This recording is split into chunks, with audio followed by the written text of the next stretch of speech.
All right. Chat, y'all are going absolutely wild. What is up? It's your boy Vexus, the lurking legend. Y'all just call me Vex. And I am once again returned with my lovely co-hosts. We have Jacoby DJ and what's up, y'all? SS J8 Cody. Once again, Straw Hat Lucas is otherwise preoccupied. We actually found out he is allergic to anime, and if he watches more than 4 episodes in any given week, he ODs. He'll be all right. Exactly. He'll be back next time. The 3-up test is a little much for him. It eats up a lot of the time. Conveniently, he'll be back just in time for talking about the One Piece live action that's about to drop. So we'll be talking about that a lot next episode. But before we get into that, y'all, a lot of talk about live action right now. I have a bit of an icebreaker for the two of you and myself and chat if you're listening along as well. I wanted to know, we've seen a lot of anime get live action adaptations. What is a live action series that you think deserves an anime? Ooh, I love this question. This is such a good question. You want to go first? Pop off. Mine was already adapted, and it's been adapted by one of the best anime studios known to mankind. Supernatural, the anime, is such an underrated classic that I checked out on a meme, and I actually really liked it. As someone who's consumed all 15 seasons of Supernatural, as it was airing weekly on the CW channel, shout out to their families. Oh my god. It was insane. I really like it. So yeah, Supernatural would be a really good anime. Milky Thomas doesn't count. I mean, it would be as long as One Piece. Oh my god. It would be. No, that's a good pull, bro. That's a good pull. I actually have not watched any Supernatural whatsoever. I completely missed the boat on that. I know, 100%. Like, it's something that I want to do one day, but I know it's crazy. It's absolutely crazy. But for me, my pull would be the TV show Fringe. I don't know if anybody knows about it or not. I love Fringe, dude. That's oh my god, this is why we're bros. There's no way, dude. No, Fringe. Dude. Like Walter Bishop is like one of like top 5 like scientists like of fiction. It's so good. I only saw like the first 2 seasons, but it was pretty good. Yeah, it definitely fluctuates in quality. I mean, it went on for a long time. It took them a little while to like get to the point. But like the concept is so freaking cool. It's just talking about fringe science in general. So like take something like Dr. Stone, but put it in like a current timeline to a little bit to the future, and then start dealing with parallel dimensions and just fringe science. And like the Twilight Zone. Like it's like it's like a what if this meta conceptual like extraterrestrial eldritch science thing was real, and then you have to deal with this like existing in the world now. It's so crazy, dude. Yeah, and like Walter, my heart breaks for Walter so bad. It does. Dude, he's got such a good character arc, man. Like it really does. Just like, and Olivia as a female protagonist, like it's set dope. In like JJ Abrams. It's one of JJ Abrams like earliest shows, along with Lost. I think. Yeah. Y'all are going hard on this. Would be. Dude, no, I respect it because like I was gonna inspiration. I was gonna say a meme answer. I was gonna say heated rivalry, so we can get Yaoi on Ice to go with Yuri on Ice. Hell yeah, Yaoi on Ice. That's brilliant, bro. That's brilliant. I love it. I support that actually. But like legitimately, like in that same vein as like Fringe, like Lost. I think like I've never got into Lost. But I think if it got like a retelling, like a reimagining in anime form, I might actually watch it, and that would be cool. And I've heard actually a good pull. I've heard so many diehard fans, and like a friend of the pod, friend of like a lot of ours, Cube of the Red Sea, obsessed with Lost, and like I could finally like have like I could speak like a whole other language with him. You know what I mean? So I think that would be like one that I would like to see, but I don't watch them. Live action television shows, really. I just watch anime. Those are lame, yo. Yeah. Like yeah, that's lame, dude. Who does that? Who does that? Now, I want to throw an honorable mention just because you got me thinking about like these shows in this time, but like Heroes in like the first 2 to 3 seasons Ooh. was such a banger show. Save the Before cheerleaders, like save the the writer's world. strike that happened. I'm saying, bro, I'm Yeah, saying. I dude. know like the hero trope's been done obviously a billion I times in anime. I I think I that would really translate well. I've really been thinking about it, and I don't think like it's like a good answer, but like there's like this weird like reimagining of the Wizard of Oz called Tin Man, where Oh, I know what like you're talking about. I really would I think it would translate well to an animated setting, like a Ghibli type film. Oh Like my god. If we got Wicked the anime, let's go. dude, that would the anime. okay. Yeah. Well, another retelling of the Wizard of Oz. I'm so sick of Wicked. I'm so done with it. I feel like okay. overexposed. This Boo must have been this what people who man. grew up with cats felt like. Real talk. Oh my god. Okay, Like, so gotta get like boo Hamilton, boo Wicked. okay, Cody's trying to Les get Mis on top canceled. for real. Cody's trying to get Les Mis on canceled top. right out the gate. Love to hear Yeah, there it. it is. Without further Came in ado, on a though, high, already left. You know, it's out. to move on to less controversial things, we had a crazy couple of weeks in anime, guys.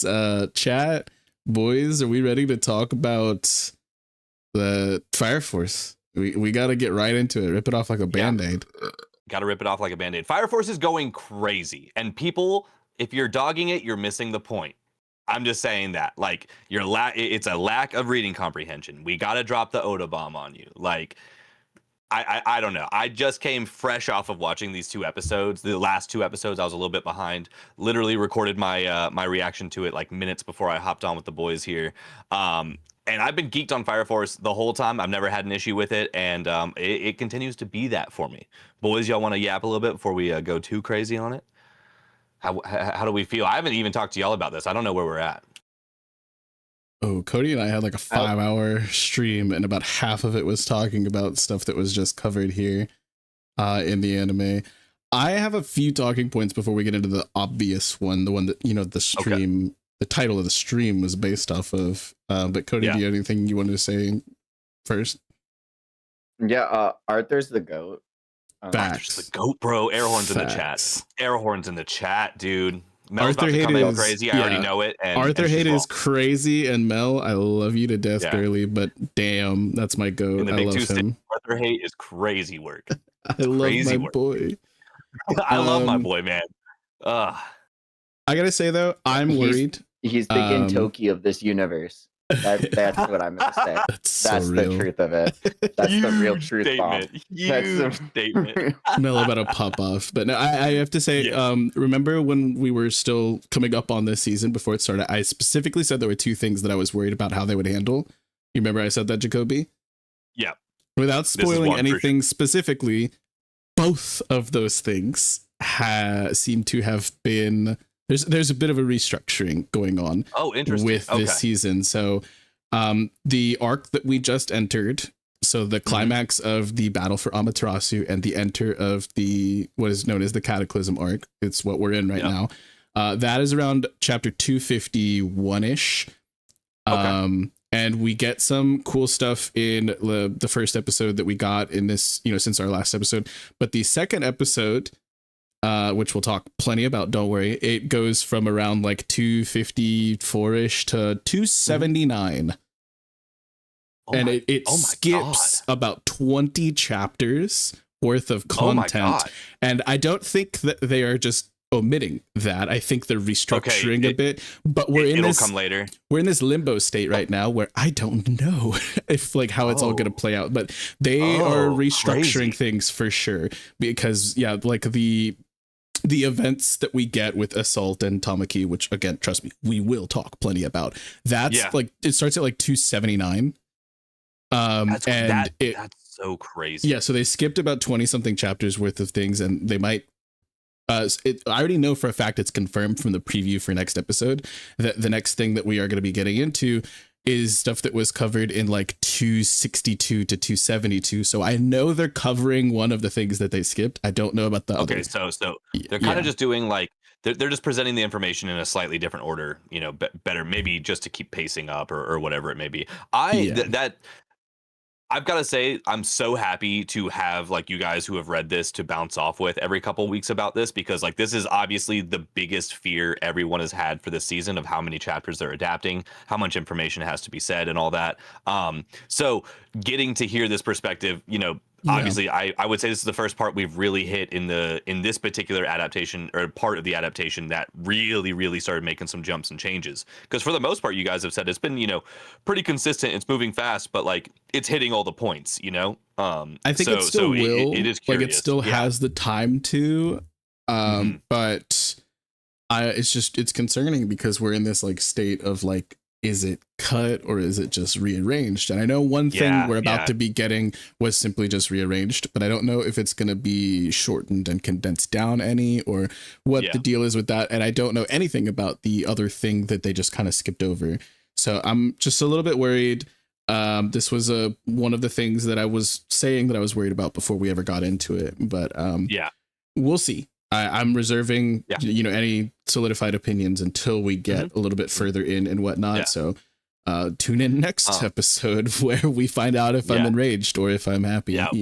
Everything could start changing now. I'll say, as an anime only, I'm still thoroughly enjoying the pacing and the movement of this. It's moving fast. We're getting right to it. But like without knowing what I'm missing, I feel pretty so. I mean, like I think we got to talk about this on the last pod, but like episode 18, which was like 3 episodes ago now, that was like my first episode that I was kind of outright like did not love that episode. It was the fight with Giovanni, and I just Giovanni.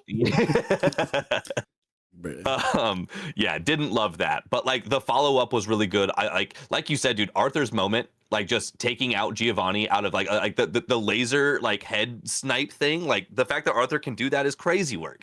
Like homie is it's lit. The fact he believes he can. You just don't understand how strong he is. Well, it's established that his plasma affects things in a unique way.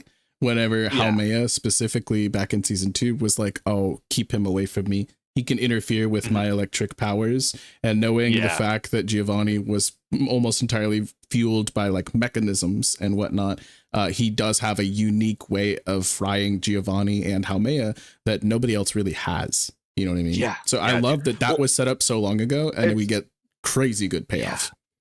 But I also like that it's like, since Adola has been brought so much closer to the world, that because Arthur, who's believed in his own reality, this whole entire series is like, nah, I can just purge Giovanni from this child because I'm him, and then does it. And everyone else is like, holy shit, you're actually him. And he's like, always have been.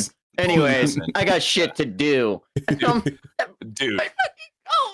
Dude, for real though, bro. Like I was genuinely blown away. Like I have done a full 180 on Arthur, like as a character and like the way I look at him for all of season 3 specifically, even like the first half. Like one of my all-time favorite Fire Force episodes is just that adventure episode where they turn it into like a little random RPG. And it's just so much fun. It made his character go from an annoying trope to an incredibly fun, endearing, and hilarious trope. Like it really like brought it all home for me. Yeah. And like Cody mentioned, now that Adola's here and like people's imaginations are running wild, like his potential literally just went unlimited. And I mean, when he says that I'm at the top of this dungeon, I've maxed out my XP, like him saying that means that like he thinks of himself as a god at the end of the video game. I mean, like you're that motherfucker who's smurfing the end game in fucking Elden Ring. Like, and that's I'm so shaking. Sick. I cannot wait to see Arthur versus Dragon. Well. I can't wait.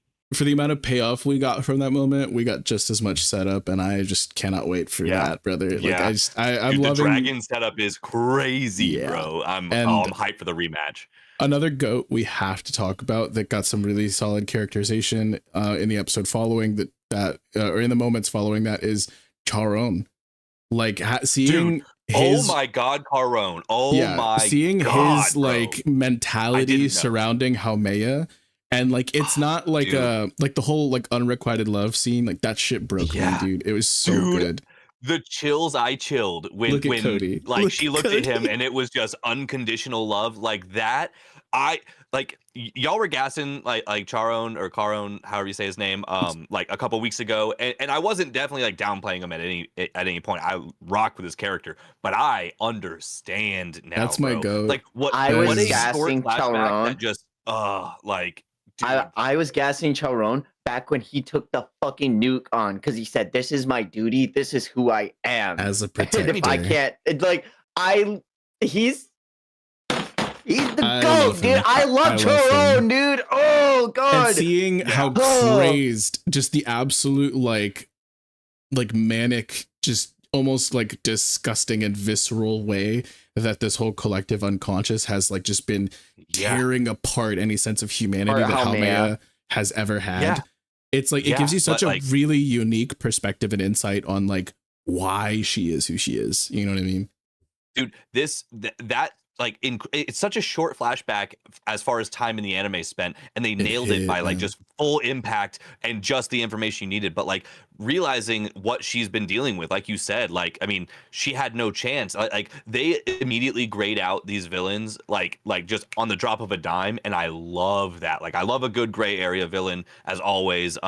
You know, and that just made Caron just like so amazing. Like he's actually just a great dude who saw a child absolutely thoroughly suffering on levels that none of us can imagine. Like no wonder she wants to burn the whole place down, man. Like no wonder when all she feels is the hatred and anger and pain and hurt of all of humanity, bruh. Like that. Yeah. Wow. What a great way to humanize our villains yet again. Absolutely. And then legendary. Like even instilling that belief in Arrow, when Arrow is like, why would you take this suffering on from this child? You'll why understand when you just become a guardian. Yeah. And then instilling that in her from I think it's also something to be said that it personifies the cataclysm. We understand that the cataclysm is born of the despair of humanity. And this collective unconscious that she's siphoning, it's like she's taking on and helping shoulder like the collective despair. So it's like this is like if the cataclysm were personified into a person, that's what Haumea plays in the role. And I think that's just it's so crazy, the layers of like metatextual like depth that we get from this characterization, you know. You're absolutely right. It just like this show gets deeper and deeper. Like, and it only like you don't realize it as it's happening. And then all of a sudden, like you get all this information. You're like, wow. Like the concept of like how every single one of these like white clad or like the pillars, I mean, have embodied a different type of human suffering or like negativity, like that as well. Like having everyone showing just how negativity manifests in every way in their own like very, very unique, specific ways, and that like, you know, collecting all into humanity. I like this. I'm telling you, like this is like top 10. Like I'm almost considering top 5 with the way this is going. If they stick the landing, dude, I'm so impressed with this. I'm not saying it's there, but like this commentary and this story, the potential is there, and I personally resonate with this story so heavily. And I think this might have been in like the following episode. I don't remember because I watched these two back to back. But like moving into like the live action part of it that they did, like what a groundbreaking! I have so many things to say about that. Yeah, like dude. Going through it the way I was in the manga, that was one of these things as a manga reader. The same. Yeah. It was literal like actual photographs, like hyper real. I love it. Yeah. So like as I'm breaking it down, I have notes, guys. It is one of the things I was like most interested to see transitioned into a real life format, because in a manga environment, we are limited to what can only be perceived as like 2D images. But in the anime, they are able to fully transition the concept of what is shown to us as drawings into a real life environment by giving us a actual like real life recording in the real world, showing that the cataclysm not only like was not in a different plane of existence, but it completely rewrote reality as it was like to our world as it is to anime. And that's so freaking cool that they were able to like transfer that versus like showing us these are realistic images. These are still like photos we're seeing in a manga, photos of a lady, but like actually seeing this actress like doing her walk, her creepy smile, hearing her deliver the lines, and then seeing her speak them.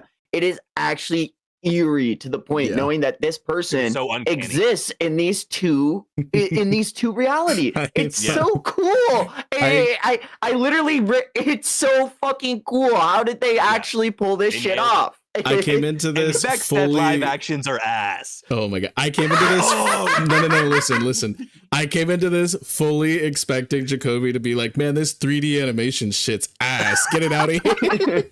This is actually the best 3D animation. But yeah, as a manga reader, I was really like hoping to see this transformed as much as it could be, because anime to manga, like with manga, we are only able to show off what could be the real world in a limited format, because it is just pictures on a page. But with the anime, it felt truly and 100% like she's just pixels, transformed. Like, dude. It was good. It nailed her creepiness, like what you said. Like the uncomfortableness of all of it was so perfectly executed, dude. It was so perfectly executed to make you feel, I mean, like, because it's so far off what I was watching. Like, what, dude, when the episode started, I was like, I literally checked to make sure I was on the right thing. I was like, what the fuck did I click onto? You know, and then I was like, oh, that's the lady. I was like, oh my god, dude. Yeah, just masterful, dude, masterful.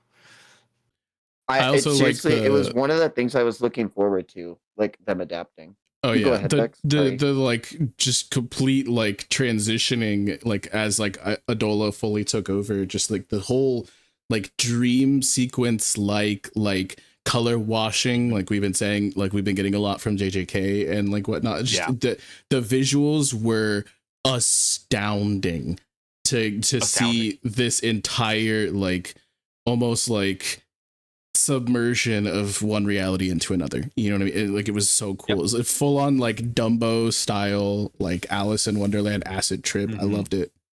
Yeah, they pulled it off.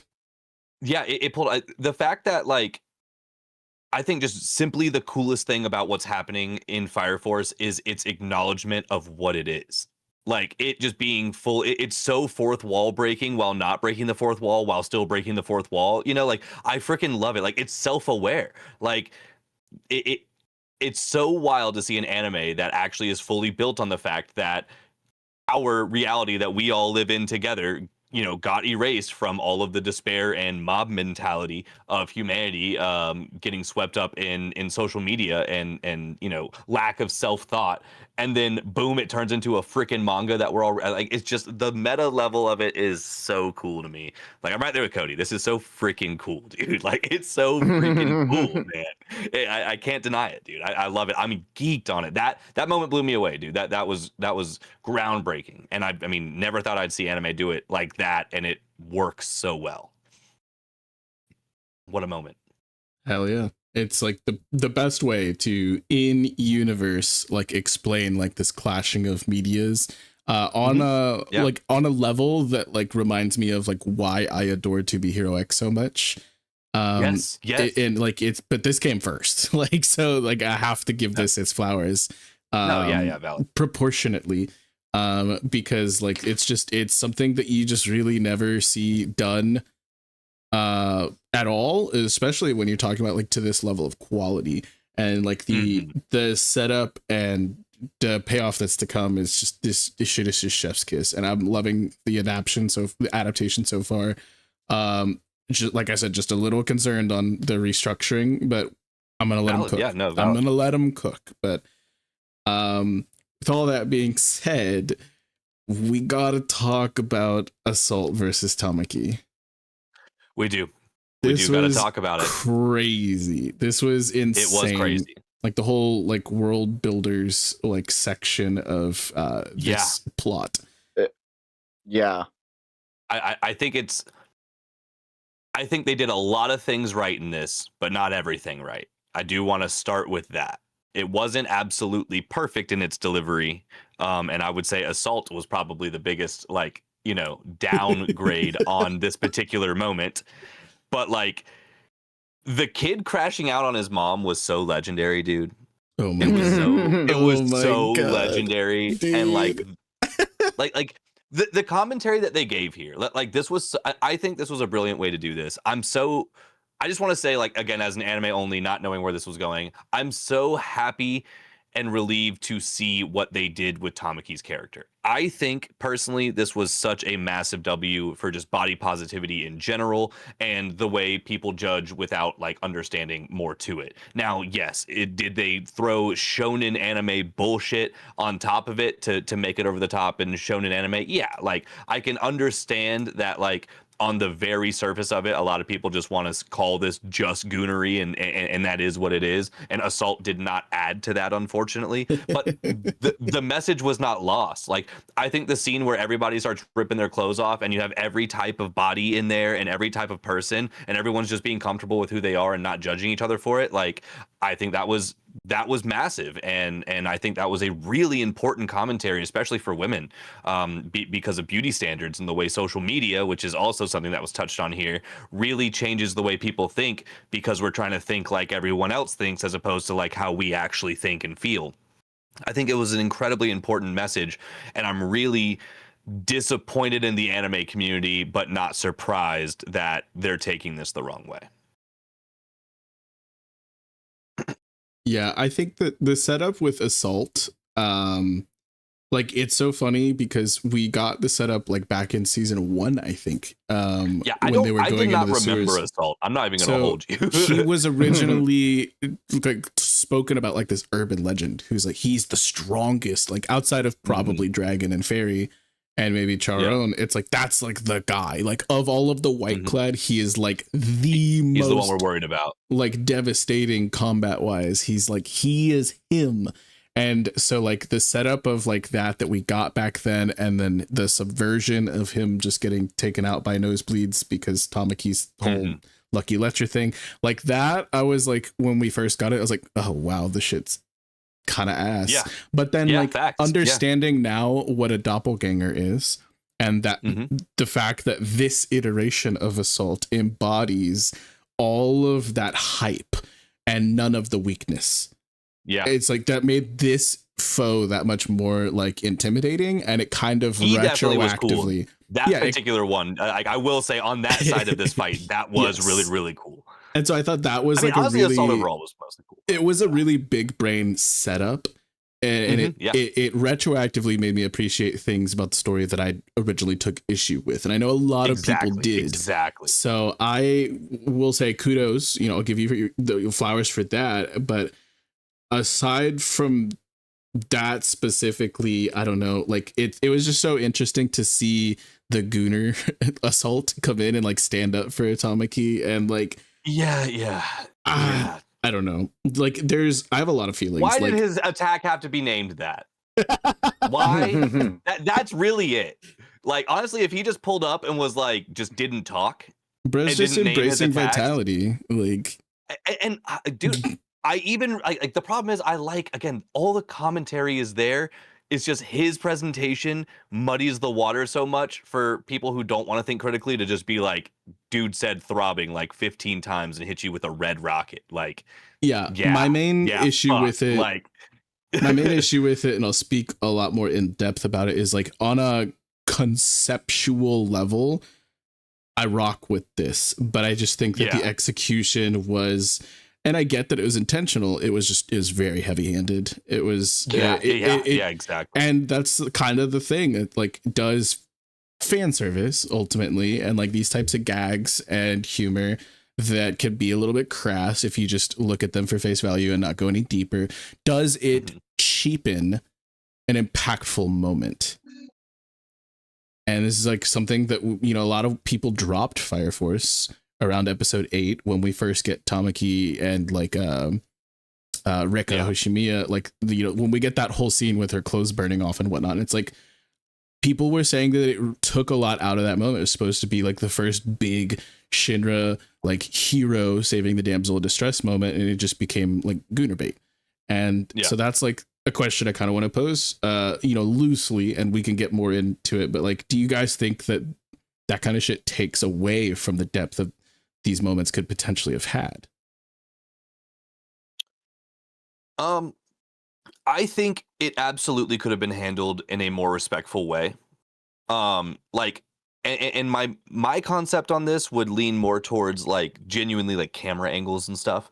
I feel like if we did what happened with her, but instead of just constant camera angle zooms of like upskirt angle or like right on chest and all of that, if we just embraced Tamaki as a full character and then she just had a badass fight moment where when every attack the camera didn't have to start like, you know, from behind kind of thing. Like I think that is what is the issue with this, and that is where it like still leans too far on its fan service side and makes it harder to see the underlying point that they're really trying to make. So I do think that could have been done better. And even with Assault, like, you know, the concept is still like a good concept, like you said, like what they're getting at is good, but his attacks definitely exacerbated just the concept of, you know, goonery and it being like just fan service bait. And so I do think points of it took away for me. Specifically, it was Assault for me. I was honestly okay mostly with how they handled Tamaki. In it generally, I would say the camera angles were gratuitous, but it wasn't like, you know, the end of the world for me. I really just don't have that much of a problem with fan service most of the time anyway. But yeah, like Assault really kind of pushed it a little farther than I wanted them to push it, which did kind of like it took me from being like, oh yeah, this is really good commentary, hell yeah, let's go, to like I got a little like cringed and icked out. So I won't deny it, but I like the concept that they're trying to tell. I wish they didn't do it in a shonen way, and I wish they did it in a seinen way, I guess, is really the very core of like how I feel about it. Cody, where are you at, man? I really liked the episode. You know, I think it was a really good social commentary of like body positivity. I want to echo that sentiment where everyone was feeling themselves and really like in love with how everyone else was feeling about themselves. And the Tetsuo really like Yeah. like stomping his mom's like ideals out when Dude, she's You're just like, an NPC, how man.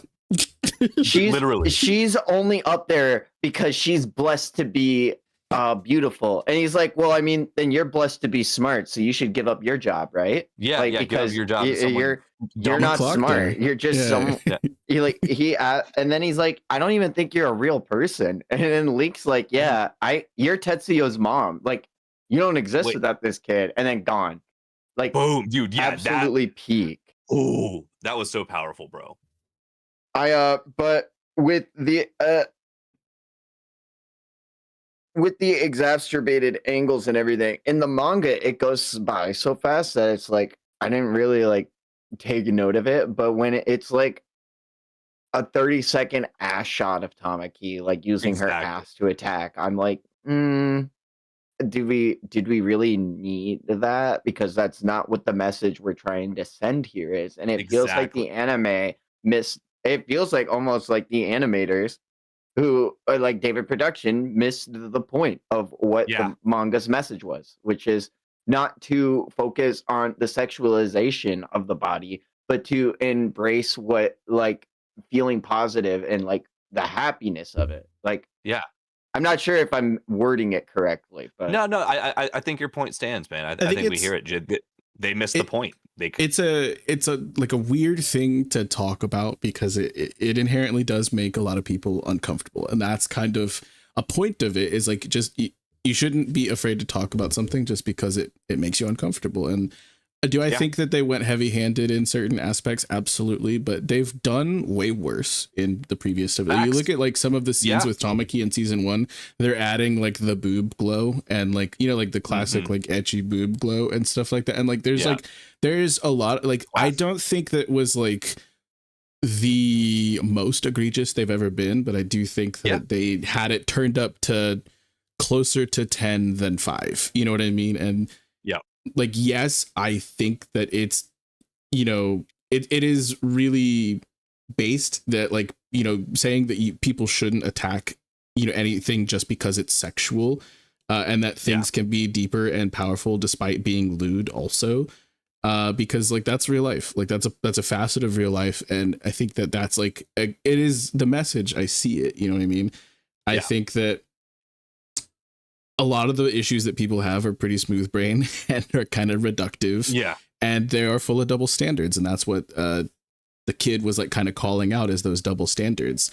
And there's like this like repressed and misogynistic, like almost like virtue signaling like refusal to understand something because it makes you uncomfortable. And Exactly. I think that Okubo is a genius for implementing like the whole like idiotic like Twitter and Reddit like mob as like actual NPCs in the story. Like, well, I mean, but it really is showing the lack of identity that humanity is struggling with right now because of social media. Like you see this I mean, it's affecting people in so many ridiculous ways, just with mental health and things like that. But like we see it in our comment sections as content creators literally every day. People don't think for themselves at all. They just regurgitate whatever's been said to them based on their other favorite content creator or whatever they're consuming or whatever the news is saying. And it really is crazy. Like it's crazy how on the nose this story is with like real life events. I'm not trying to go heavy into that stuff, but like it's just it can't be understated. It should not be understated. I love to see that. To speak on a less narrative focused and more character focused like way of analyzing this, I think that it's important that Tamaki is able to come to terms with standing up for herself and understanding that this thing that has been following her around her entire life, causing her to be ostracized and alienated regularly, just demeaned and belittled.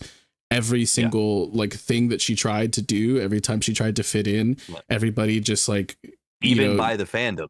Exactly. And so like that is like it's so powerful of a moment for her to be able to turn this into a strength instead of seeing it as a curse and being ashamed of it. And it unironically makes her a better character than like 90% of like, you know, supporting female characters in most shonen. This payoff like actually hit. I just truly take major issue that she's a teenager. Like we could have done this with a full grown lady. Like I don't, it's because like when you boil it down, Maki like 18? Isn't like the other chick like the muscular one? Isn't she like a little bit older? Like don't she's they have like older, multiple people who like Hibana is like her whole personality is that people are so intimidated by her by how pretty she is, and she's like 20. She's not even that much older. So but at least she's an adult, like because true. like Ivana's a very sexual character, like she's a dominatrix, like that's her her and character. So like if you boil this down, like yes, the messaging is potent, the execution may be a little divisive, but if you boil it down, it is a 40-something-year-old man drawing, and it for all intents and purposes justifying looting a 16-year-old or a 17-year-old or something. And so it's like that is something that I cannot give full marks to this moment, even in the source material, because it's still a choice to have made this character a teenager, and I don't support that. You're right. But there's so many other things about this that I think are worth praise, like 1,000%. You know what I mean? Yeah.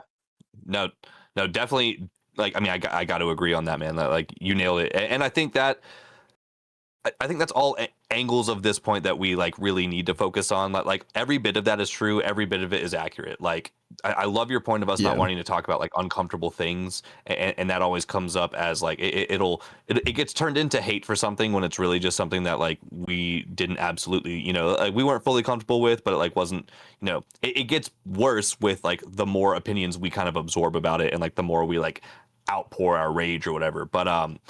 But yeah, it's an interesting thing, and I think this is a place where manga really needs to grow, and it does seem like we're starting to see that.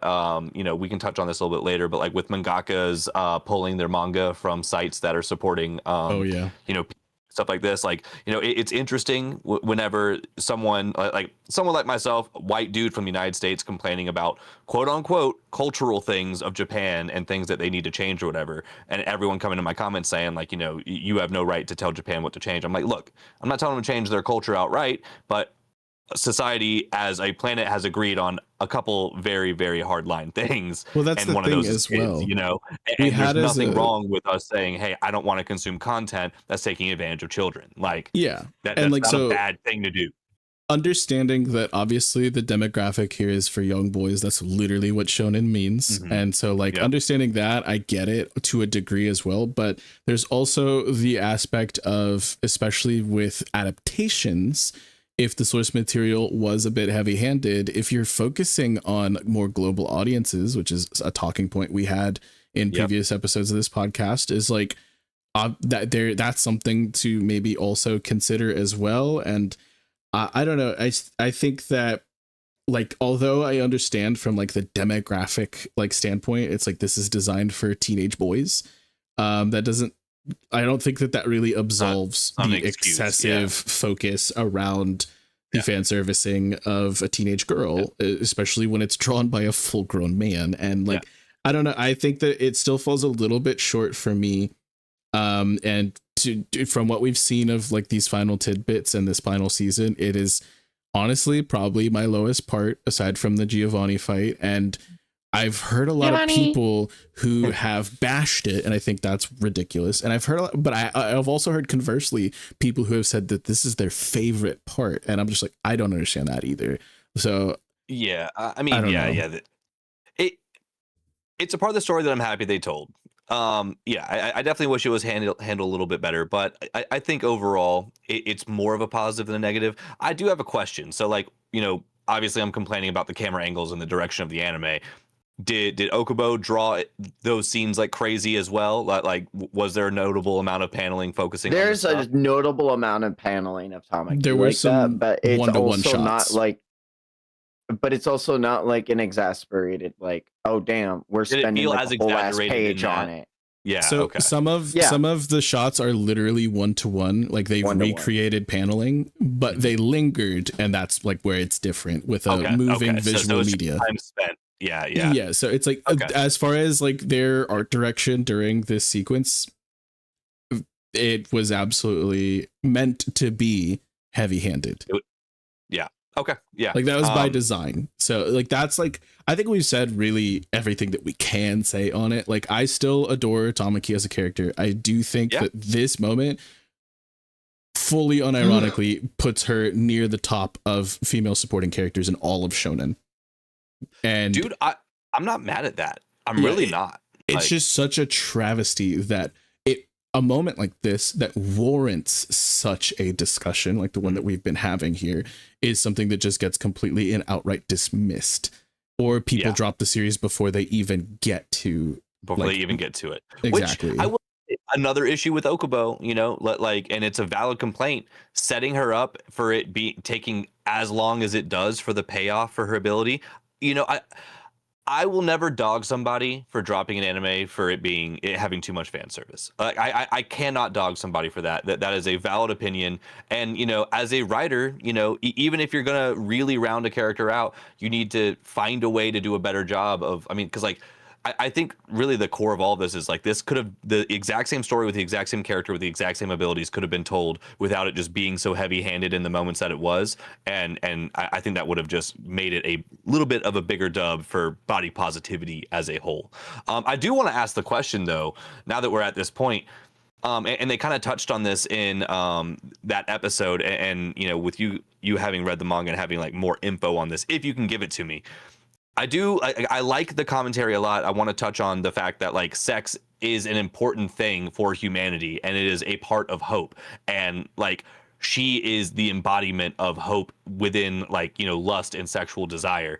And like that's like the role that she's playing in this universe that now has a lot of wills and desires coming to life right in front of us. So could this is her lucky lecher thing like an ability like forced on her by the will of like the past great cataclysm, kind of like the way Shinra is the Jesus of this story, and Sho is the angel. Like they all kind of have these like these archetypes played humanity, these archetypes. That's it. Leaked kind of broke it down and mentioned, and it was all speculative, but what he says just kind of is taken as the gospel. It's as close to what we'll get. He sees beyond the matrix, so we kind of just trust him as an audience when he says things. But he was mentioning that like there's different, as there are different like pillars that represent despair, there are also converse pillars that are meant to represent hope.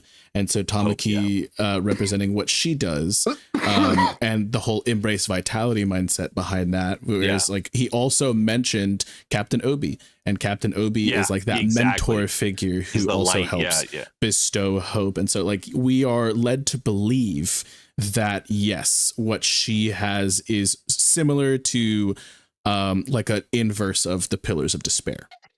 Dude, I like that a lot. Like again, like I think that's such cool storytelling, and like making a character that seems like a, you know, relative quote unquote nothing burger side character that is just there for the gimmick, turning all the way into a legitimate pillar of hope for humanity. Like Mm-hmm.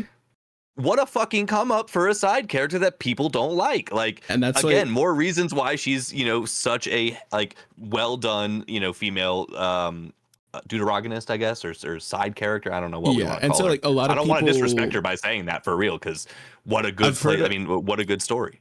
I've heard a lot of people say like, don't, you know, obviously the fan service is not the best thing about the anime, but like it's, or the manga, the series in general, but like people are like, just trust, let him cook. It is pivotal to the plot. And I'm like, I don't know if I would say pivotal, but I would say relevant. Absolutely. Very relevant. Yeah, you know what I very mean? relevant.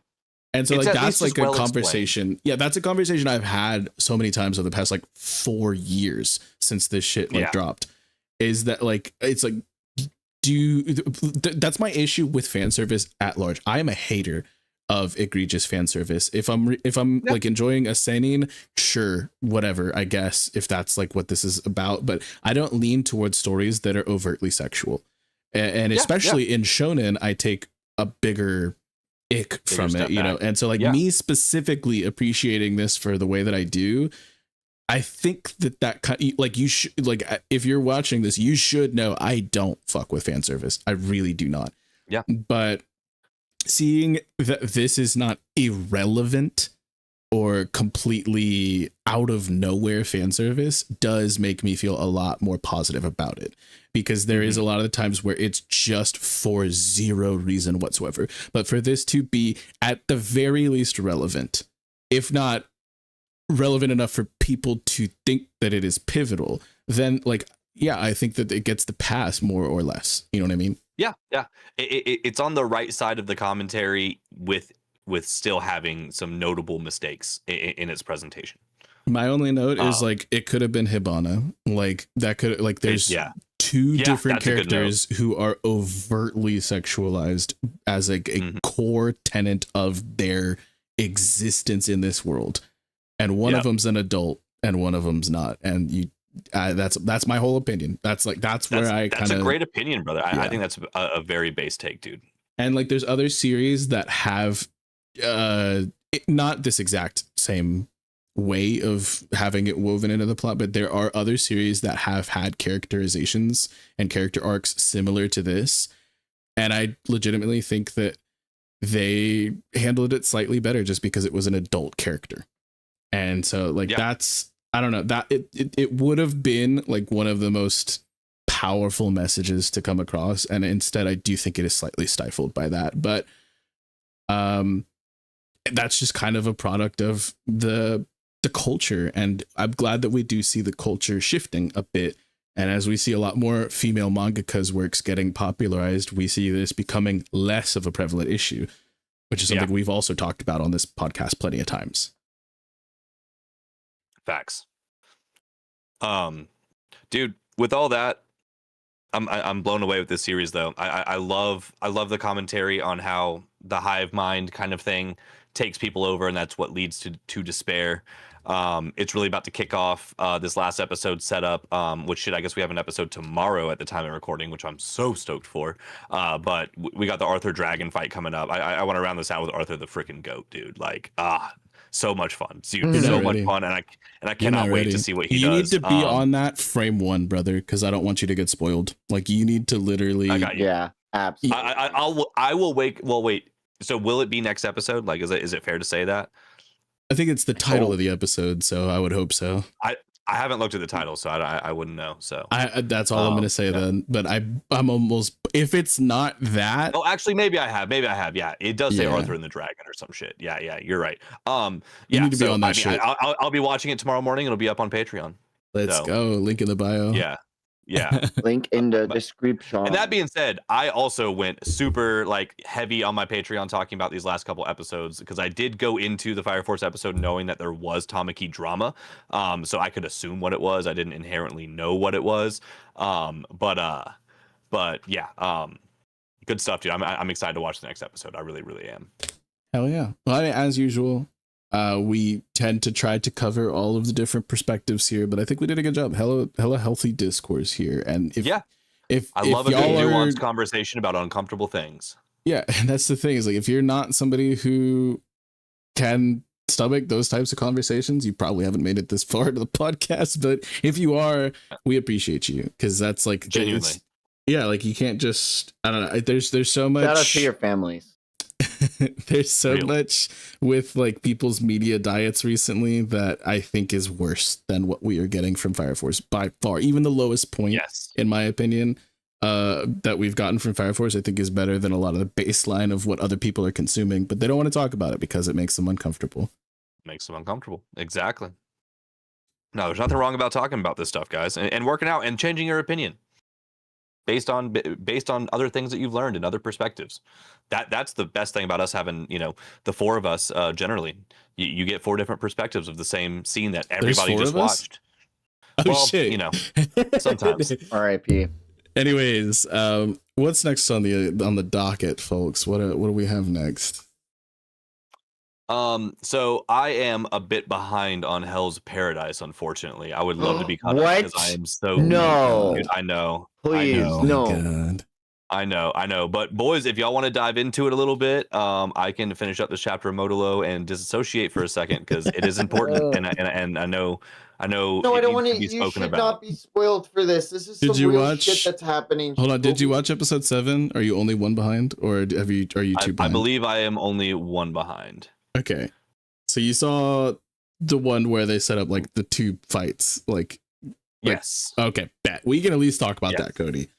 Okay. Holy shit! For me, episode 7 of Hell's Paradise season 2 was a 10 out of 10 episode. Like it was insane, the amount of action and just generally great choreography and like the characterizations that we get, like the evolution of like the different odd pairings and like the power system itself, everything that we've been saying, how there's like it feels like there's several like balls rolling like simultaneously. This episode felt like such a satisfying like culmination of so many different things that I didn't know that I needed. You know what I mean? Like these two fight scenes are fucking peak, y'all. Dude, Mappa is on fire with this shit. Truly. They are absolutely on fire with it. Yeah, it is just all gas, no brakes. Like the stakes that they've set up in this, it's going crazy.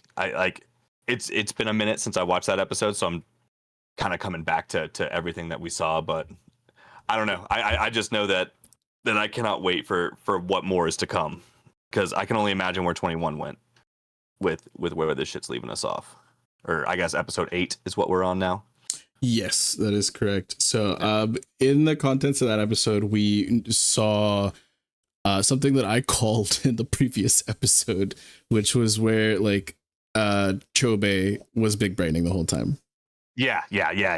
And so like the pairing off of him and his brother facing off against a Tenzin that they had faced off against previously and gotten their shit kicked in, and how he's like, nothing's changed, and they're just like, nah, we're entirely built different now. Like, and so seeing totally like that, fucking different now. Seeing that come up is just, it was glorious. And then we also see conversely the analytical big brain boy Fu something, and Mihawk. Okay. Fu and Mihawk.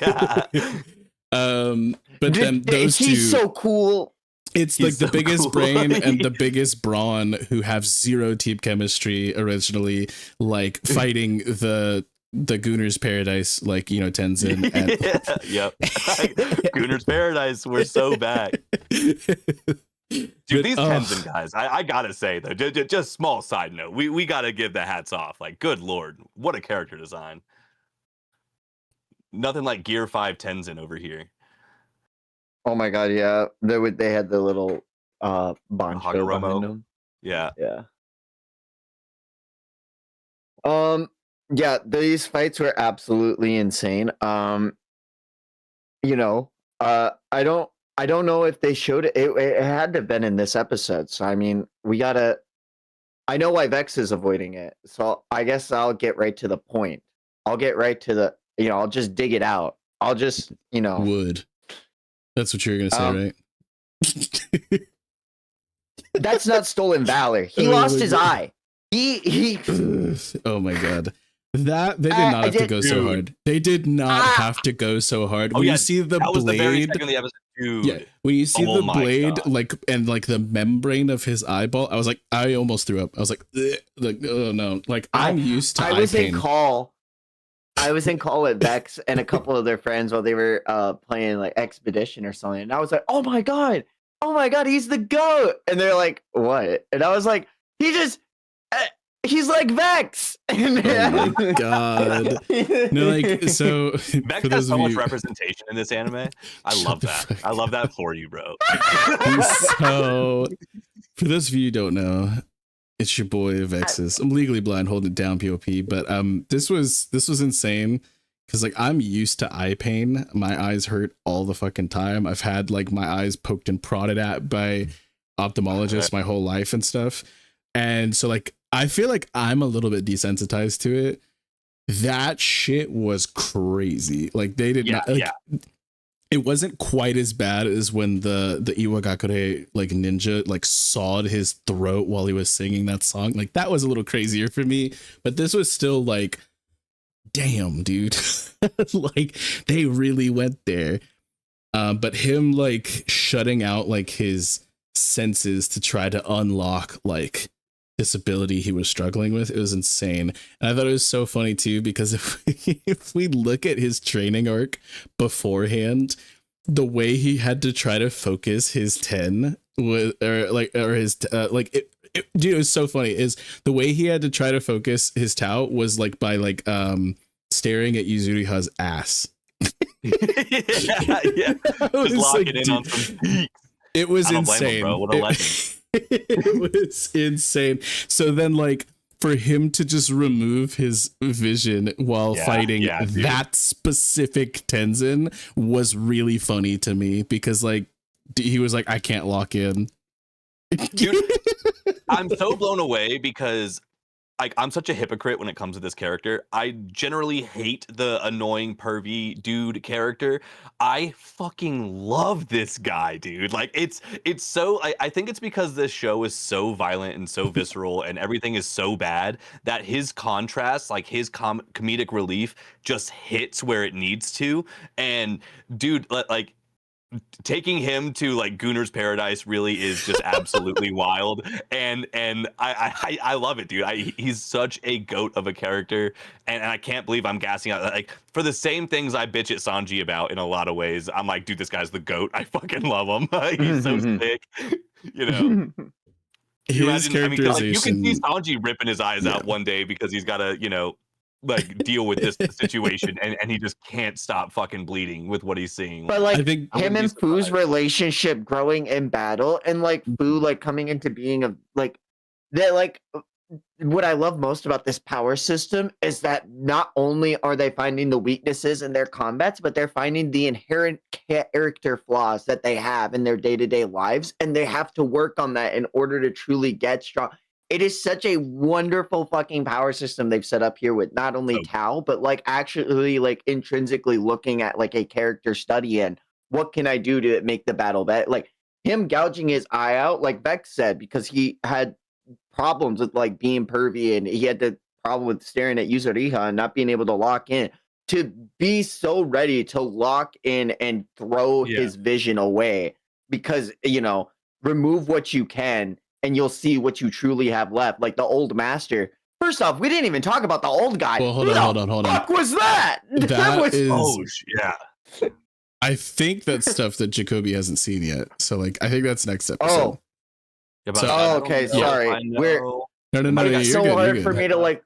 But dude, I've been struggling with that, like with us talking about Fire Force. So I put little dashes in my notes so I know like where it stops. So I do know that the episode literally ends right after he gouges his eye out. So like that's like the last. I got it. So, but with him being so ready to do it, like Tao and like looking at characters as they are now, it just makes it like Hell's Paradise such a different anime because not only are we looking at like how can this character match against this character, but what can this character and how can these people interact differently on themselves to make the battle shift in a course. Like I didn't see Fu being ready to be like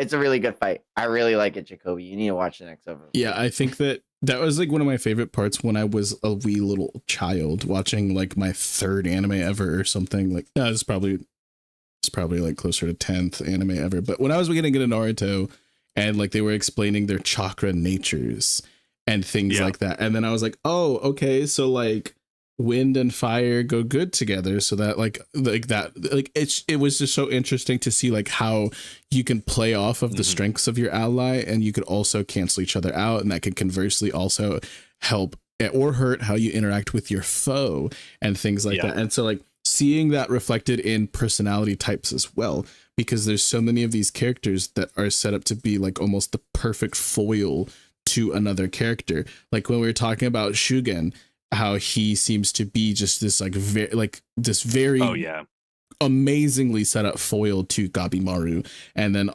obviously seeing this like big brain versus this big brawn, two archetypes like having to try to like work together in this like tight situation. It's like it's just a really really really well written series of character actions, and I love it. I think that it's like there's a lot of like fight scenes where it's just like there's subversions and there's like twists and there's like this and that and whatnot, but like the levels of depth that I think that we're getting from even the simpler interactions in this series are insane. And it's a shorter series from the source material from what I've heard, so the fact that we are able to get like these like layers I think is necessary for a series like that. Like with Kaiju number 8 and with Hell's Paradise, they're both very concise from what I know of the source material.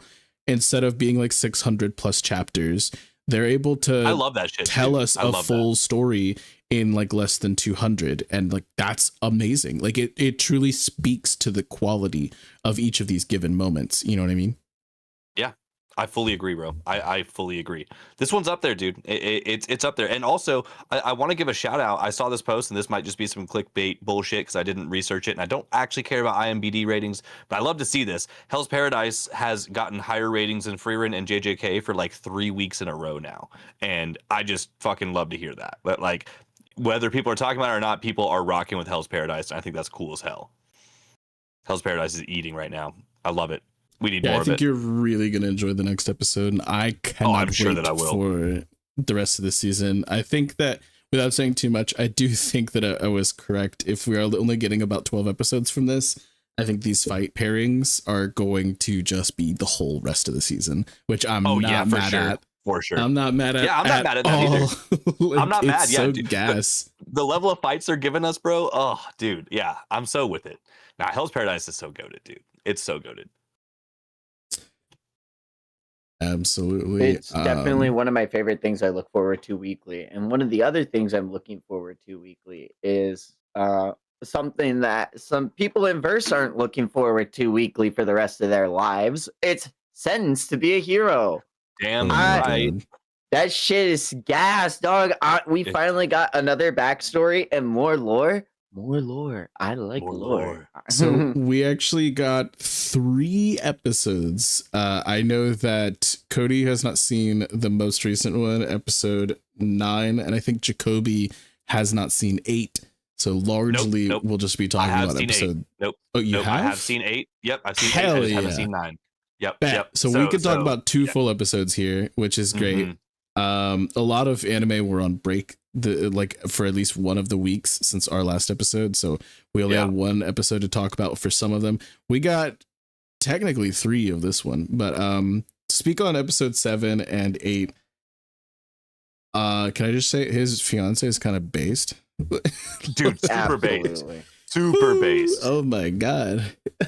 I did not expect this love triangle. I know. I just have to say that. I did not expect that at this all. anime keeps Actually, delivering on things I never expect. But like, yeah, dude, you're absolutely right, Cody. It's just like, yeah, I don't expect this to happen at all, and yet here it is, dude.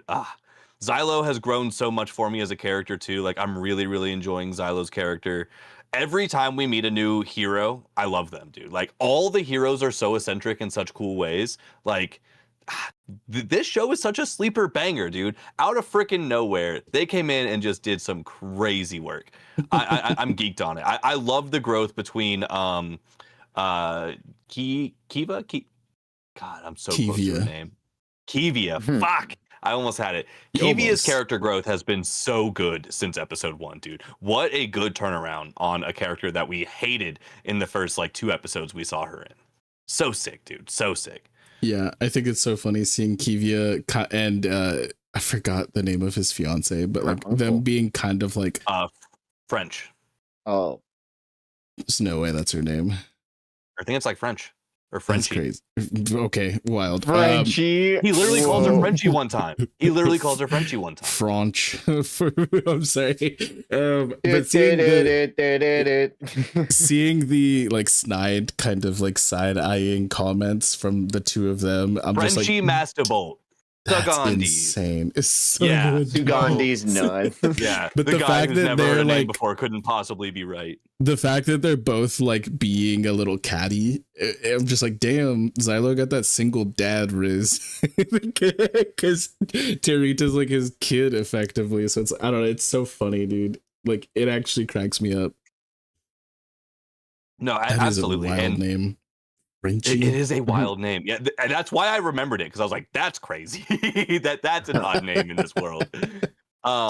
But no, that is like the character development in the show is overall, I think, my biggest surprise. Like episode 1 and 2, or that first hour-long episode at least, it showed us that the animation was going to be sick, the fight sequences and the scale was going to be cool. You know, it did all the flashy shonen things we really needed with a good like teaser of like what the overarching story is. But I just didn't expect this level of character development. I love the development with Xylo. I love it with Terita. Like she has grown on me so much. Like she's turning into a protect at all cost character for me. Like genuinely, like at first I was like, I'm gonna hate her, and now like she's just absolutely adorable. Like she makes me laugh literally every episode. Like I find her hilarious. And then with Homegirl as well, like now having the love triangle with him and Frenchie too. Like it's crazy how they introduce all these characters and have done such a good job expanding on them within just like, you know, a few episodes or one episode per character kind of thing. And each episode just opens this world up so damn well. And I think it's sick, let alone the fight scenes that we're getting, dude. Because God, these animators just refuse to see their families when it comes to a fight scene in this. My God. Who needs families when you have good animation? Yeah, exactly. Yeah. I put another How did you note- feel about Sov? Oh, go ahead. Sov is my goat, and he is my protect at all costs. Sob's the sniper, yeah? Yeah. Yeah, A little love Sob, dude. shithead. Yep. And we got introduced to another little fucked hero. And my first note about this person is Jay's Dragooner. Jay's put the goon in Dragoon. It's so funny, dude. They gave some scalies the representation. That's crazy. Yeah, they did, dude. It is kind of crazy, actually. Like, not the Dragon Rider I was expecting. Oh my God. You know, I think Arthur vs. Dragon might go a different route now that It might go a different route. Nah, Oh a swordsman my God. never turns his back. It's okay. Hey. Vitality's been restored to the world. Oh my God, yo. No, but like legitimately, memes aside, he's actually kind of cool. And like the dragon Xylo even mentions that like Neely, I think is the name of the dragon. It's like the most powerful thing that they have at their disposal. And he Terita's right there. And he's like, he's gassing up this dragon instead of a goddess. And I'm like, that's crazy. Like, that's actually a real good point. Yeah, no, dude, he was nuts. And like the way they introduced the new Demon Lord's crazy, bro. Oh my God. I literally called that shit. You mean Ryuk? Fucking give me. You mean Ryuk from Death Note? Yeah, fucking Ryuk from Death Note. That's exactly who I mean. Yeah, dude. Dude, I just give that man an shit. apple at some point. That's hilarious. That's dude. so funny. His personality is so cool. I love how like we're seeing him like learn what society and humanity is like. Like he's taking notes, reading books. Oh, crazy work. Dude, the crazy thing for me is in the scenes building up to that when they're in the market, why in the fuck would you buy a sword goddess who can make it rain swords a knife? It doesn't make any sense to me at all. That didn't make much sense to me either, outside of just, it's the gift of the thing. She wants with something that bought for her, standing but out like, as such a strange fair, moment, actually. I That's feel like so there fair. will be insane payoff there. You know what I mean? Yeah, there's got to be something about that. Yeah, it's like sticking out like a Maybe sore there's thumb, like though. maybe like blacksmiths in this world in the same way that our goat, the royal ruler, I'm forgetting his name. Help me out. Norgal. Oh, Norgal, yeah. In the way Norgal is able to enchant weapons with different runes and shit, maybe blacksmiths, when they were like different craftsmen, are able to imbue different properties. Like in Hunter x Hunter, we remember there were those the knives, the every time that Assassin dude killed a things, person, yeah. he made that different knife, and it was imbued with a different kind of technique. So maybe there's like intrinsic like value to like making knives versus like having a goddess just like ethereally make one out of She like magic. magic. Isekai'd You a know what I magic mean? blade though, so I'm like, she's still able. I don't know. You're right. Like, there's probably What if just there's more a to moment it. she just doesn't have access to her powers, and she's just going to need a knife that's on her? Yeah, Xylo's I out of do mana. think it's gonna have crazy payoff because it sticks out like a sore thumb to me, like narratively. You know what I mean? Mm-hmm. Just like knowing what we know, like that moment has to pay off. Like, That's a because really, really otherwise good it's point. like pointless to include it. And every other scene has been pretty properly utilized, I feel like. In the same episode, they also emphasize the fact that she is like very averse / almost unable to attack humans, but not demon blights. So maybe having a physical knife on her as opposed to using her magic to manifest a weapon to send at somebody might be the line for that or something. I'm kind of reaching, but I do see your point. And to extrapolate, in an episode where they gave us a moment that stuck out like that, they also really spoke about how she struggles to fight with regular humans. It's an interesting call. She might have to kill a human to save Xylo. Maybe it's that she can't use her powers on a human. Yeah. So having like a physical sword. Exactly. Or like blade. Yeah, I see that maybe potentially. Either way, it has to have some sort of payoff down the line, right? Like that's like that is a crazy smoking gun if I've ever seen one. You know what I mean? Chekhov. Another note that I have is Chekhov's calling. I never thought in a million years they could make me like Dota. Yeah, dude, I kind of rock with Dota. I'm with you on that, bro. He's actually him. Dude. Yeah, like that was such a compelling. Dota? He's the one who steals shit. He's the very first character that we saw. Literally the one who stole the goddess. Yeah, the one who stole the god. I knew there was going to be a payoff for him. Voice actor aside, Shinji Ikari's voice actors generally have a big role to play when they cast them. Okay. But we'll talk more about Shinji Ikari later, trust. But I think that it's insane, like the amount of like true emotion we got from this person who seems so aloof. And so like he's like a drunkard and all that, but he was just like flip floppy and like he's just like, whatever, let me die. Like, and just like so resigned in the very beginning. But Cody, because I know that you love this scene, right? Yeah, there are pieces of like this scene that are broken down that like really stand out to me in building out the lore and timeline of this universe, in which when the prince and the royal family was overtaken by the demons that have now infiltrated the capital as per such, and the church. Like, so my number one question right now is, how old is the prince and who is the current like instated king of this capital? Because if what happened with Dota, now that I know his name, nice.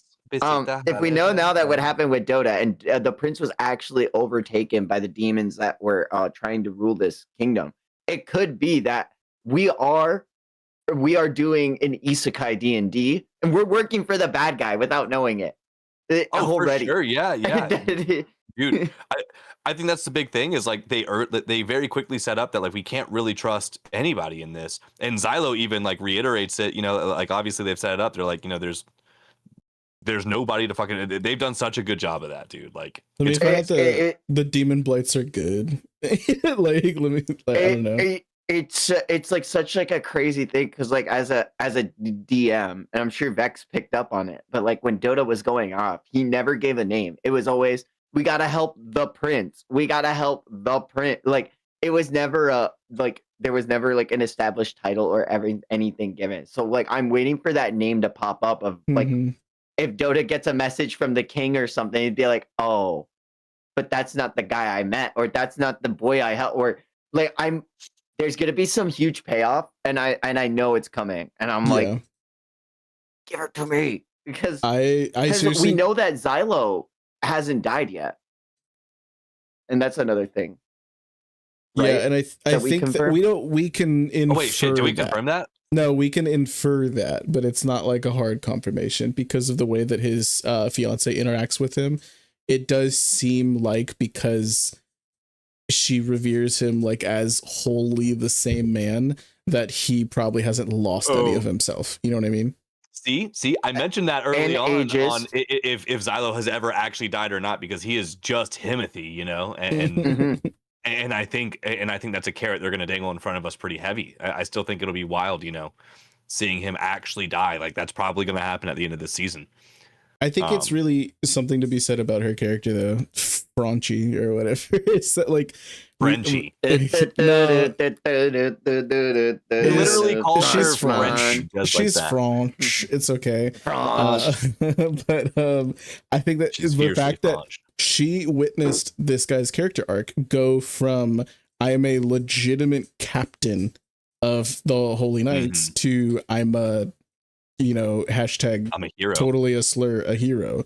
And like, and so like the fact that she doesn't care. She's like, no, you're still my fiance. And like he called her ex-fiance. We made a binding vow, like, you know, all that. He called her ex-fiance to Kivia, but she's like, no, you're my fiance. And like, she's like, that's just such a cool like characterization. Because she's like just a ride or die. Yeah, she don't give a fuck. And like it's really interesting to see that like it's almost the foil to Kivia, because Kivia originally was like, oh, you're just a hero, and then now she has come around to understand who he is now, but still rejects to be accepting of who he was, because all she knows of him is he's a goddess killer.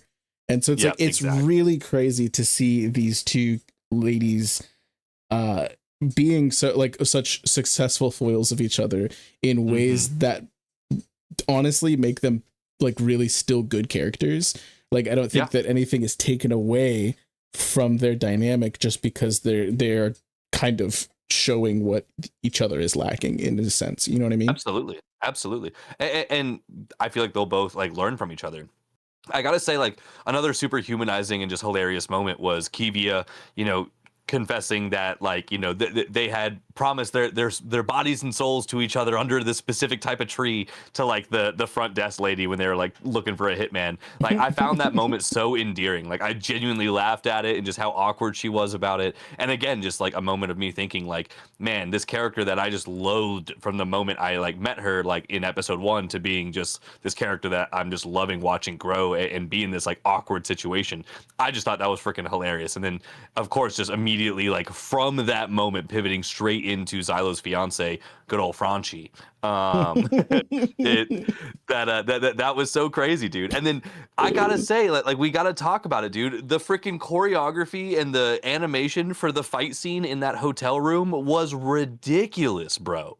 It was ridiculous. They were eating, like when that kid ran up that wall and then kind of like turned around and pivoted and then went for it. Dude, that was tough, bro. That was so sick, man. There's such I a was tense so damn moment too, like because we knew and like they didn't, and we could see it click to Xylo, and it's just like, oh shit, you know, like there's even the alleyway shit was like really solid. Like it's like these tight spaces, and it's like in a lot of like fantasy settings when you go to like markets and you see like, oh, this is just generic fantasy market stall 2, and like things, there was a lot of movement to these backgrounds, and like the fact that they went to the down this alleyway, and it's like a lot of times it's like you just don't get that level of depth from like a lot of series, and it's like, I don't know, it feels like a weird thing because like it feels like it should be the norm, but it's truly not.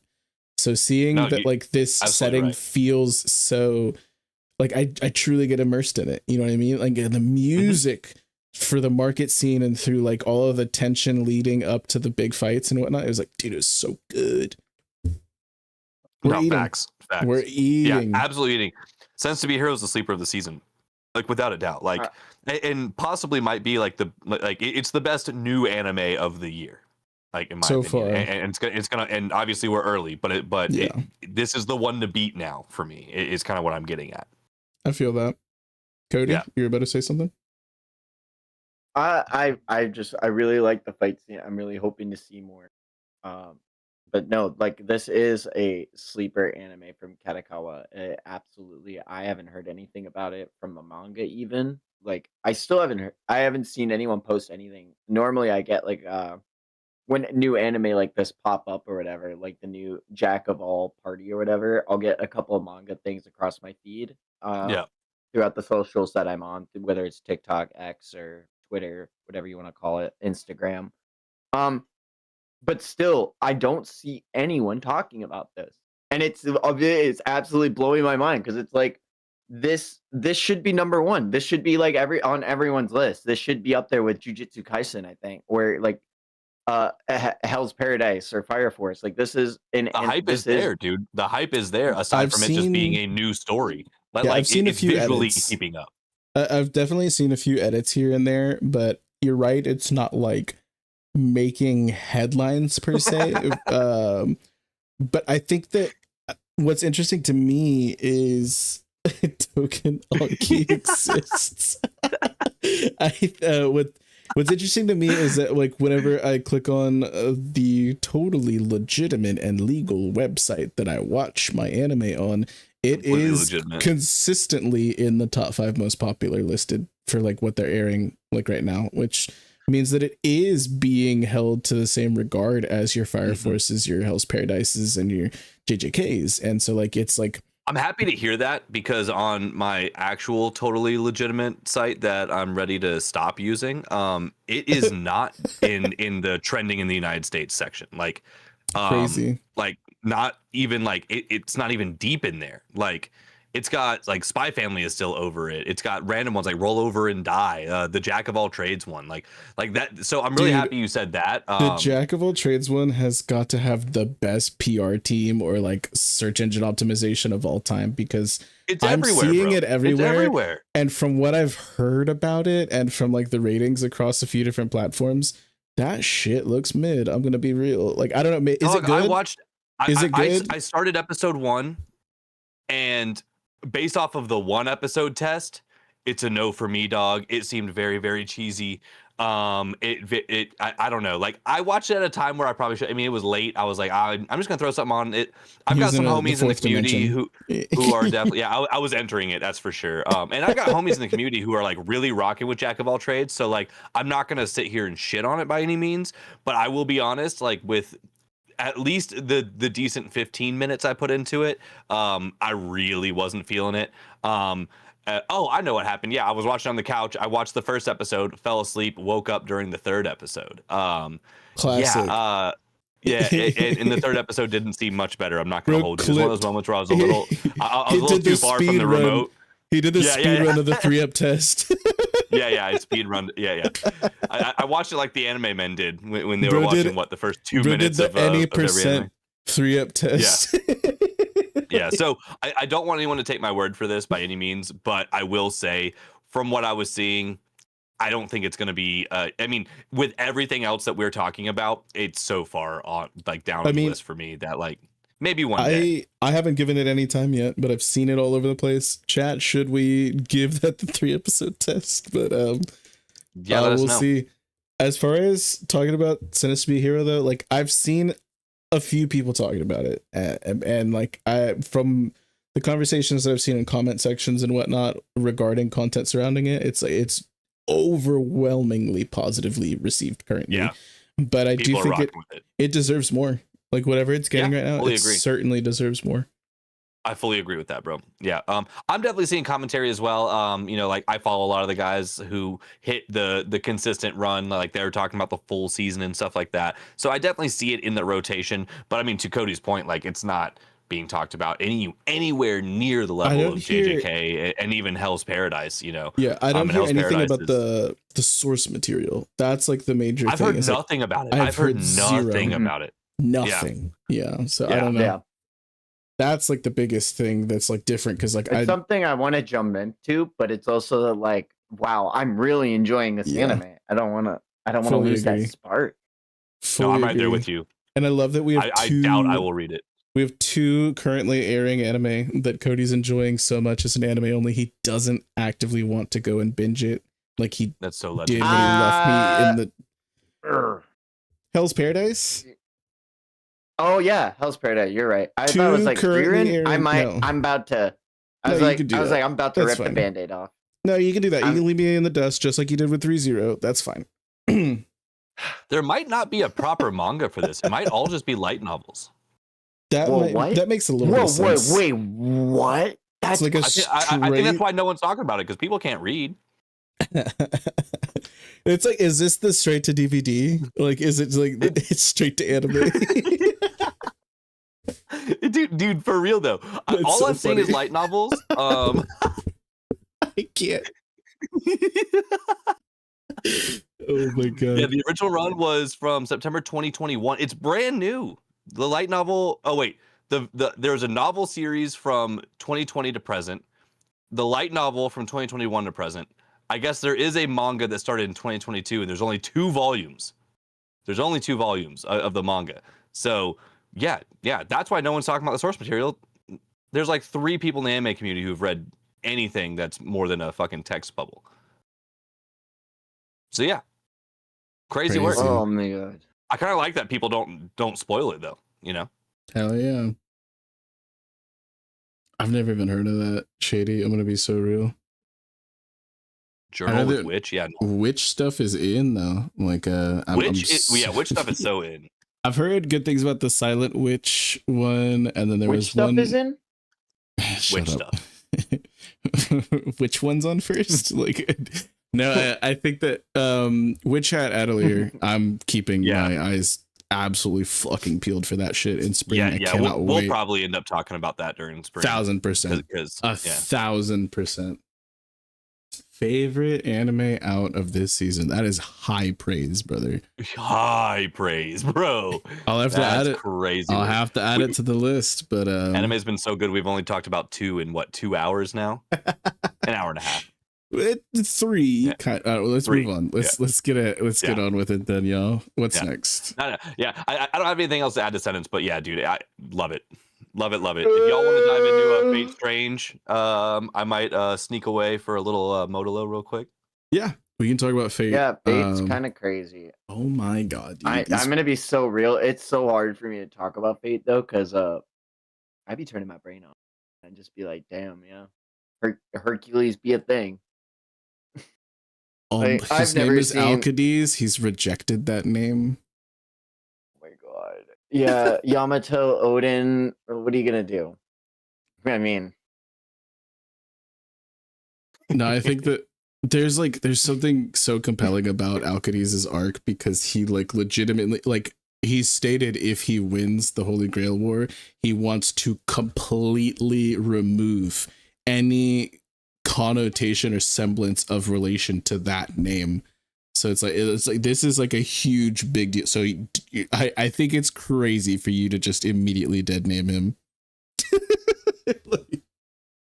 he ain't gonna win. I'm kind of voting for him. Dude, he just jacked some dude's noble phantasm. What are you talking about? He ain't gonna win. Like he's him. He jacked some dude's noble phantasm. Yeah, I'm trying to not listen, but what are you boys talking about? I'm gonna tell you right now. Gooner's This Paradise. was- What? This was the most insane scene depicted. Dude, he fought Jack the Ripper. Yeah, Like, he how do we literally- not talk about this? So If I had a nickel for every time Jack the Ripper has become a paragon to save humanity, it's weird now that it's 5 fucking times in my life. But it's so crazy because we've never seen what IRL Jack the Ripper looks like. Instead of like the spirit or servant or whatever manifesting as a person, this person, it manifested as a fucking demon and had this crazy domain expansion that turned like several city blocks into a legitimate depiction of burning hell.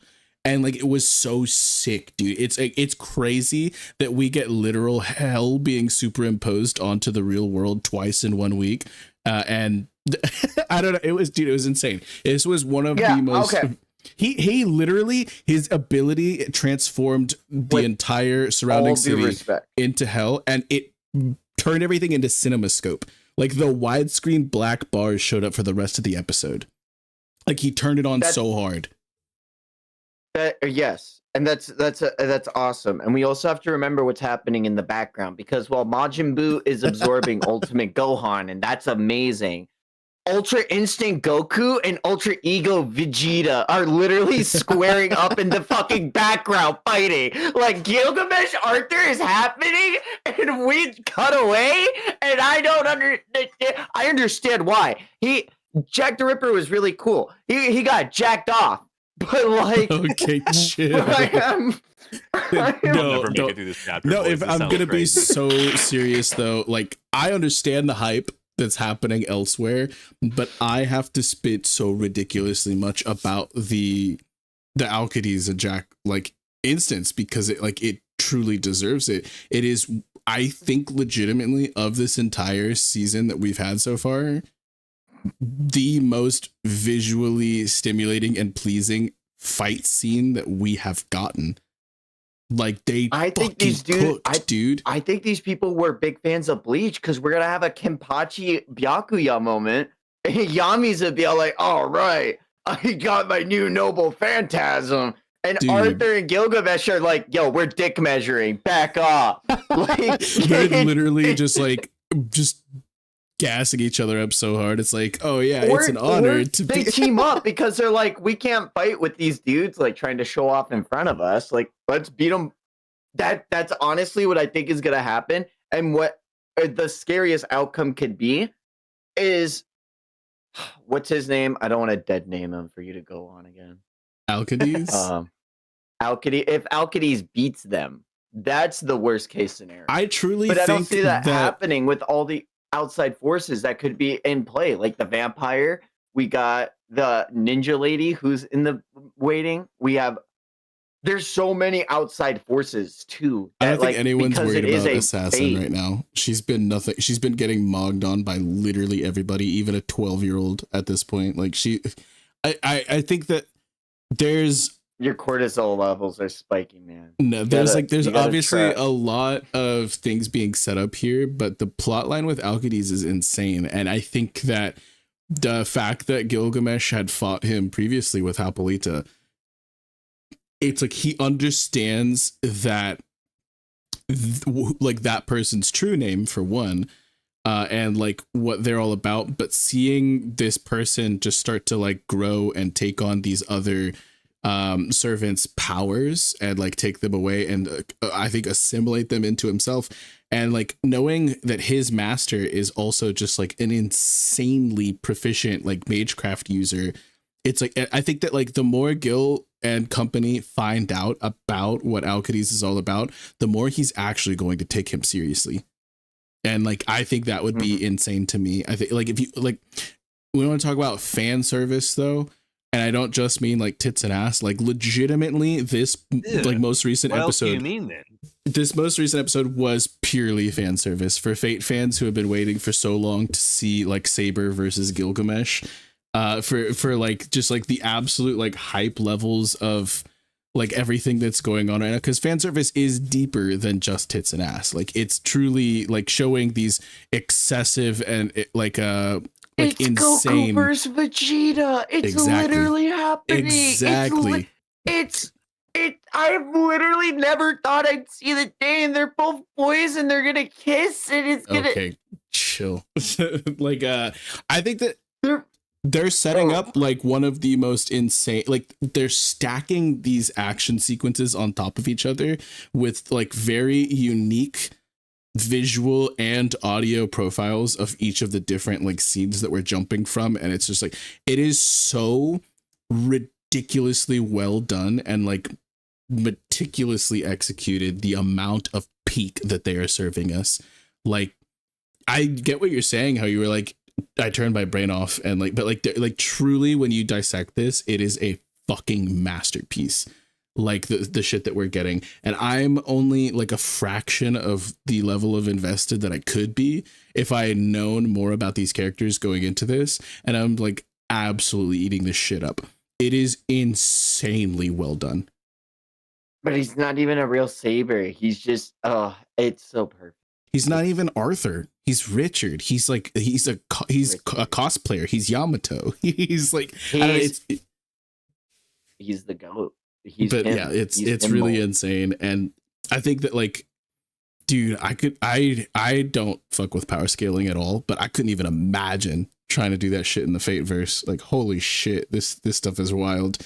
But like, there's just so many different like instances that I thought they completely sold. Like when Gilgamesh is just like making it rain his like blades down upon Arthur, and Arthur's just like, or Richard or whatever, and he's just like, dude, these blades are sick, you mind if I borrow one? Like, and try to beat your ass with it. And he's like running up these like projectiles like they're fucking stair steps, and I'm like, dude, it was truly insane, visually stunning, absolutely peak. Like, I never, like, to me this is a new anime, and I know that there's like a lot more to Fate, but like me being told that this was something self-contained, this is as new of an anime to me as Sentenced to Be a Hero is.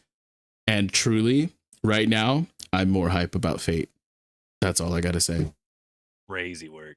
I'm so legitimately serious. I'm so hype about it. It's ridiculous. They understood the assignment to a fucking T. This is A1 Studios. So like, we know they know how to handle hype. You know what I mean? Like, it's insane. Like, the characterization that we're getting from the just god tier shit talk that these people have against each other. This power system is just keeps being fleshed out more and more.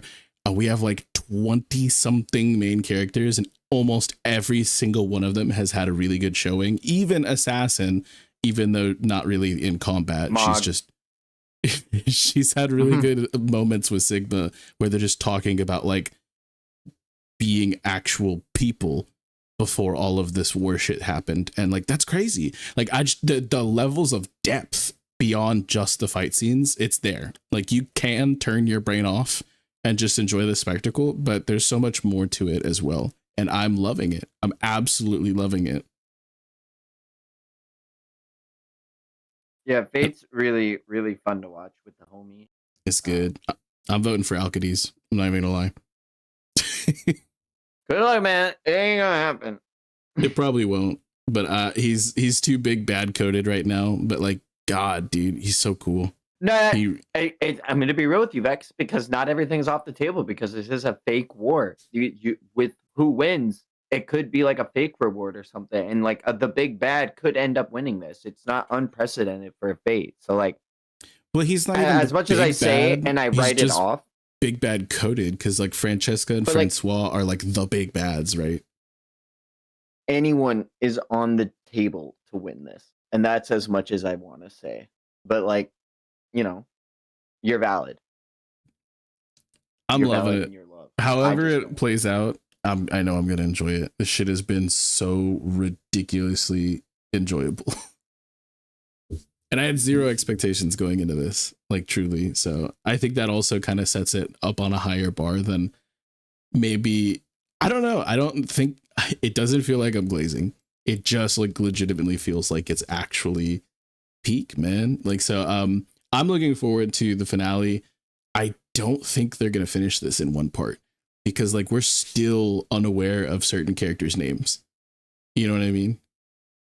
Yeah. That's pretty crazy actually to think about. Yeah, there's just such a big cast. Not even knowing characters' names yet. But yeah, it's been fucking epic, It's y'all. been Highly recommend. This is, I think, my 4th episode in a row telling Jacoby to please give it the 3-up test.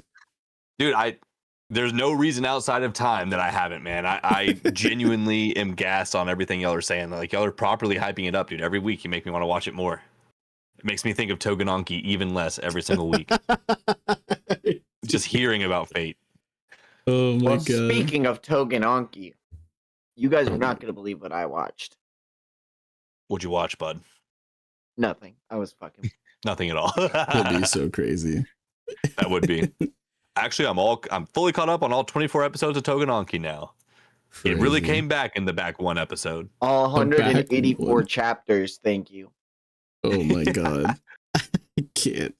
But why would I be keeping count? But yeah, with certain series like JJK and Frieren and To Your Eternity, there were a few that were on break for 1 week, so we only have one episode to talk about, and some of us did not watch them. So it's we'll probably be unpacking a lot more of that in our next episode, and we're not going to focus too heavily on any of those series right this second. With that being said, y'all, are we moving into manga? Is there any other anime we got to talk about? I say let's move into some manga, dude. Ready? Okay. Some mangaka. Holy shit. Real quick. Obviously One Piece live action hype. They just released the final trailer. We're going to be talking ad nauseum about that shit in the next episode as well. So yes, we're going to call it right here and say One Piece manga spoilers for a good chunk coming up, because we have so much shit to talk about, y'all. Yeah. Manga spoilers. Lock in or don't, but you've been warned. Wow. What a moment for One Piece that it's having, dude. With the live action hype, with the crazy announcements that Oda just got. We just got SBS from volume 114. We got the volume 114 cover. We got an entire volume that doesn't have Luffy in it at all, not even on a cover story. We got chapter 1175, huge dubs from the Drop Squad Pirates Theory Crafting community from that one. Guys, One Piece is on fire, and the anime isn't even airing right now. It's crazy, dude. And real quick, before we get too into it, as the pinned post says, if you're watching us live and you're in chat with us, please no 1176 spoilers. I know the scans are out. Some of us are officials only, so do not be discussing those, please, in the chat. But we will be talking everything 1175, everything SBS 114, and we even, real quick, before we get into that, have to talk about how apparently the One Piece is real, y'all. I don't know if you guys heard this, but dude, I discounted the headline until the following day. I saw that someone basically has tracked down where it probably is. Like, the internet is crazy, bro. Yeah. If Oda actually put the One Piece out there for someone to find, I'm gonna freak out. I'm gonna at the bottom of the ocean, like at Davy Jones' locker, type dude, shit. Like, it's cool as hell, but like, it has to be a piece of paper of Luffy just like flicking you off or something. Like, ain't no way the One Piece is on that, bro. It's gonna be a bathing suit. Oh One my Piece, god, that would be so funny, dude. Oh my god, that would be the place to do it, dude. That would be the place to do it. Yeah, no, dude, I thought that was crazy. Like, what an interesting play. I don't know. I didn't like make a post about it when I first saw it, because I felt like it was kind of like, I honestly felt like it was nothing burger news, because I was like, what? Like, I don't know if this is even real. I didn't take the time. And obviously it's freaking huge, and it blew up the One Piece community. I think it's just it seems like such a meme. I don't know. It's wild how serious people are taking it. Like, to me, I don't know. Maybe this little bit is lost on me, but I think it's cool. It's a publicity stunt. I mean, at its core, right? Like, that's it. But I think that it's really interesting. And we also... Richie say it's a note telling you to read the manga. Facts, absolutely. That. But it's also interesting because this is happening simultaneously as there is another world popularity poll. going on right now. So you can vote every day up until June something for your favorite character, and they will be ranked and we'll be able to see and everything. And so like that's interesting. And I think that this, as well as like the whole IRL like actual hunt for like what it is, it's like kind of to gauge like the like the involvement of the community and like and things like that. Like I don't truly actually think that these popularity polls, especially because you can just create like they don't even ask for your email.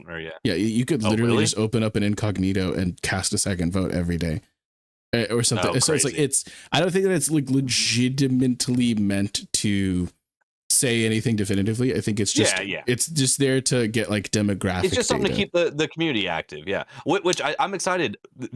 The only thing that I'm kind of disappointed in, my favorite agenda is not present on this poll. You can't vote for Bogart.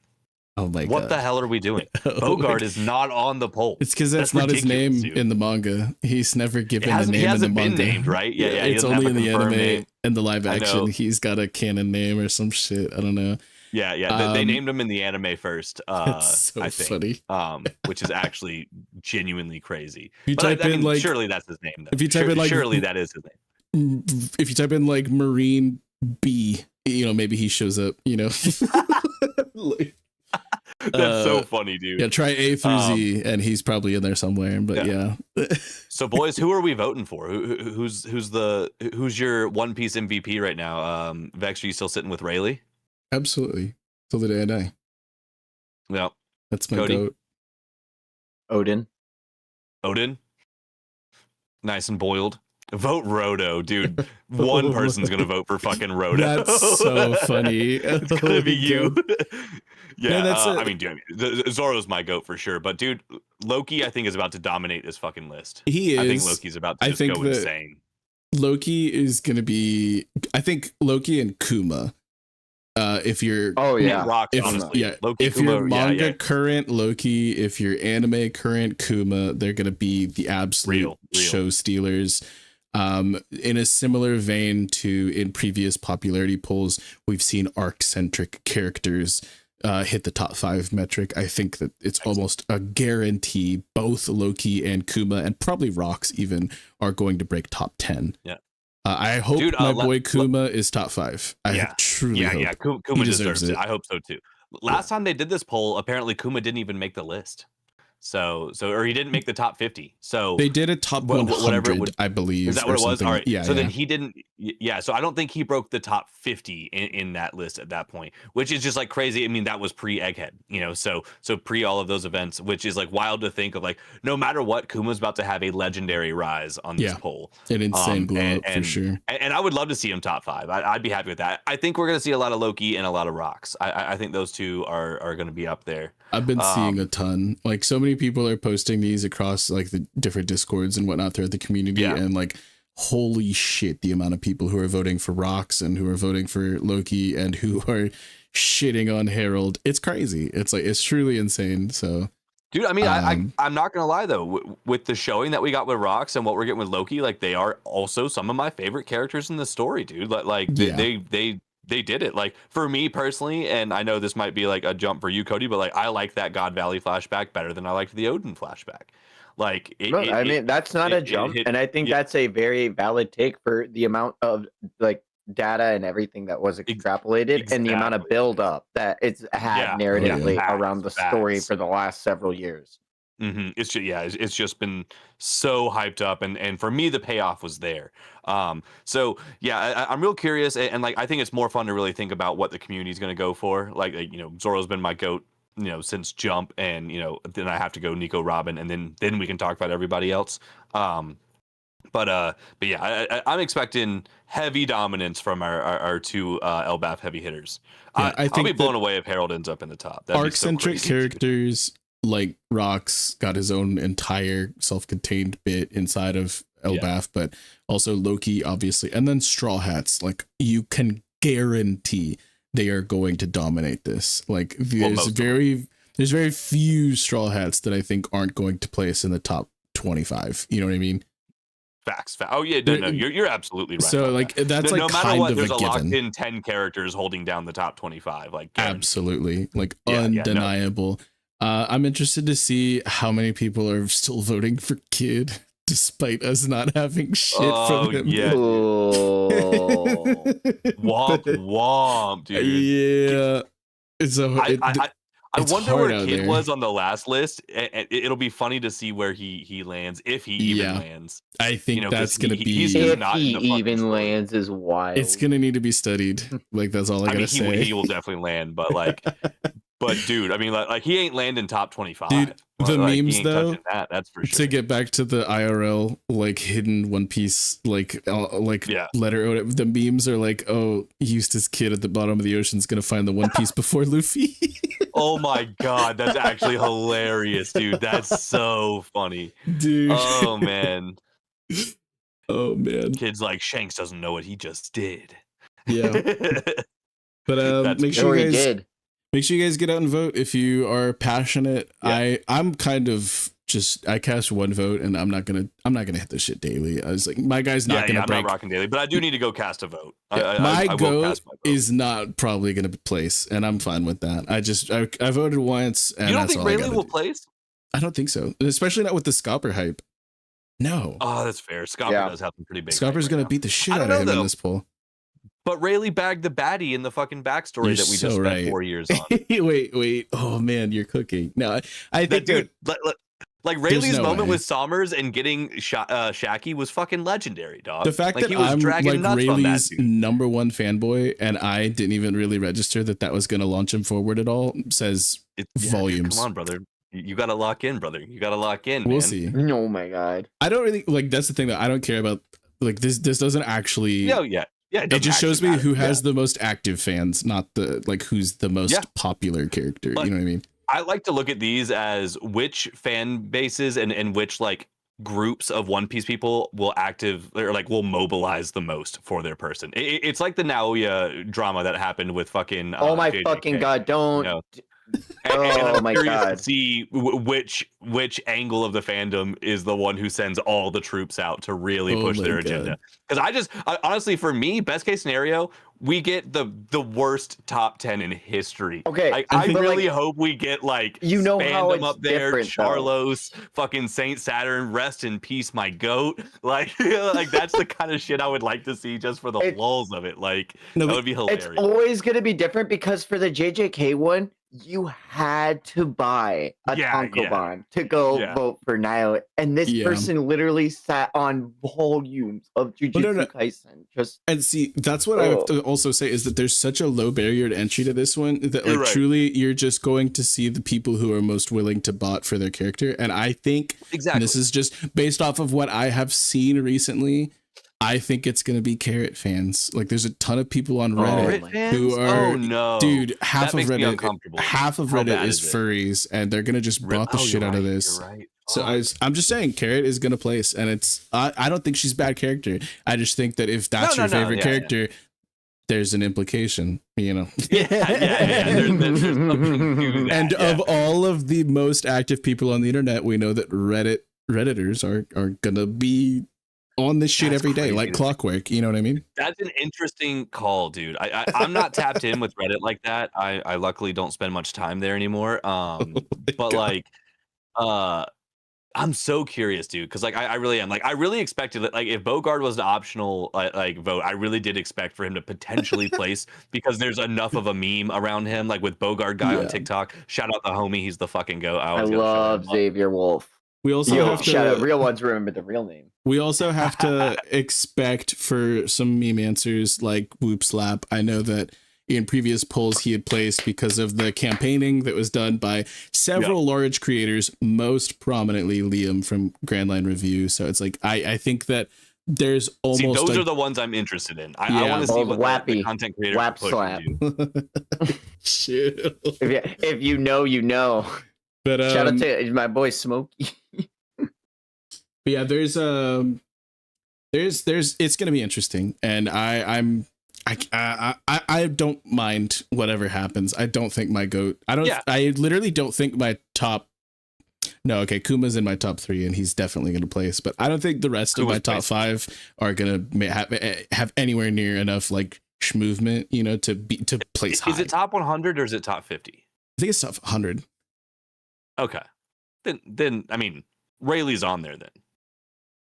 That's Hashtag Carrot Top crazy. 5 That's has been crazy. trending. Yeah, That is wild. I'm telling you, That and is- it's like What? How did I not know about the carrot agenda? the What is carrot interesting agenda about was that? most prominent throughout Wano, and like Naturally. I mean, naturally. and but as every single panel that we've gotten post Wano and moving through and whatnot, it's just I don't even dislike carrot. I don't, but I dislike carrot. Yeah, fans. no, it's no shade to carrot, but like, you know, just what's up with your hard drive? You know, what's that hard drive doing right there? That's crazy. He just went out and said it. He You said just it. like he Oh ripped the my. Band-Aid off. It could be Oh my anything. It God. could be anything. But guys- I'm just asking questions. We got to talk about the SBS because there's a Yeah. few big things to go over, and I don't think Cody Dude, I still has haven't been. finished everything See, from it. Like That's Oh, so brother. we might get his real time reaction to certain things, like the fact that Oda confirmed that it was not Shanks who talked to the Gorosei, What? and it Oh, I was am aware of that. Shamrock. I actually have a meme. I thought I sent it to y'all. If I haven't, I'll put it in the chat right now for y'all. Because I was pretty happy when I sent this. So rat allegations are I'm- dead officially. I'm so hyped that Oda is actually answering good fucking questions right now. Like the questions he's been answering in the last 2 SBSs have been pretty solid fucking ones that just finally shut up an entire fucking corner of the One Piece community.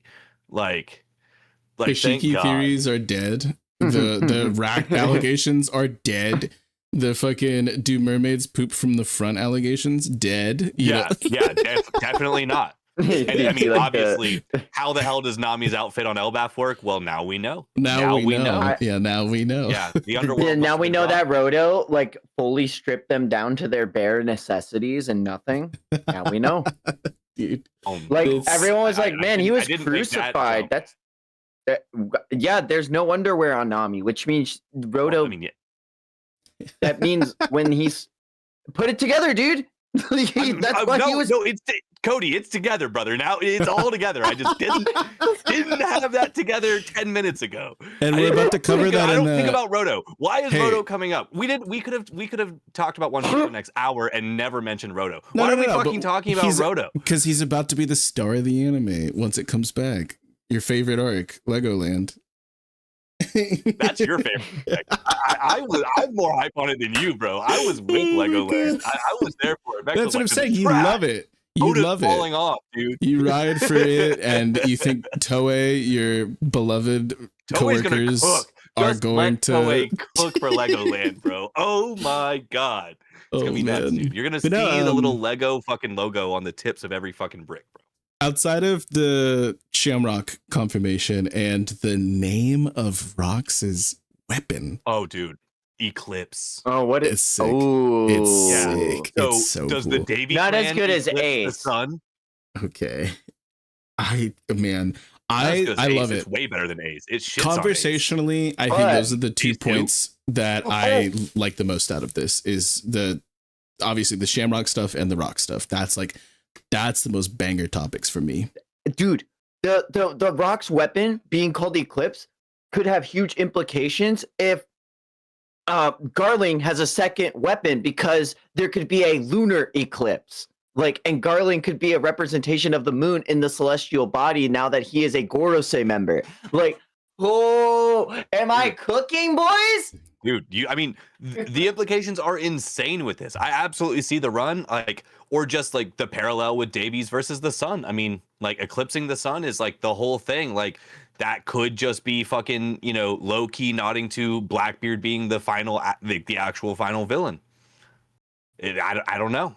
But there's a lot of things that we could big brain about it, but it's mad interesting no matter how you cut it. And with Garling having all the moon aesthetic, dude, I see you, bro. Like, I see you. Hell yeah! Yeah, no, that's huge. This is like, I wonder, because they're not gonna make Garling Saturn. You know what I mean? Like, Yeah. Like, No, I get what geography you're saying. wise? What's really interesting to me too is or just Saturn, like that planet, like representing that planet now. Mhm. I see you. Yeah, They're like just I gonna think he'd be give like the the moon. Yuki form to him. He's gonna have a different yokai, I think, also, right? Yeah, I believe. I think that Yeah. as well. So, but like, I want him to be like the moon from Majora's Mask, and then like Oh my Majora God. has to repel him. And Yeah. Fuji's just like, fucking Oath to Order starts playing. Like, but no, I the think ancient giant, like Loki has to push it back. Oh, what's really interesting to me, and I bring well, this up Loki as can just often. fly us to the moon. I bring this up as often as I possibly can. Is the place that apparently Blackbeard is born is called Shadeport, and like obviously in Eclipse, yeah, there's like a whole umbra, Yep. like the dark like that it casts and what. And I'm just like, Mhm. it's just so cool, like the theming, given what we know about like Blackbeard specifically, and like his whole darkness like stuff. He's literally got the yami yami, but and then contrasting the sun theming that is so thick throughout the story and whatnot. It's like I just think that's just a beautiful talking piece, you know what I mean? Yeah.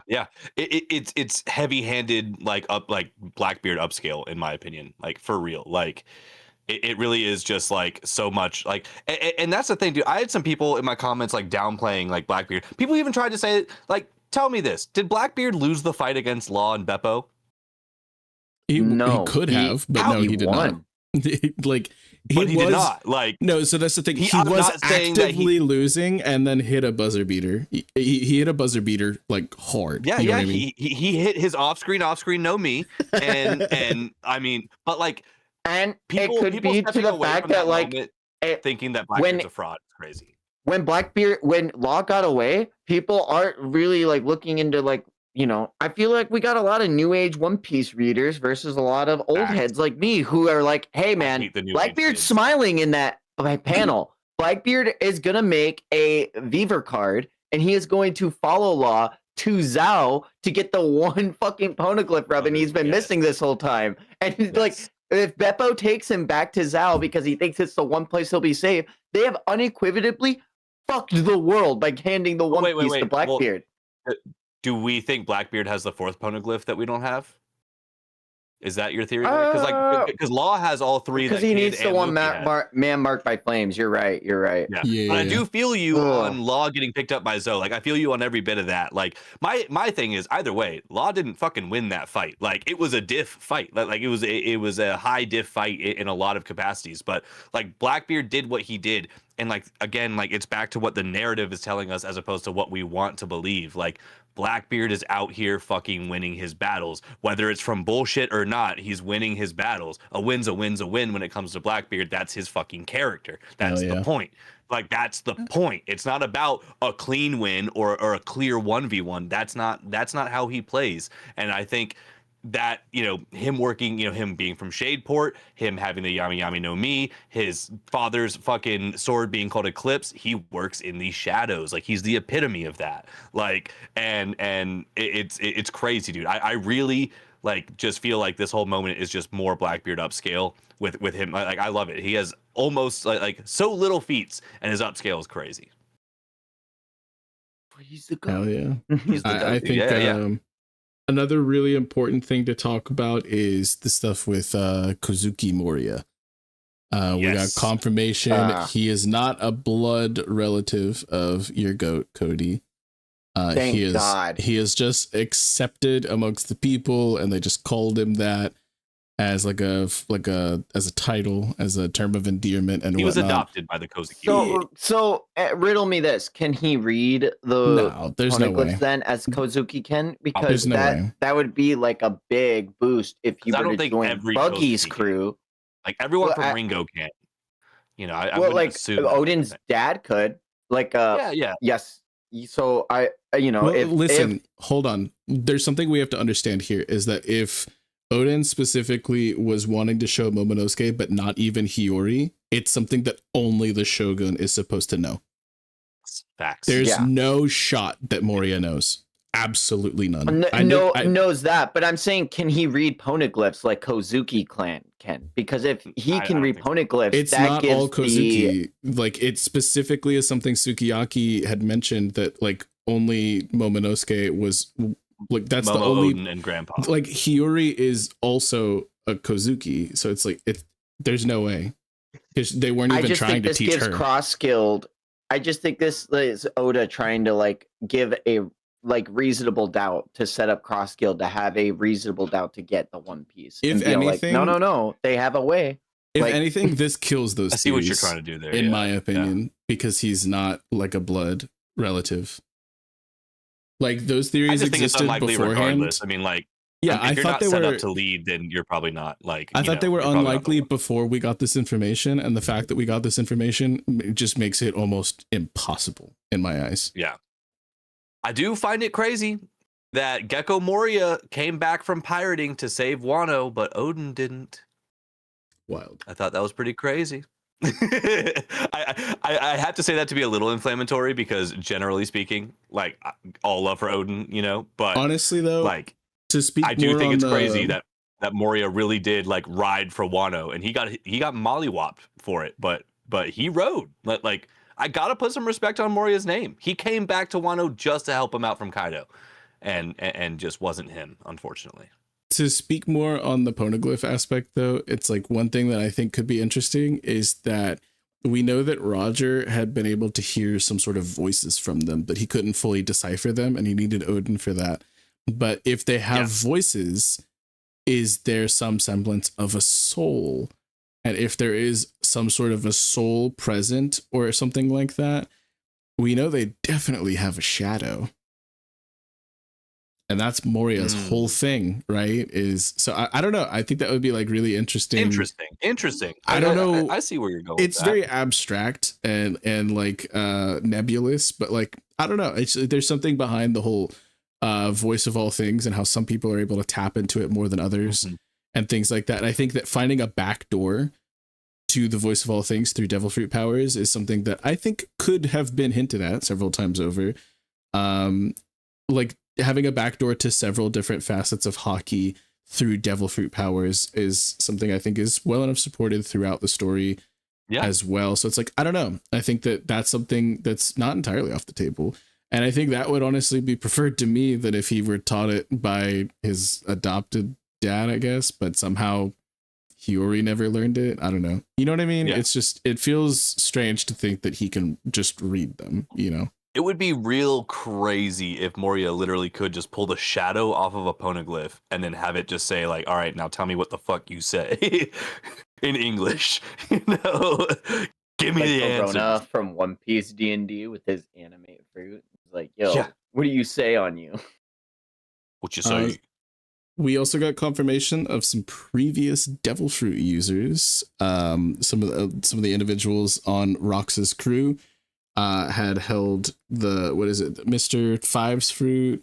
Mr. Five's the bomb fruit. Yeah. The magnet fruit, and then the horo. The horo. Yeah. So it's like a whole bunch of these things that we were noticing in our brief moments with some of the Rocks pirates that were fan theories confirmed. And like, that's sick. I love seeing like and he even mentioned that like, I don't know if it was on the translation, but the wording was like, he's like, I don't like to limit how these powers can get used. And because this guy's fingers were so fat, he can't pick his nose, but he was still able to make bombs in other ways or something. I was like, that's sick. That's so cool to think that like, it's truly up to the mind of the devil fruit user. It doesn't matter what we've seen somebody else do.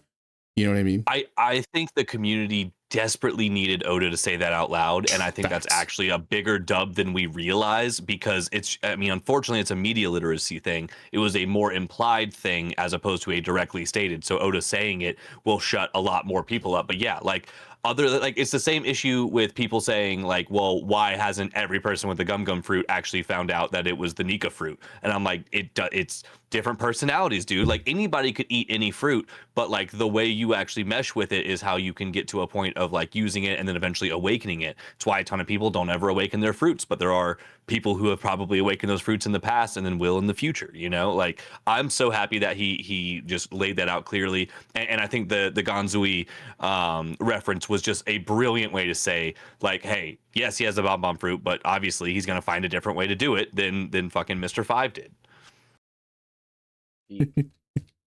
Sorry, I'm laughing at Shady in chat. Yeah. That's my favorite agenda to this day. I love it. The legendary Jika Jika fruit.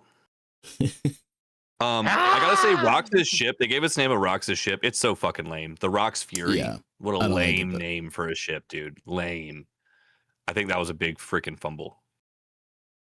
Yeah, I'm not that big of a fan of it, personally. But I mean, it's not like they could have just literally never given it a name, and I'd probably feel the same about it. You know? Exactly. Yeah, it by no means retracts anything from. Yeah, it's no Oro Jackson. Yeah, you're think that's a definitely cooler right name. about that. I think that's a you're cooler fucking name. right. You damn It's a right. way cooler name. It's my goat Roger. Yeah. It's no Yogi Poo. It's no Yogi Poo. I feel like we should talk about it. We got a very interesting panel that I think the One Piece community is also yet again misunderstanding is the Yamato good timeline, bad timeline moment. Cody, have you seen that yet? Oh man, Yeah. I'm not gonna lie. So it looks like when I first saw it, I was like, "Is this AI?" Like, it looks like AI. It looks a bit off. Like the art doesn't look right to me in like at least the top iterations. I guess maybe I can see that. Maybe. Yeah, it looks a little janky. I'm just saying. And with the obvious implications of a lot of fan theories being supported through it, I was like, is this fake? Like, I was like, are we sure? Like, I really just think this is being misinterpreted. Like, my biggest thing with it is, like I don't think this takes anything away from Yamato's identity. And of course, like the big headline here is Oda confirmed that Yamato isn't a trans character, which I think is objectively wrong based on this. It's not saying that Yamato hasn't gone through like, like identity, like dysphoria and things like that, like not dealing with things that a trans person could go through. But at the same time, it's showing that Yamato, after all the events, has been able to like find themselves, who Yamato is outside of who Yamato looks up to, and can actually just be themselves. And I think that's a really good play. That's the problem people are having. I thought people were having a problem with Yamato in the good line already being a pre-established member of the Straw Hat crew, meaning that Yamato at some point during the main canon timeline will join the Straw Hats. Yeah, no, that's I thought that people was are the hype main about. problem. People are hype some about people, that. some people are hype about that. There's a lot of outrage. Well, there's a lot of I didn't see outrage for that.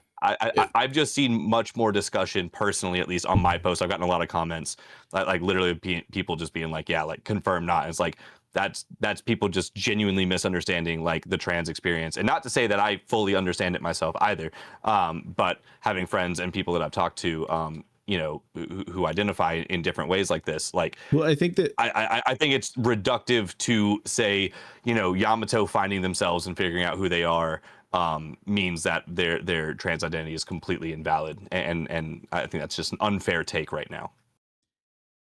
Yeah, I think that there's obviously what is seeming. I think that it's meant to be depicted as like an overbearing and almost unhealthy obsession with being somebody else. And so overcoming that as a part of your character arc is something that I thought was expected, but some people just want to see what they want to see out of a story. And I think that that's reductive, and I think it's not fair to the character Yamato themselves. It's not fair to Oda, especially, right. But like, I think that it's so dumb to think that this is something more than what it was meant to be. And like, I don't know. I think that you're valid if you find representation anywhere in media, but being any sort of vocally outraged about it being, I don't know, like debunked or like shaken in some like way, it's like you're always gonna have the character arc that came before, and like this is like not even like, I don't know. I think it's just a silly discussion entirely. And I don't want to demean people's feelings about it, because it is a serious issue and it's a nuanced debate, but people are not approaching it with nuance and not with good faith, not even remotely good faith. And I think that that's just ridiculous. The real side of it I'm seeing is not necessarily like the people saying that like their ability to identify with this person's been taken away, but the people who wanted to dunk on anyone who was saying like, Yamato is a man, like saying that statement. People are like, nuh-uh, nuh-uh, nuh-uh, for all these reasons. people who are like, "Ha, gotcha." Now Oda said, and I think that's where the reductive take is coming from. It's your favorite two words right now. Oda said, right? Dude, yeah, I've been yapping about that so freaking much, dude. The law one's just driving me insane. Yeah. But I want to just like point out the fact of like Yamato created like this identity for Yamato kind of came through a trauma response, and Yamato becoming themselves and finding who they are as a person separated from Odin or their ideals is growth from trauma that they have been dealing with their whole life. And I think that is the important story here, that all of these other buzzwords and keywords and things are getting in the way of. And I think that is the glory of Yamato's character. Like no matter how you cut it, Yamato went through a horrible traumatic experience, used Odin to find a way to pull themselves out of that traumatic experience and make themselves better. And now that they got on their feet, using that crutch, they can let that go and fly on their own. Yeah, they were literally stunted and imprisoned and starved as a child and could not develop into their own character, and they found this like superhuman superhero type of it's like when children pretend to be Superman at the like on the playground and shit like that. Like it's and you know, not every single kid on the playground grows up still thinking that they're Superman, and that's fine. That doesn't take anything away from like that childlike whimsy that they held. You know what I mean? Mm-hmm. Exactly. So yeah, people are dumb. People are dumb, dude. People are dumb. I found that wild. I thought that was actually a really, really good thing. One of my favorite things that Oda does in the SBS is good timeline, bad timeline. I just enjoy that. Like it's a fun gag. Like it's a fun bit. And to go back to the part that I think is really cool about this, like it is interesting that it seems that Yamato is destined to be a Straw Hat now. Well, and there were people who were completely ignoring these other like good timeline, bad timeline, like far cries that we've seen from other characters, and they're like, oh yeah, well this character never got one, so that means that they're not going to join, and they're going to join. And I'm like, no, like Carrot got one, Vivi got one, I think Bonnie got one, like we've seen like Ace got one, and I'm like this doesn't it's just I get that there's anything. Like trying to use this specifically an SBS inclusion as like fuel to fire for your theory or to debunk somebody else's theory. It's just silly, dude. Like it's invalid. There's conversations that can be had absolutely based off this information, but like this isn't airtight. Like this, like don't try to debunk somebody else's like Nakama theory by using this. And if you want to prop your own theory up on it, I mean, sure, I can't stop you, but that doesn't. It's a weak leg, though. It doesn't make it much more valid. Yeah. Well, with this, it could easily be one of those things of like, in theory, you could just work your brain around this to be like, yeah, by the end of the One Piece story that we're going to watch, Yamato doesn't become a part of the Straw Hats. But maybe sometime post Luffy being king of the pirates, Yamato hops on the ship and fucking hangs out with him for a bit. You know what I'm saying? Like, it could literally be just like that. So at that point, is Yamato an official Straw Hat or not? Like, you know, in what timeline are we doing this? It's a nothing burger conversation, in my opinion.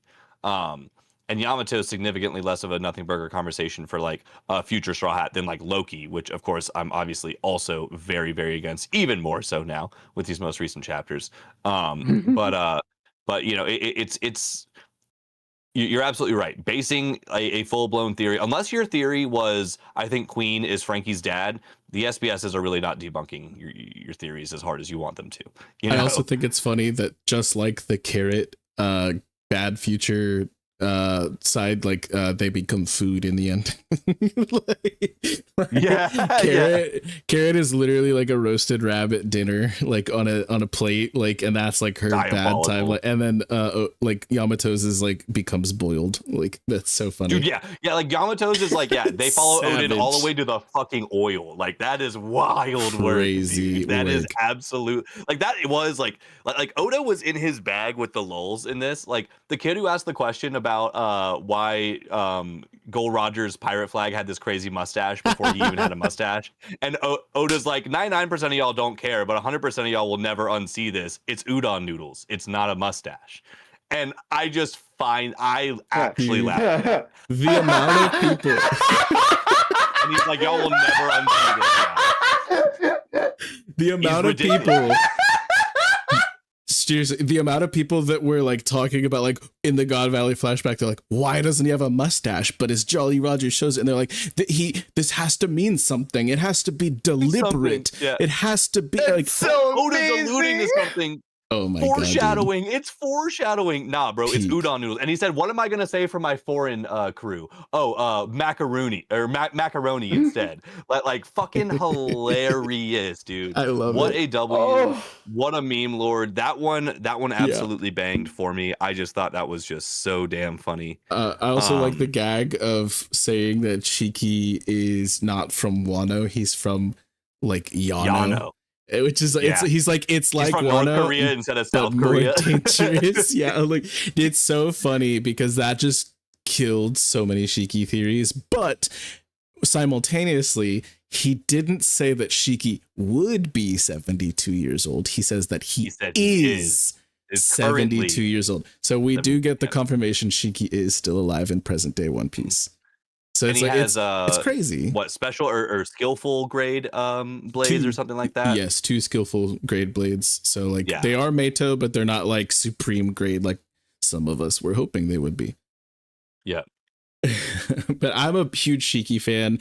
I don't think he fits back into the story currently, but I would love to see it. Same thing as NL, you know, like I think that I would love to see NL return, which we saw some people talking about in chat earlier, but I just don't see it happening right now. You know what I mean?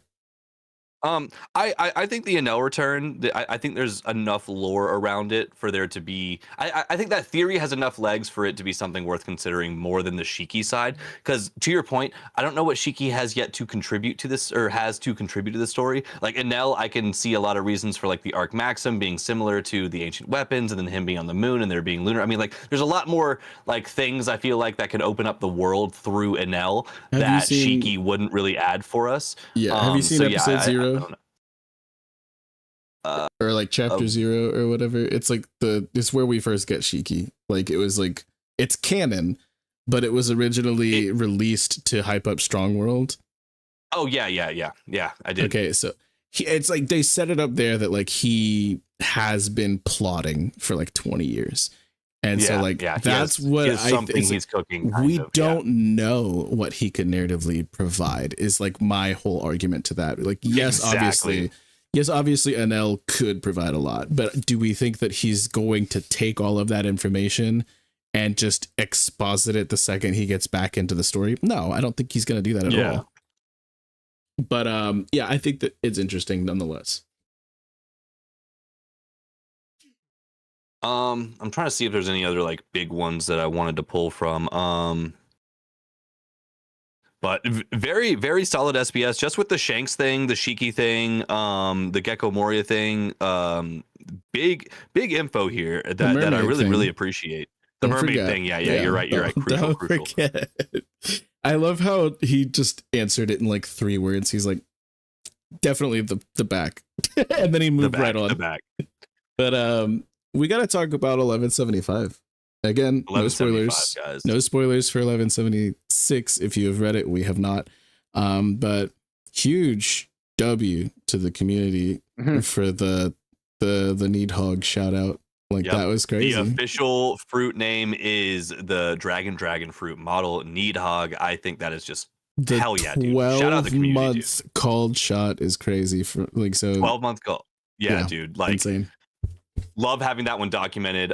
You know, being relatively new, being a new gen for this One Piece thing, like, you know, being able to cook that up with the community and talk about it so long ago. And like actually have people on YouTube. Like this is my first time having people on YouTube go back to a video of like a year ago. They're like, dude, this shit aged like fine wine. Like, holy shit, like you called it.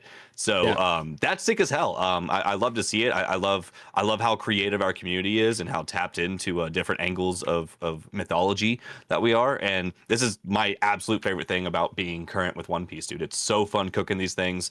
And honestly, most of the time I don't even want to be right because it's way more fun when Oda, you know, gives it to me in a way that I don't call. But this one was just brilliant. It was fantastic. So, and Loki, dude, he's sick as fuck, y'all. He's so fucking cool, dude. He's so cool. With that last panel, we obviously see that Emu has recognition of the Needhog. And so like, that's why I think I even went into your chat and said it when you were reacting live on your Twitch, link in the description, is that like, there's 100%. Like I'm fully on board that the Needhog, the original, is what's present at the very middle of the mural on the top of the tree. Yeah, it for just has sure. to be. It just Of the has Harley to text. be. Yep. Yeah, it's got to be that dragon in the middle. It genuinely has to be. One thing that someone put in my chat real quick before, and we'll go back to the serious stuff that I just can't stop thinking about though. Like, and I understand a lot of this is like our real world implications and not like inverse implications, but Emu says, I see. So the Needhog, that's where you were this whole time. As if you didn't know that the ancient Norse dragon fruit was on Elbaf, the place of giants where the fruit is most useful and like benefits the most of like. I feel like that one would be a little bit obvious that that's where it was. And especially if there was something ridiculously strong enough to defeat Harold all those years ago, like, bro, of course the Needhog fruit was over on fucking Elbaf. I feel like that's low key obvious, but maybe I'm just being a little hard. Low key. I think Low that key. I don't think it's a given. I think that because we know that Ragnir has been protecting it, like we can assume that pretty much no previous kings of Elbaf have actually consumed it. Yeah. And it has just this hasn't been being consumed in like 800 years or something. Yeah. I think longer. I don't think that we're talking about. So like specifically it was mentioned that this original figure was present for Nika's time. And we have to understand that that is different from Joy Boy's time. Oh yeah, for sure. We're talking 3,000 plus years ago. I'm thinking thousands of years of this devil fruit not being eaten. Versus, that's valid, and that's super valid. Yeah, versus with the Nika specifically, another fruit that has eluded them. That's only 800 something years. You know what I mean? So I think since the last known user, at least. Yeah, I think that it's not too. I think that it's totally understandable that Emu did not fully know that this was here, although you could have like theories and stuff. Yeah but that being said, we have God of War canon in One Piece space. That was I've been waiting to talk about that. Like, dog, big ups. He has a sword and shield. There's a sword and shield that Nika had. I'm big ups. I've been on this shit for like over a year, and then I love that like it's not even the sun god fighting the war god. It's the sun god like squaring up on Ratatoskr, like, yo, dude, I'm gonna fuck you up. And the war god's like, hey, that's my boy, get off him. Like he's like ready. It's like a bar fight. It's so good. I absolutely loved everything about this chapter. Like getting hard confirmation on like the other gods that have been prevalent since Skypiea, like been hinted at here left and right. Like how have you guys been feeling? Like these are huge reveals coming in. Dude, I'm geeked on this chapter. Like I said in my stream, like this is probably about as close to a 10 out of 10 chapter as you can get, as far as it had information, it had moments, it had big reveals, it had, we got like an amazing Sanji Zoro moment, like Sanji coming in clutch with his first notable thing that he's really done on Elbaf. But like, how the hell did we not think about just using fire powers to stop fucking Sommers? I didn't come up with that, at least, and I hate myself for it. I'm a fucking idiot. Yeah. But Luffy's fucking moment, I mean, like, dude, Luffy is so lit right now. Like, Luffy and Loki are such a broken duo because Luffy's able to grab fucking lightning that Loki produces out of the sky and just do Dawn Thor rifles on motherfuckers. Like, that was crazy. And him grabbing a bolt of lightning out of the sky while saying, that's Zoro, remember the name, he's with me. Bro, I ascended, bro. I ascended in my moment because Zoro's my goat, and that's Luffy just putting as much respect as you could possibly put on his name after he saved a bunch of children. Legendary. Peak One Piece. I think that for me, with all of the Sommers like hate fodder panels, and then like the Straw Hats kind of flexing, and like Loki being big, all of that was cool. But for me, just like the monologue at the end where we hear about like the specifics of the lore of the fruit was like what was really interesting to me, specifically the part about Ratatoskr just being like, you know what, I'm just gonna put myself into this hammer. That is the biggest moment of this chapter for me specifically. Dude, finally some info on how the fuck these inanimate Devil fruits objects work. seem to have devil fruits. Yeah, I'm so ridiculously curious about that happening. And like the fact that we just got this like kind of seemingly throwaway dialogue, like, but it's not, it's huge. And we all know it's huge, but like, it just is just this thing that's just believed to have happened. And we need to know the mechanics behind it. And that's what has me the most geeked about this chapter. And I have not been, I don't know. I think I've given like 4 like 10s in all of Elbaf, and that includes the flashback. This is not one of them for me, but it's damn close, I would say. I apparently I'm a harsh critic, and I'm fine with that. That doesn't bother me at all. I'm not mad at it as long as you rank it high. Yeah. I only had one nitpick with it, and it was Zoro turning into Speedwagon for a second, going, Luffy, now that you're in giant form, now you can definitely grab everybody. And I'm like, okay, yeah, we all knew he was in giant form, Zoro. Shut the fuck up. Like, shut up. We really needed a panel for this. Some of the dialogue is a little wacky sometimes. Like whenever Garp and Roger were like comparing hockey levels, I guess. On God Valley. We just had to slam our conquerors into him full force. Who says that? Full force. Who says that? Like, I don't know. Like, I get that also. It's just like, to me, it's a small nitpick from a little like panel. That it's like, if that's my biggest nitpick, that's a phenomenal chapter. Yeah. Mm-hmm. Like, so I lost my train of thought. Sorry. No, you're good. Well, shit, real quick. My question, and I've had this for a long time now, and I'm kind of malleable on it, but I've been leaning towards the concept of like Nika never having been an actual person, and it's all like mythology and concept and stuff that's kind of just been embodied throughout the years. And that can now bleed over to this potential warrior god as well. I'm not sitting here saying that I'm standing on it, but like the whole story is, based on the tale, like the warrior god had Ragnir and also had his boy Ratatoskr. He fought Nika. Ratatoskr, without its master, chose to inhabit the weapon instead. That sounds to me like people misunderstanding the mechanics of this world, kind of like, magic is magic until science proves, what it is, kind of thing. So like, I'm kind of curious as to if this is, if we should be taking this literally, or if it's still, just real like mythos that's kind of been misconstrued and like dampened over time. How do y'all feel about this? I think nothing's off the table. So like that absolutely could be the case, but me specifically, I do think that Nika existed as an individual, and if there were other iterations along the way that kind of aggregate to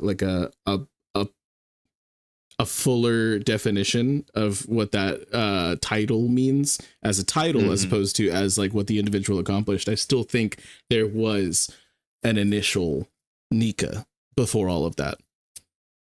Yeah. No, I hear you. And I'm not 10 toes anyway.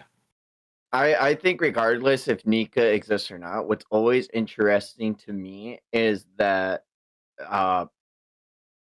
Joy Boy has become such a less and less talked about name, and that they are two different figures, and that we have hard confirmation that Joy Boy walked this earth for sure, because his name is etched on those poneglyphs. Not the red ones, but his name is etched on like the regular sea stone poneglyphs that were set out to let the story. Well, and we have people old enough in this verse to know Joy Boy.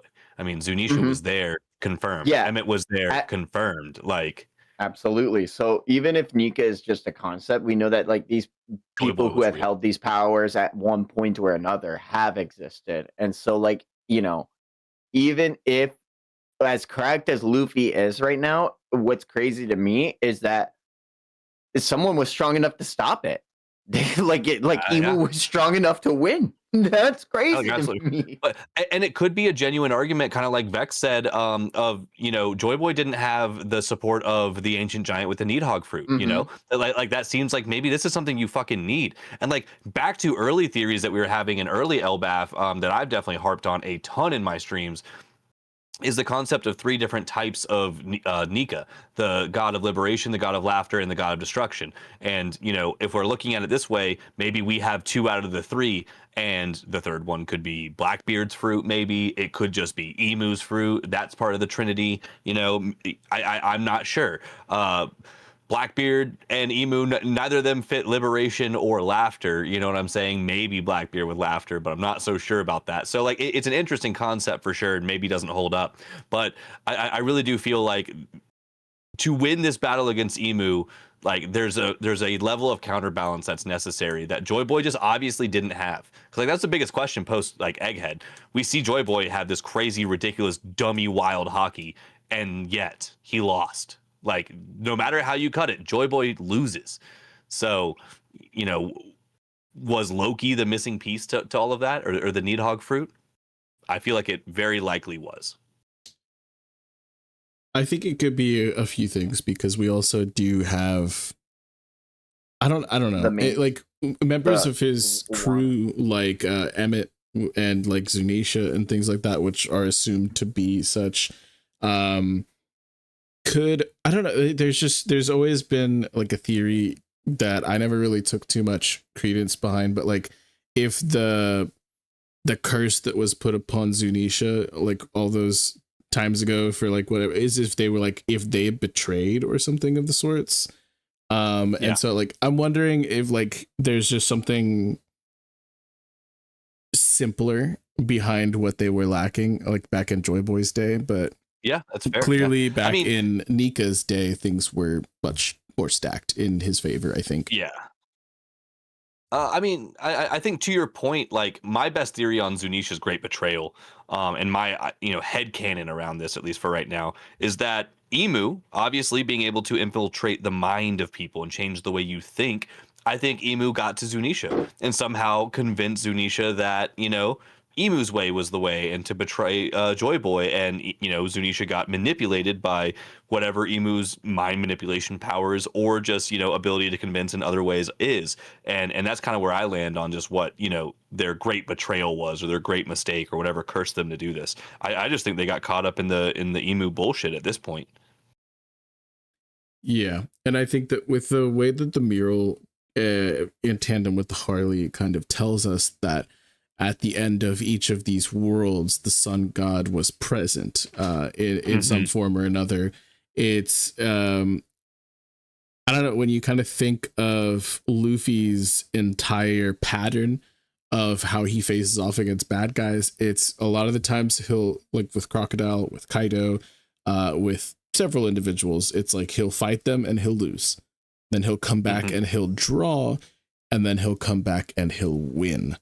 And so I don't know if that pattern is something indicative of maybe like what we're getting along. So maybe Nika did get stomped on even more so than Joy Boy. And like, I don't know. It's possible, like, we truly don't have enough of the information, but I think that the times, all of the occurrences that with all of the different like Nika prototypes or Joy Boy like archetypes that we've seen throughout the story, like Roger, Long John Magnum.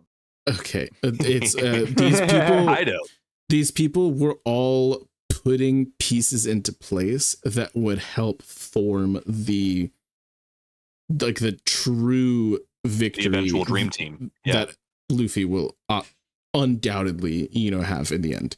And I think that without Roger doing everything that he did, we'd never get there. Without Joy Boy doing everything that he did, we'd never get there. And so there's this like, it's about this like passing of the torch generationally throughout the centuries, throughout the eons of even forgotten history. Decades. There you go. He said it. But I think that like that's the only thing that's setting Luffy apart from these other people who came before him, is that there's just been so much more working for him as opposed to against him. Yeah, no, agreed. Like, and that's crazy to say because the entire world systemically is opposed to pirates and everything that Luffy has been fighting for. But like we've seen it. But the world was created to snuff out pirates who were the thing that could eventually stop them. And we've seen like him like liberate these islands and how they truly show that when they're not like under the pretense of the world government, that they truly do agree with him. Yeah. No, I think the biggest thing that we can take away, like when anyone asks the question of like, what's different about Luffy than Joy Boy? Why didn't Joy Boy win? I think no matter how you cut it, all love to Joy Boy, but he failed somehow. Like we have to say that surely he obviously failed somewhere. And I think part of it is just not being able to unite the entire world against this government. I think that is the number one thing. And it's the most obvious thing. It's the Occam's razor thing. Like my hot take right now is I kind of don't think that Luffy will ever get outright stronger in a clean 1v1 against Emu. But through Luffy's abilities and his ability to bring the entire world against Emu, like when you look at the mural, it is every race and person and type of person on this planet that we've met versus Emu and 5.5 guys. Like that if that's not showing us directly that the sun god Nika will liberate the world and bring the world to motivate the world to fight for themselves. It's the same thing that Dragon's doing, like revolutions don't start because someone came and saved you. It's because you fucking decided to change your lot in life, the position that you're in. And that's what Luffy and Dragon, like Luffy's bloodline, is doing for this world. It's liberating the world and putting them on their side. So when the time comes to fight back, everyone's going to help. I think Smash Ultimate, baby. Everyone's here. I think it could also come down to the ancient weapons, and that like maybe we know that Poseidon was tight with Joy Boy because he wrote an apology letter to them. But like we have no idea if Pluton what side of the war they were on. We have no idea what side of the war Uranus was on either. And so like if that is like the game changer in the present day is if we are somehow able to get all three of the ancient weapons on our side. Yeah. That could be another part of it, and we won't really know until we get more context on the past. No, you're absolutely right about that, dude. Cool. Which I'm looking forward to, man. I like this stuff is crazy. I'm looking forward to that heavy, dude. It really is. The ancient weapons is something that I consistently forget about because we're so focused on other things right now. But you're right. A lot of people are they're absolutely convinced that either Loki himself is like Uranus now, or that like it's the mother flame, like the thing that was used against Leloucia and stuff like that. It's like I get both arguments. I'm not convinced. I think the Leloucia one makes way more sense than Loki, because that actively raised the sea levels. Like it did worldwide damage. That was a planetary level attack that we saw on. Well, Leloucia. There's also the conversation that the whole blueprints for Pluton thing was like kind of a mistranslation. It's truly what we had that Frankie had possession of was blueprints of a counter weapon to Pluton. Oh, really? So it's like it's not even necessarily that it was like a full recreation of Pluton. It was supposed to be a counter. It was a counter weapon. Yeah, really? So it's like there's. I didn't know that. Holy shit! That's the thing is there's a lot of misinformation about the ancient weapons specifically, and like I think that's something to be said. And there's a solid theory that's assuming that there's a counter weapon to Poseidon and a counter weapon to Uranus as well, in which the Leloucia weapon could be the counter weapon to something. And so I don't know. I don't have solidified thoughts on any of it because as an English speaking reader of One Piece, a lot of the information that I thought I had actually isn't complete. And I don't necessarily know who to trust on the matter. So I'm just going to wait till the story just kind of spells it out for me. You know what I mean? No, so valid, dude. My biggest thing is like I don't like the idea of every like ancient weapon just being a living person. I feel like that. Like, I agree. I think that's a good thing to just be a Shirahoshi thing and let her just be the one, and everything else is mechanical. And then it also like, what do they have underneath Wano, and what have they been starving this whole time? Like, I don't want to think of it as a living person. That really makes me uncomfortable. Well, if 2 out of 3. 2 out of 3 doesn't necessarily mean 2 out of 3 isn't so bad. It doesn't mean that Pluton also has to be sentient and organic and living, but I'm just saying I'm not ruling anything out if there is a biological component and it's not synonymous. Like Shirahoshi herself is obviously Poseidon, but the force, the actual like implementation of Poseidon is the Sea Kings itself. And so if like there's like a conduit of sorts versus the actual like mechanism that provides the results, that could be another thing. And so I was like, that's another theory that I've seen several people talking about, is how, and before we had Loki, people were thinking it was Isa from Skypiea, because she had like innate like mantra abilities, and they were just like, what if she is like the Shirahoshi equivalent to the Sky Islands instead of the bottom of the sea? And so it's like, I don't know. There's a lot of cool theories out there. I don't want to land on just one. I'm not convinced of anything. I'm open to a lot though.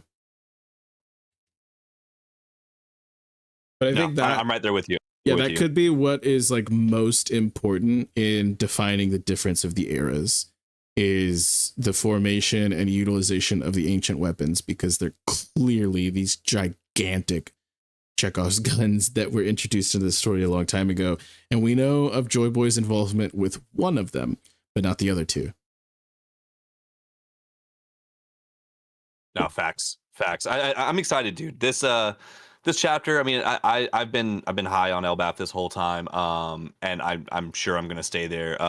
But just so many levels of implications and information. I gotta say, like, moving on from here. We gotta touch on the Sommers moment. Mm-hmm. So first off, amazing moment in general. Him getting punched, his face punched in half, and then Loki stomping. But Vex, of course, we talked a little bit about this in my stream. Cody, I'm curious what you think.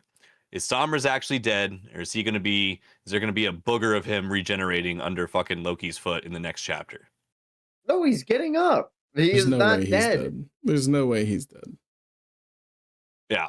I don't think so either. I'm not of the boat. I will be disappointed when he's not, but I will expect him to not. It would be. I just hate seeing an attack of this caliber and it not killing an opponent is incredibly disappointing. Best case scenario is that he has like a really, really, really slow regeneration after this.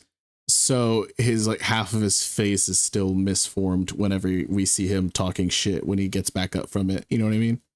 Yeah. And that's it. That is what I would expect. Like, that's classic Oda fashion, but I'm not going to deny this was a moment that left a little sour for me because of Oda's inability to commit to killing characters.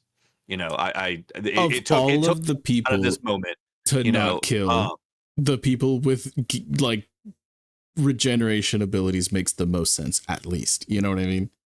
It does, except for when the entirety of this arc is focused around how to kill these individuals. And if Luffy grabbing fucking lightning from the sky and hitting him with a Gum Dawn Thor rifle, punching him in the face to where his face splits in half, and then the largest creature known to fucking history stomps on him immediately after that, and that's still not enough to fucking injure a low tier, like, I don't know. They can't. They're not using Conqueror's Haki. It's like calling him a low tier is also like not. A bloodlusted. We don't know. Not fair.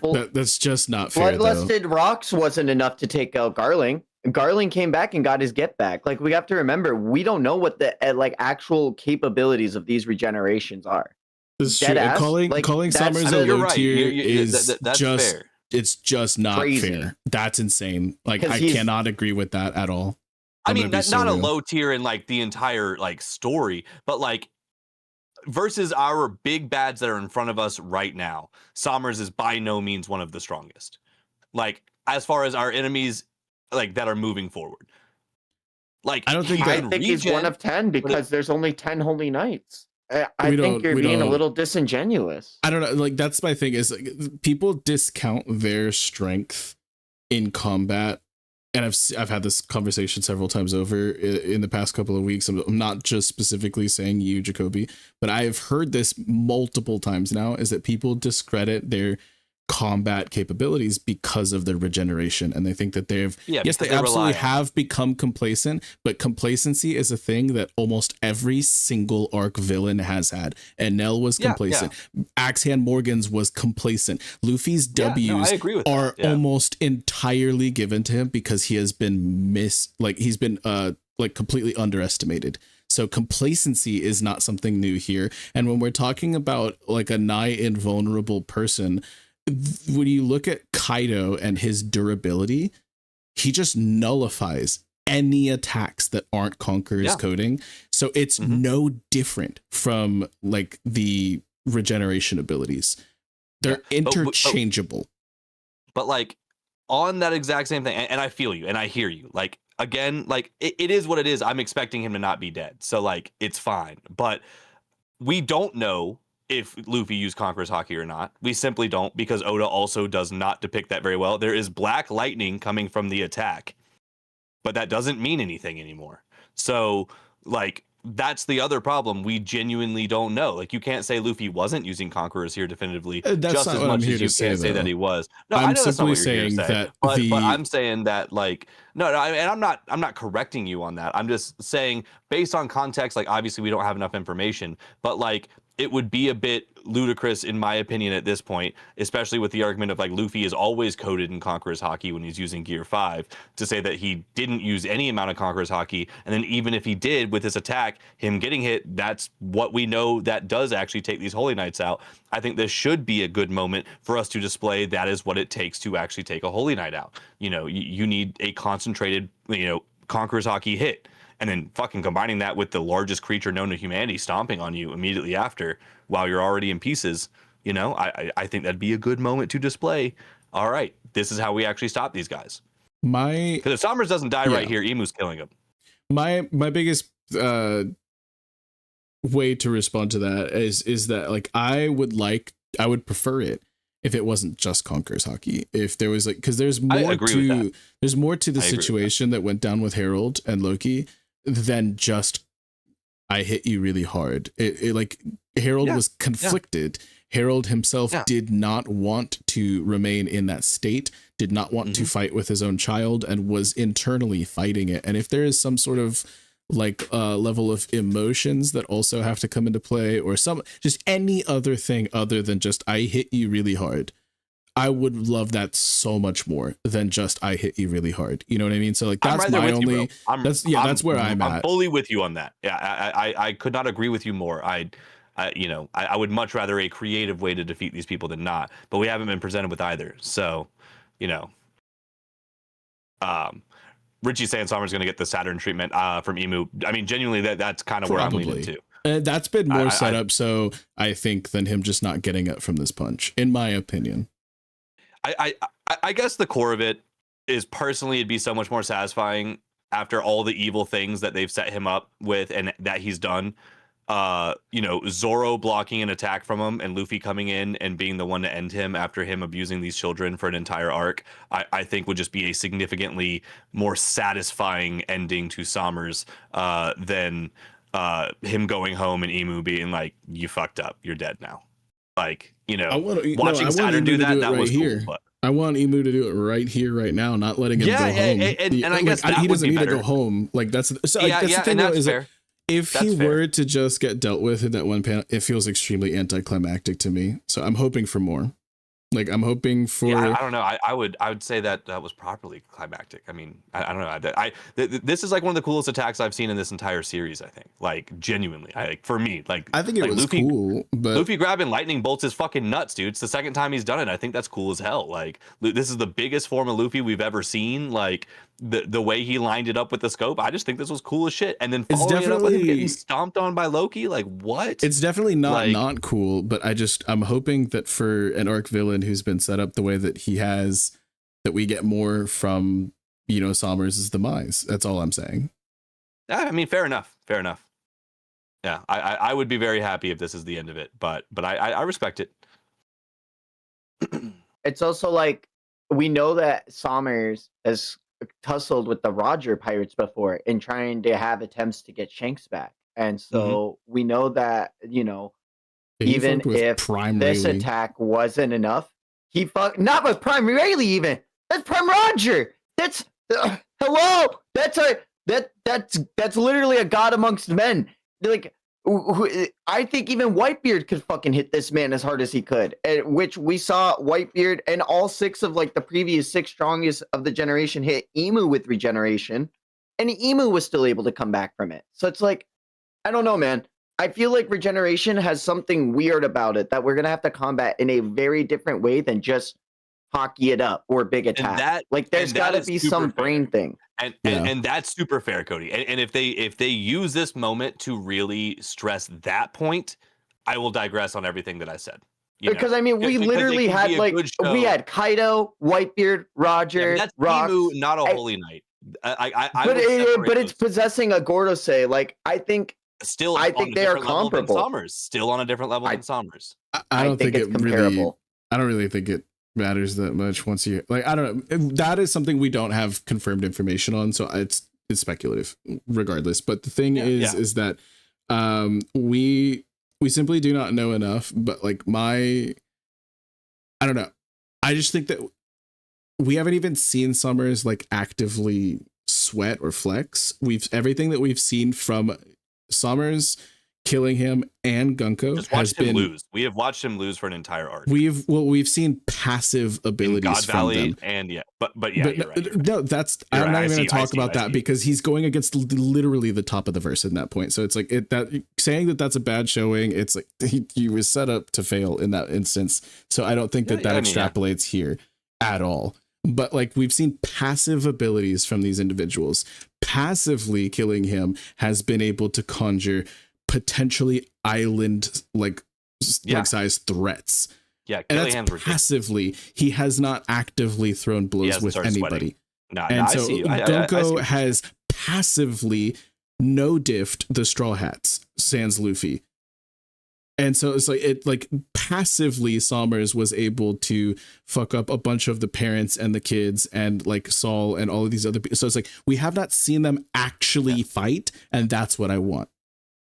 I mean, that's fair. I'm not saying they're not strong. I don't want that to come off as me saying that they're not strong. They're obviously they are the biggest threats that we've dealt with at this point in the story for our Straw Hats. Like we definitely have. And you're right. Oda's done a great job of not putting anybody in a point of actual struggle who would have a chance. Like we haven't seen Zoro go all out. We haven't seen Sanji go all out. We definitely haven't seen Luffy or Loki go all out. And because of them, none of them being on the battlefield, outside of Scopper Gaban being the only other threat to these guys, because unfortunately the Giants just are a completely and utterly non-issue to the fucking Holy Knights. Like I do see what you're saying. I definitely see what you're saying.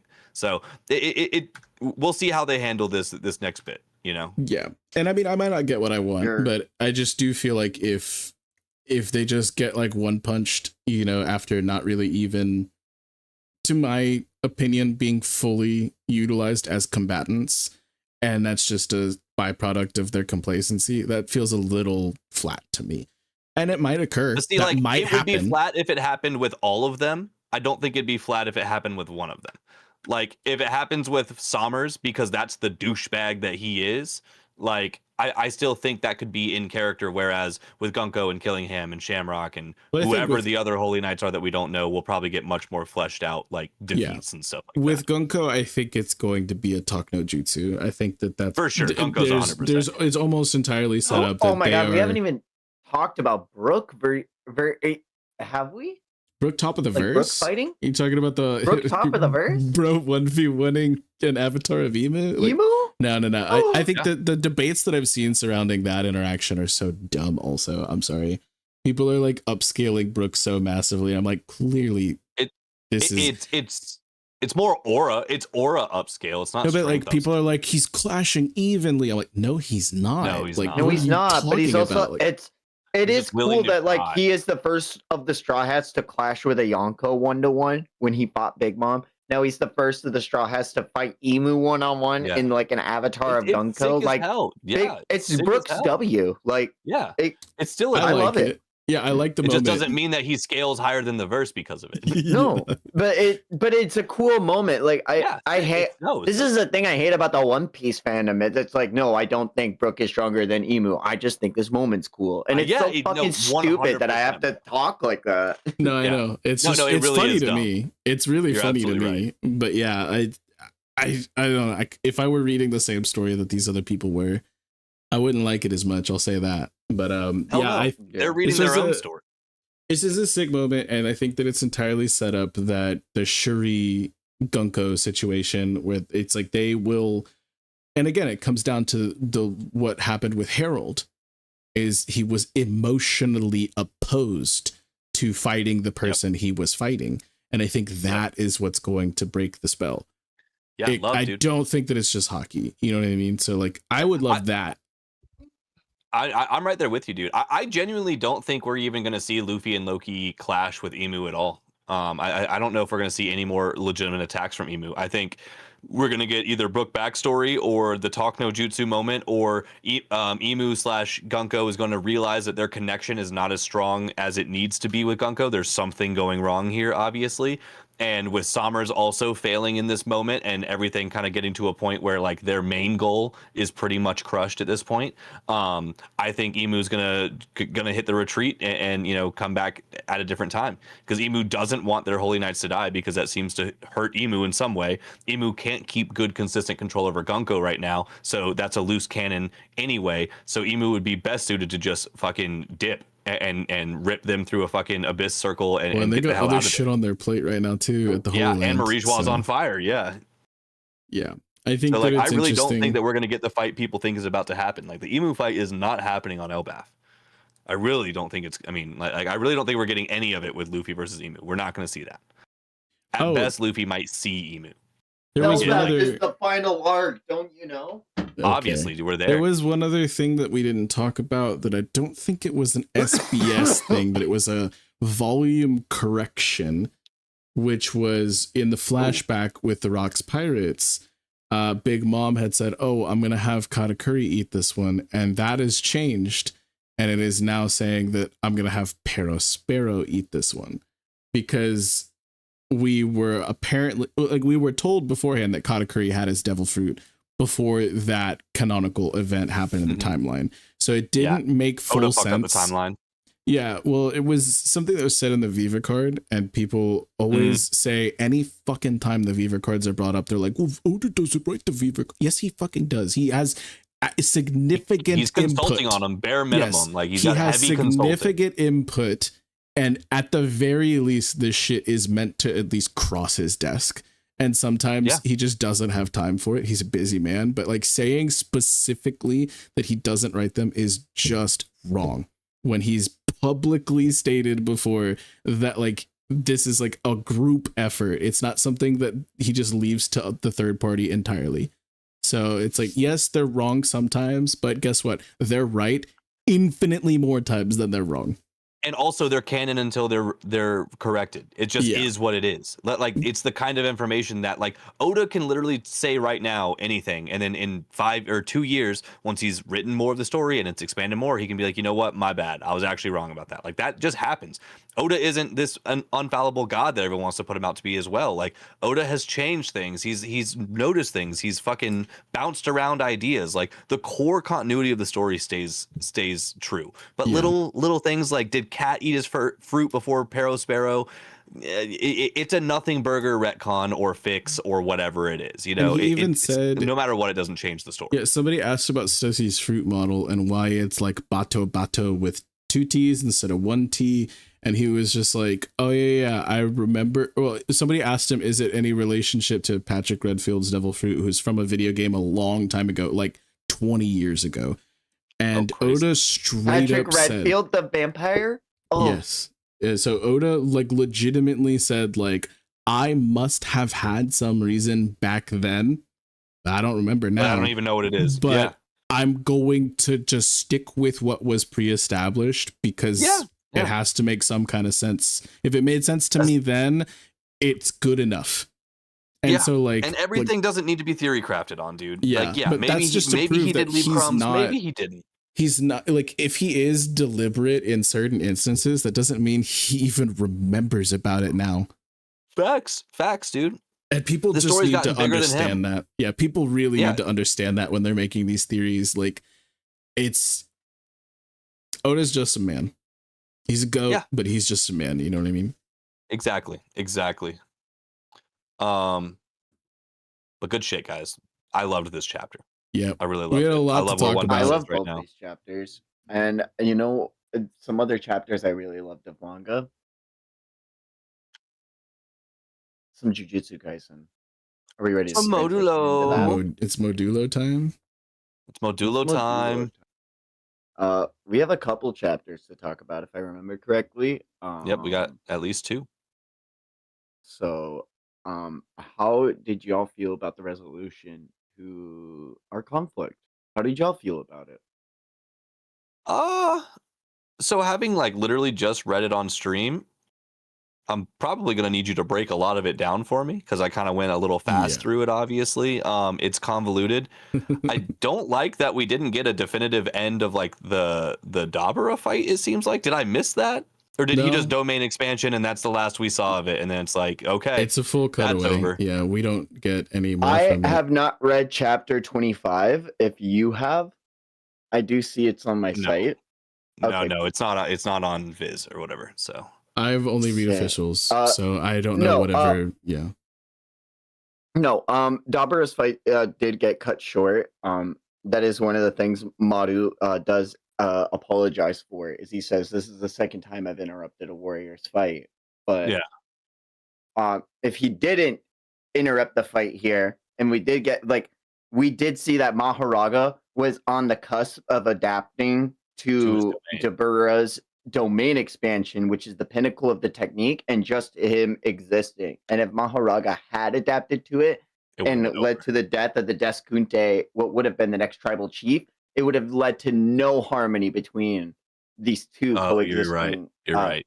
So having to stop this fight. So Maru is the one who stopped it? Maru is the one who stopped it in order to give Dabura the rope so that he could break the curse from his sister and save her. And so he sends Dabura home, and then he heals everyone in the cast and pulls a Rene rebirth, which we all love. We're all Naruto fans. Yeah. I don't want to hear anyone give any shit about this. Do we love it? Do we all love it? I don't care if you love it. I loved it because we get one of the coolest lines, I think, from Itadori Yuji and Maru at the same time, which quoting Kanto Nanami, quoting the GOAT Higuruma, who just got his debut in the latest anime episode, but you've got it from here. That's a peak JJK to me. Him just casually just walking away and being like, "You got this." That was tough, dude. That really was. And then Maru like actually like having to come to terms with like, yo, I'm really gonna fucking like take all of the energy from everybody. I thought I was ready, and then all of the rest of his friends showing up next to him and his brother. Plus Yuka being there. Peak. I was like, Where the hell are we? Is dead. this just all in like a mind space? Like that's what bothers me about this. It's in between dreams and reality, in between life and death. Still, we're in a metaphysical place. Yeah, like the place that Kenjaku was at the beginning of the Calling Games. It's the same place. Yeah, the space between life and death is a dream, and it's a curse. So like they're existing in what seems to be a life between before what you reach is paradise and what could be considered living. And that's where Mahito was residing, waiting for, basically purgatory. Think about it like there's barrier techniques, and like, you know, Tengen and Kenjaku were like naturally adept at creating these, but I feel like this is like a natural place that exists in between like the barrier of life and the barrier of death, conceptually. You know what I mean? But then like in the following panel, it just shows all 4 of them standing in the sky, like with the buildings around them and everything. So they are physically all together.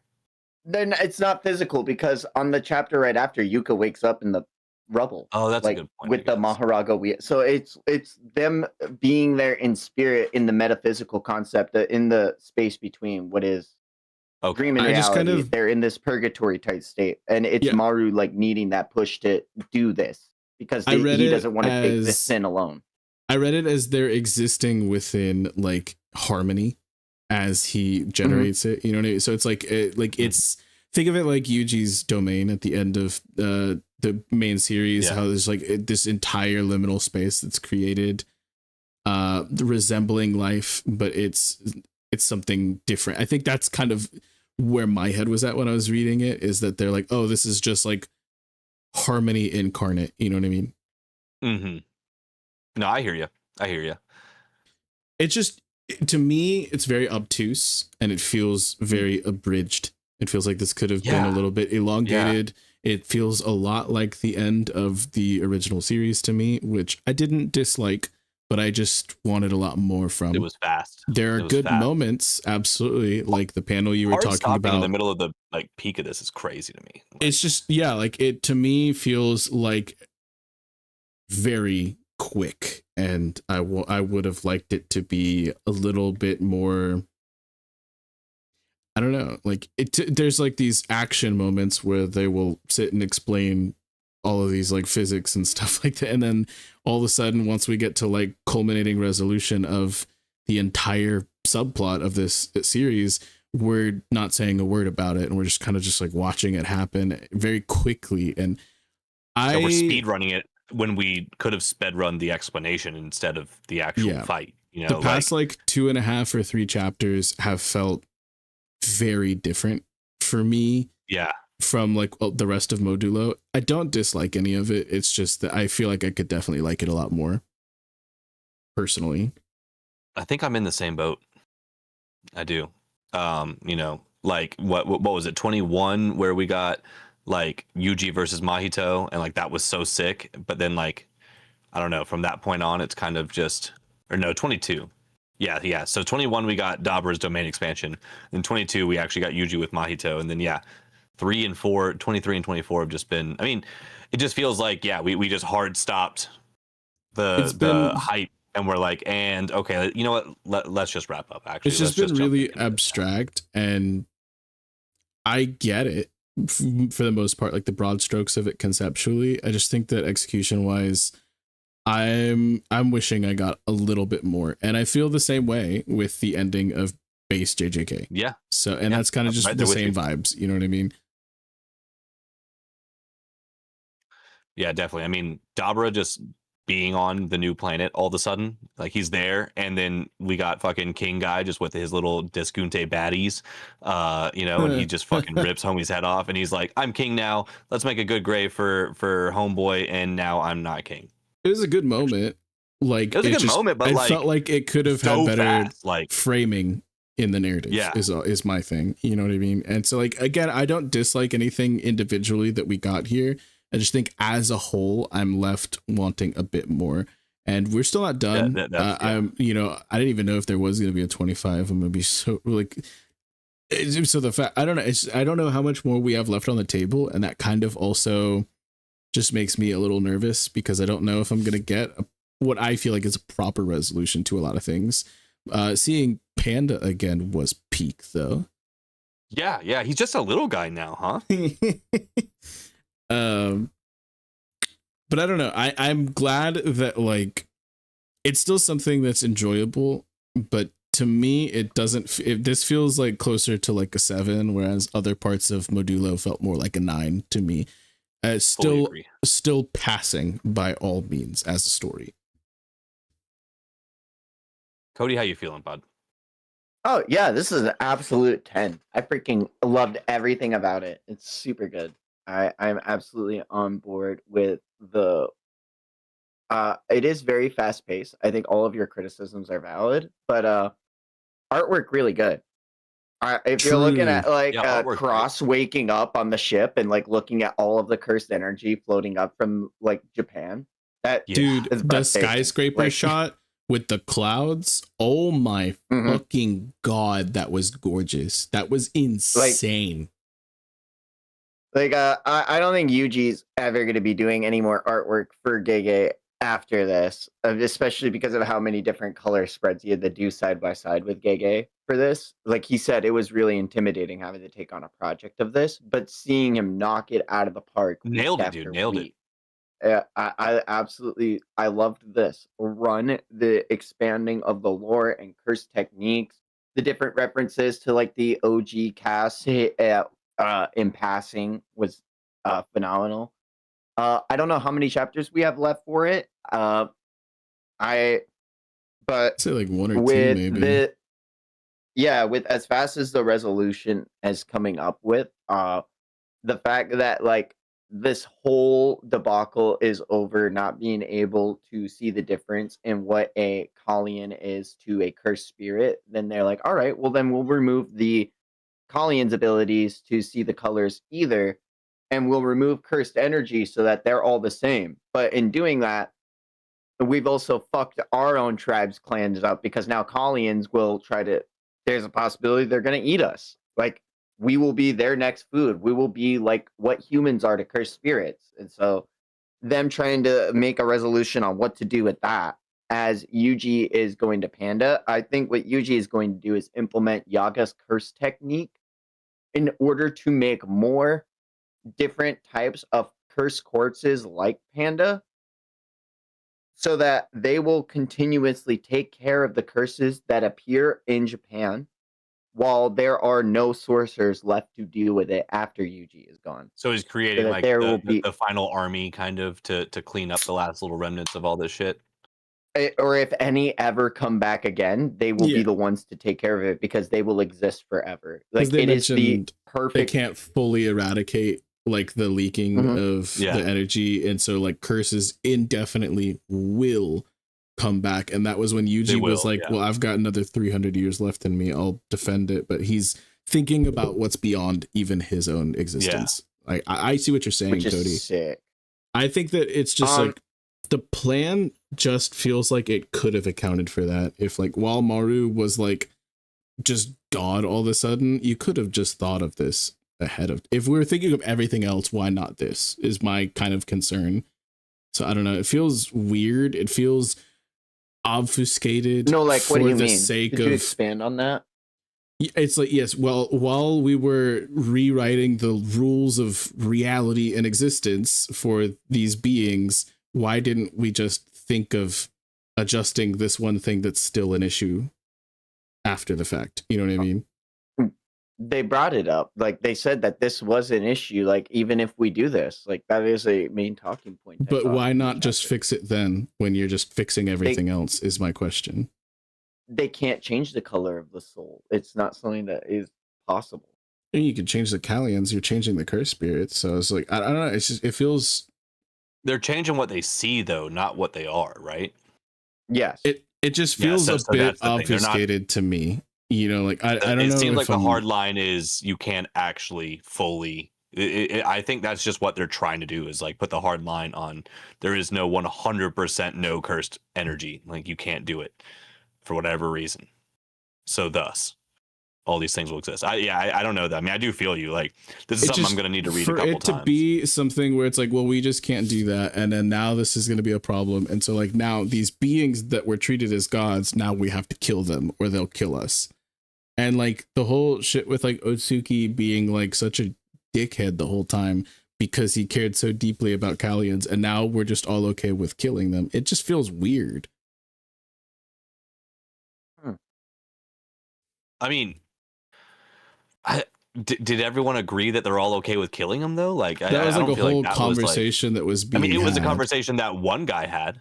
That one guy I said think we're gonna have that's- to get over it and start killing him. You know, I wouldn't say it was. I the think consensus. that was what was brought up at the very end of the 24 is that Yeah. he said, honestly, I wasn't sure what to do. And I wondered if I should take the Callians' lives along with the cursed spirits. If they're going to eat our children, then we can't maintain that current relationship with the remaining Callians. So if Yeah. we have to eventually treat them like livestock, I thought I might as well, but I couldn't do it. So it's like, he says he doesn't know what to do, and he's literally asking all of the rest of his tribe who are religiously entangled with this because he doesn't want to take away their freedom or like the right. He wants to ask them what is the right decision, what is their opinion. Yeah. And like they even what I really love about it is that while Maru and Cross are giving the speech at the very last panel on that page, they have tears in their third eye like welling up. Like they truly have ruminated about this, and it's not like a decision that they came to easily, and they're still like having to deal with the consequences of it. And kind of like in Doctor Who, when the Doctor, what a crazy reference that Lucas isn't here for, but when the second incarnation of the Doctor, Patrick Troughton, is like excommunicated from his planet to have to go to Earth, like these people have literally already said, nah, we already knew that we can't live here anymore. We've already planned to live out the rest of our days on Earth because of this sin. Like that's crazy that they've already resigned themselves to it. I love this kind of storytelling. I've really loved everything about Modulo, and it's just I'm here for it. It's been really good. I'm hopefully its ending leaves me as satisfied as I was with JJK, because I was very satisfied with that, but it is moving quite fast, and I think you all have valid criticisms with this series. I think even if it ended in like the next chapter or whatever, I wouldn't write this off as a bad story. I obviously had a fucking blast like reading it with you guys and like just doing this and like, you know, being current with something JJK related, which I, you know, had yet to have a chance to do. So like it's been a great time. Would still recommend, even if that was like low key the last chapter. You know what I'm saying? Like I think it was a good time. I think we got to see some really fucking cool things. But yeah, you know, it does feel like it's just, it's speed running the end. And I would have liked a little bit more time, especially because like in theory, if there's room for 5 more chapters, you know, in theory with that whole 30 chapter kind of thing, or even if there's room for 3 more, I think they could have spent more time with just that. So, you know, I would like to see more, but at the same time, it's not over yet. So I ain't judging it completely yet. Still a would recommend. I'm like teetering on like 8 and give or take 1 point on the scale right now. It's like, do I want to give it a 9 currently? No, but I could, depending on how things play out. Do I want to give it a 7 currently? No, but I could, depending on how things play out. But I think it's solidified itself in the above average to really good skew of things. You know what I mean? In my honest criticisms. Modulo. It was a proper continuation of this story. I'll definitely say that, especially for it being so far in the future. Hell yeah. Man, we were so back, y'all. Like, JJK Thursdays were so back. Like, we didn't have leak culture, it felt like that. Do we want to call the shot now? How many chapters are left? I'm saying like 2. Yeah, I'm right. 3. Yeah. 3? Yeah. I'm going to stick with 2. It really feels like we're there. It could be 1, but yeah, I want to say 2. Yeah, like I'm saying 2 for fucking cope, but like I think 1 is actually, I mean, like that felt almost like the end right there. I'm happy. Like if it's we're not, saying what like, we want, 40, but like let's be realistic. It's closer to 2 than 40. It's, you know, like. Well, to be honest, now that they've already resolved the big fights, it's not even that I want 40. I really would rather go back 2 chapters and, you know, see what the fucking domain expansion for Dabra does. Like, what a freaking edge that was. Like, that's crazy. Like, hey, that's at wild least we got to the edge, something. And it's not Hikari versus Arame, you know, where it's entirely that's unshown in the series. That's fair. But that's a really good point, actually. I'm not, but at the same time, I don't want to come off as a Debbie Downer. You know, there's things I would change, but I'm still stoked on Modulo. And the art is sick. Dunks on Gege. Wild. Cody's face. We got another 1 or 2 things to talk about before we get into homework discussions, and then we got a game for you all. I have. Oh my god! You guys watched 86. We're not there 86. Yet. I have very few things that I am willing to currently say about Kagurabachi because Jacoby. Hey yo, no, I'll say some shit right now. Jacoby needs to catch up. Holy shit, dude! Isn't part 1 This is crazy that no. Part 1 ended, and most mangaka would take a 3-month break to start their next part of their manga. Nah, we're in it. We're in it. We're here. No breaks. So all gas. We're literally already back. Well, we had one chapter of like It wasn't even filler. It was Even when just we a had a side break, story. we still get more Kagurabachi because enough time has passed. Yeah, we were eating. It was like, imagine if you boiled down like all 50 something of the Yamato cover stories and made it into a chapter. It was like that, but better. Hell yeah, dude. It was really good. So we got one like side story chapter, and then we're immediately into part 2. That's And sick it's as fuck. fucking goated. I'm like, when I'm saying I fucking shouted, I knocked over my goddamn computer chair. I punched my mic stand on accident. I was like, dude, this is insane. I immediately went into my Discord, link in the description, to talk with some of the Bocce bros about it. Like, holy shit. I cannot wait. Hokuzono's a goat, a fucking legend. God, I hope if we figure out like immortality, he's the first one. Like, I'm just saying, this story's so good, dude. Oh No, my I god! need to start, or I need to really dive in. I've started it, but I need to dive in. Like we really don't deserve Hokuzono as like a manga. So like, many. I've never like their seen first somebody. manga, right? Yeah. This is their first breakout. And it's just going crazy, dude. I love to see it. I I will be there so soon. many theories. I put all my reading into Boruto for you guys. Still didn't fucking make it. Imagine somebody hitting Turn Back the Pendulum, but it's not right before Aizen's about to have his fucking fight. Like, they actually hit it at a perfect fucking pace. Like, this is actually insane. We're getting Turn Back the Pendulum, and like, but the best better. part, it's way better. It's insane to say. Like, I don't get it. We don't deserve Hokuzono. I just like so many of the questions. It's so crazy because questions that I have about the future could be answered in this. Dude, I don't want to say too much. Like, I truly just want you and anyone in chat who's not on board to experience this shit. It's so good. I was worried at the end of part 1. I'm not even gonna lie. I faltered. Forgive me. Holy shit, we're so fucking back, dude. I love to hear it. I love to hear how hype y'all are on it. I can't wait. I can feel the amount I'm missing out, you know? I'm like literally losing sleep thinking about it, dude. It's insane. This story has a stranglehold on me. Nah, dude, that's sick as hell. It's like that and Fate, dude. Y'all are gassing me up for it. I need to get there. I'm just well, you know, there is something we did get you in on, though. There is something you did get me in on, though. And I'm actually kind of hyped to hear your thoughts. I'm stoked to talk to you guys about it.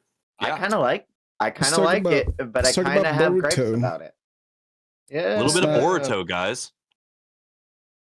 I'm genuinely putting like 2 feet forward. I'm making the proper effort to consume this series because Cody said that as a Naruto fan, you're doing yourself a disservice by not checking out Boruto. And for any like background, I have watched the entirety of the Boruto anime. And then I picked up the manga from where that left off. I actually went back a little bit just to get like my sea legs about me. But I am now on chapter 23, I think, of Two Blue Vortex. So I'm not fully caught up, boys. I apologize. I really wanted to be fully caught up for this, but it just wasn't in the cards for me.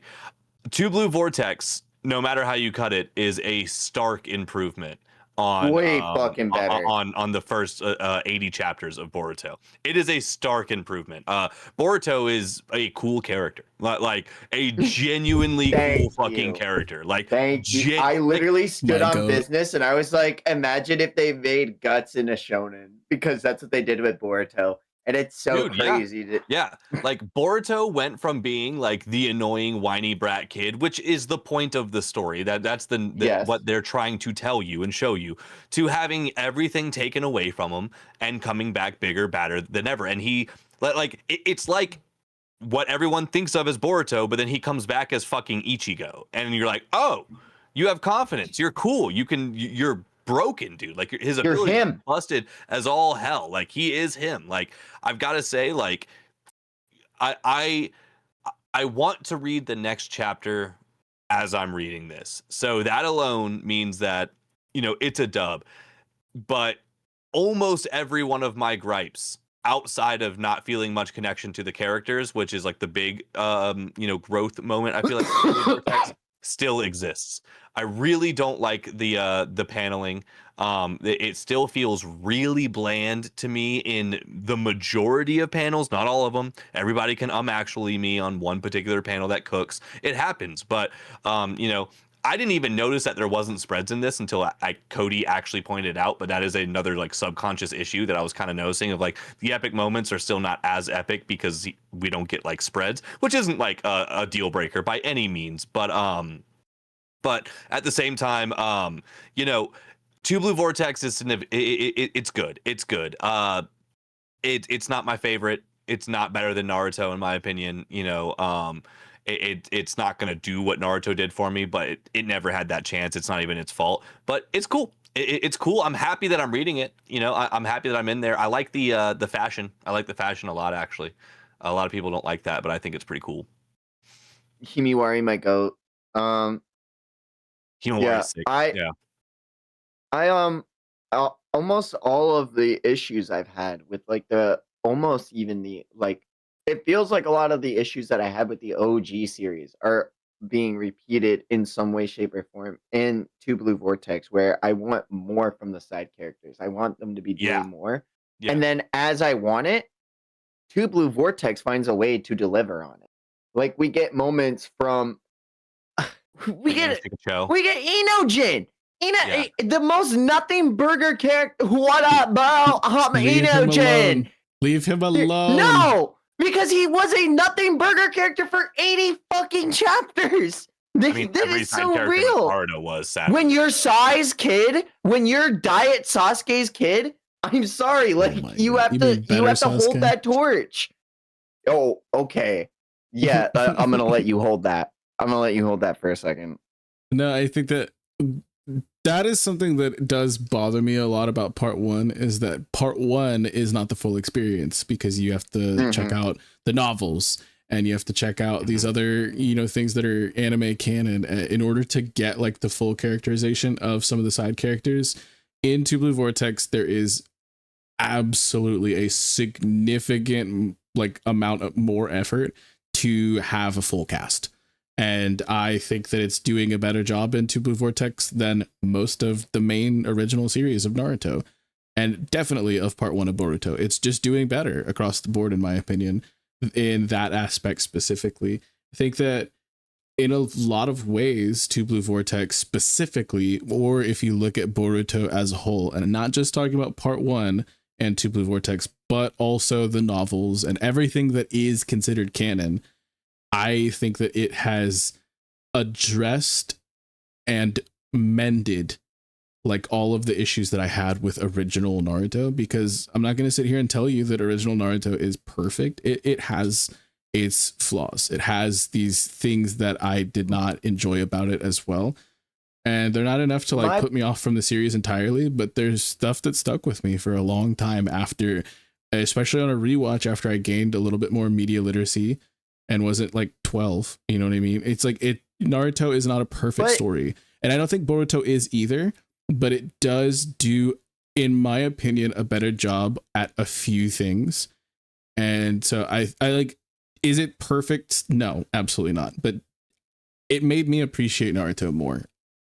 And I think that's like, great. I want the manga to be structured better so that I don't need additional material like a light novel or other novels to consume after the fact. Two Blue Vortex is hitting that. Which specific light novels are you talking about? Are you talking about like the Kakashi Gaiden and the Sakura one? I think there was a Sasuke one too. Weren't all of those out before Boruto entirely? That's not entirely true. So there are like 7, I think, light novels that were out in between the original series and the Boruto manga started. And of all of those, I think 1 or 2 of them were adapted into the anime. But there were novels. The Sasuke versus Dinosaurs one was. That's the Retsudan, but like no, and then there's also the Steam Scrolls one, which was adapted in, but there's also novels that came after. So there were things that were in the anime only, not in the manga, that were they had novels come out after the episodes did. So parts of the anime that were technically filler have been canonized. Word. Yeah. I've watched most of the anime, so I've probably seen all that. So there's like content then. 6 more novels that are legitimately canon that you would not know of if you only read the manga.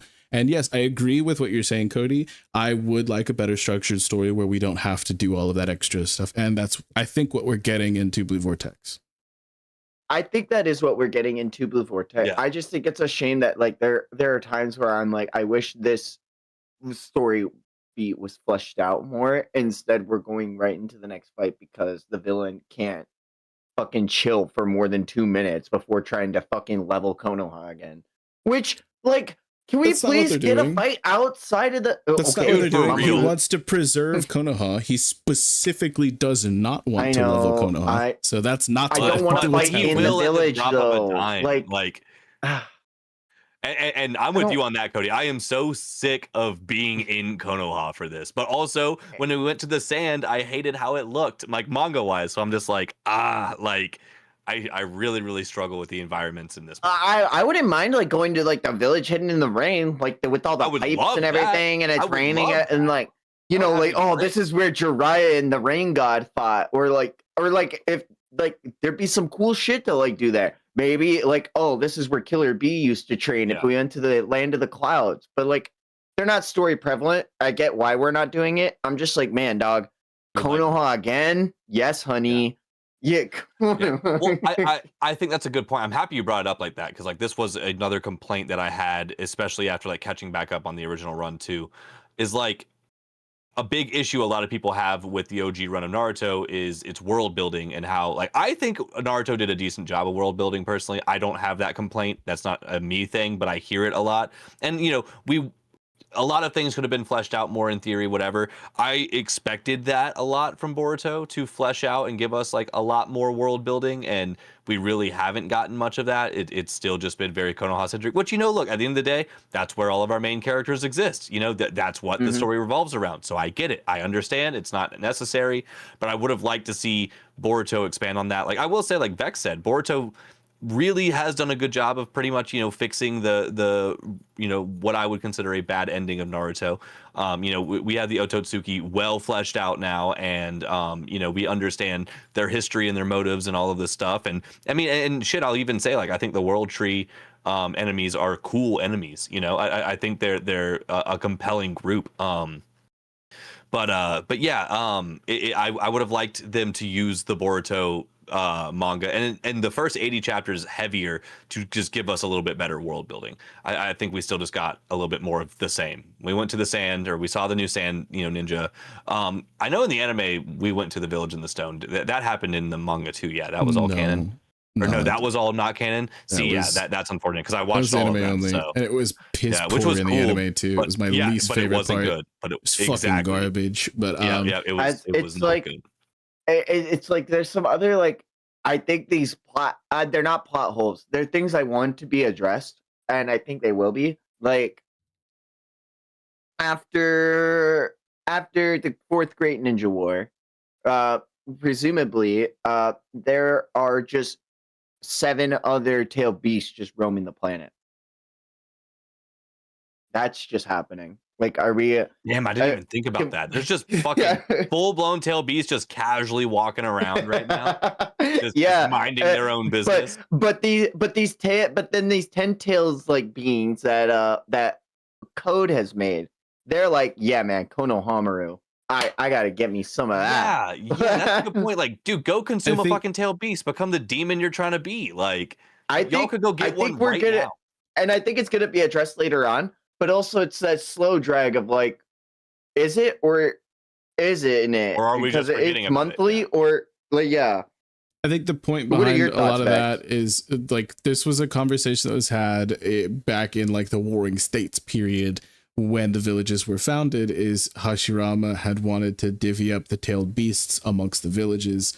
I would assume, especially with how very militant and adamant the Raikage was in the movie The Last, about like the way that they handled powers of the world and the balance of the villages and whatnot, is that something similar would have happened. And I would also assume that there were probably more Jinchuriki that were made, but we have a significant lack of Killer Bee.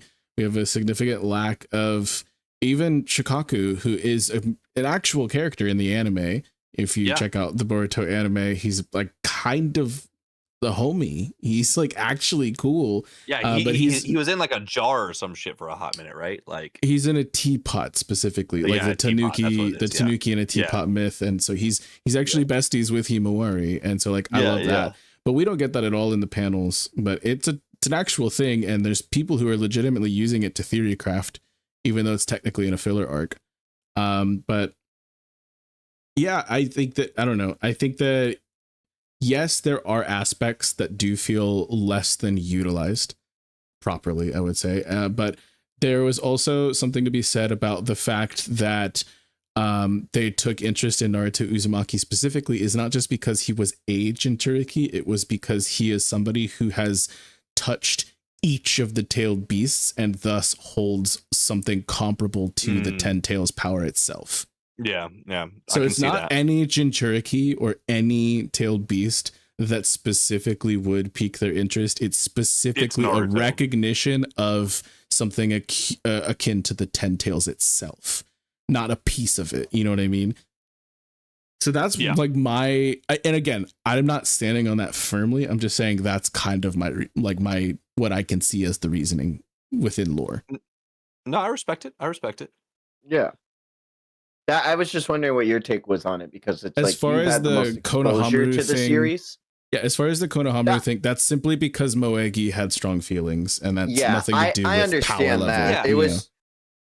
I get there was just a bad poll. Like it's like a bad example. It's like, oh, why'd they pick Sasuke? Oh, why'd they pick? I get why that character specifically is picked. I'm just like, why are they going after random ninja instead of going after fucking tailed beasts? I actually love seeing that, and they're not concerned with power is something that I'm interested in. Yeah, no, that's all about humanity. I'm not saying humanity. I'm not dunking on you. I'm saying this is something that I personally find extremely compelling, is going out and seeking out knowledge, actively reading books, getting to know culture and studying the science of the world that they are burgeoning existences within and are coming to sentience, are figuring out what their names are, what love is, and experiencing these types of stimulation. It reminds me of To Your Eternity in a sense, and like that's one of my favorite series of all time. And so like seeing these different depictions of some sort of like love, like there's obviously whatever Bugs dude is, I forgot what his name is. It's like Mamushi. Mamushi's just a straight lustful son of a bitch, and that is an iteration of love. It's not the one that we want to typically think of. It's not like your Valentine's Day, like flowers and chocolates type of love. It's like your bound chicken wow wow type of love, but like it's still a type of love. So seeing each of these individual facets of a villainous faction that is brand new to a degree represent these different parts of like the human emotional spectrum and things like that as they become sentient in front of us. It's like it's a really unique way of building these characters out, and it's also uniquely poised because we have this prescient being, Kashin Koji, who's able to like be like, hey, this is a tightrope, like don't fuck up right now. This could be it's really interesting. He's like, right now it's chill-ish, don't make it unchill. and I'm like, we are technically still in worst case scenario, but it's chill-ish. But like, and like that's such interesting and dramatic storytelling. And it's like the utilization of Nai all-knowing being like seeing all potential futures in Kashin Koji, and seeing like the whole past up until the point where you were born and whatnot in Ada. It's like it's really hard to write these types of powers well. And I think they're doing a good job. I don't think they're doing the best job ever. I think they're doing more than enough with these two types yeah, of characters. They're doing a real solid job. I do have to say, Ida's character has grown on me quite a bit. She's such a goat, dude. She's I'm cool. impressed, actually. Like, I really like the way she handled what she did to Boruto and how she genuinely did not mean to do that. Like, she's like the reminder of she's still just a kid. Like, she's just a 16-year-old girl. Like, really, at the end of the day, like with God level powers, which I will she's 19. Say, there was a time skip. Is she? Oh yeah, she's 19 now. My bad. All right, cool. So we're getting up. Yeah. But I knew that was happening. I knew that was gonna happen. Had to, dude. But like I did like that a lot. And even still, I mean, like, so as the 16-year-old though, even in the moment that like before the time skip happened, like she did a good job of like acknowledging with Boruto. Like I like that she helped him get away, kind of, and said I drew the hard line. Like I won't spy on Boruto, or I won't tell you, or like whatever she kind of did. I respect that a lot. I will say I was not hype about the fact that all of our characters have just god level powers based on Amado hacks. Like Amado's the new Hashirama cells in this. Like, well, Amado found a way because Amado has fucking it's Shibai cells. Honcho Ototsu Shibai cells. That's what it is. That's what Shibai cells. Yeah.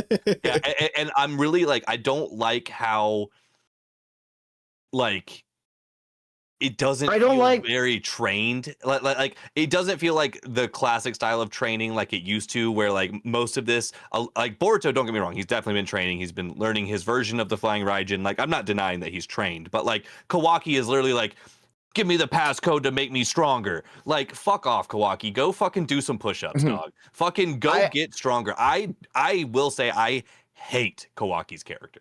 I hate it. I can't stand Kawaki. I cannot see. He's just another Sasuke. He's just Sasuke reverse, kind of, equally as annoying. I know Makes the wrong choice every time. I know you want to cook, Cody. Can I say something really quick though about that? About what Jacoby just said?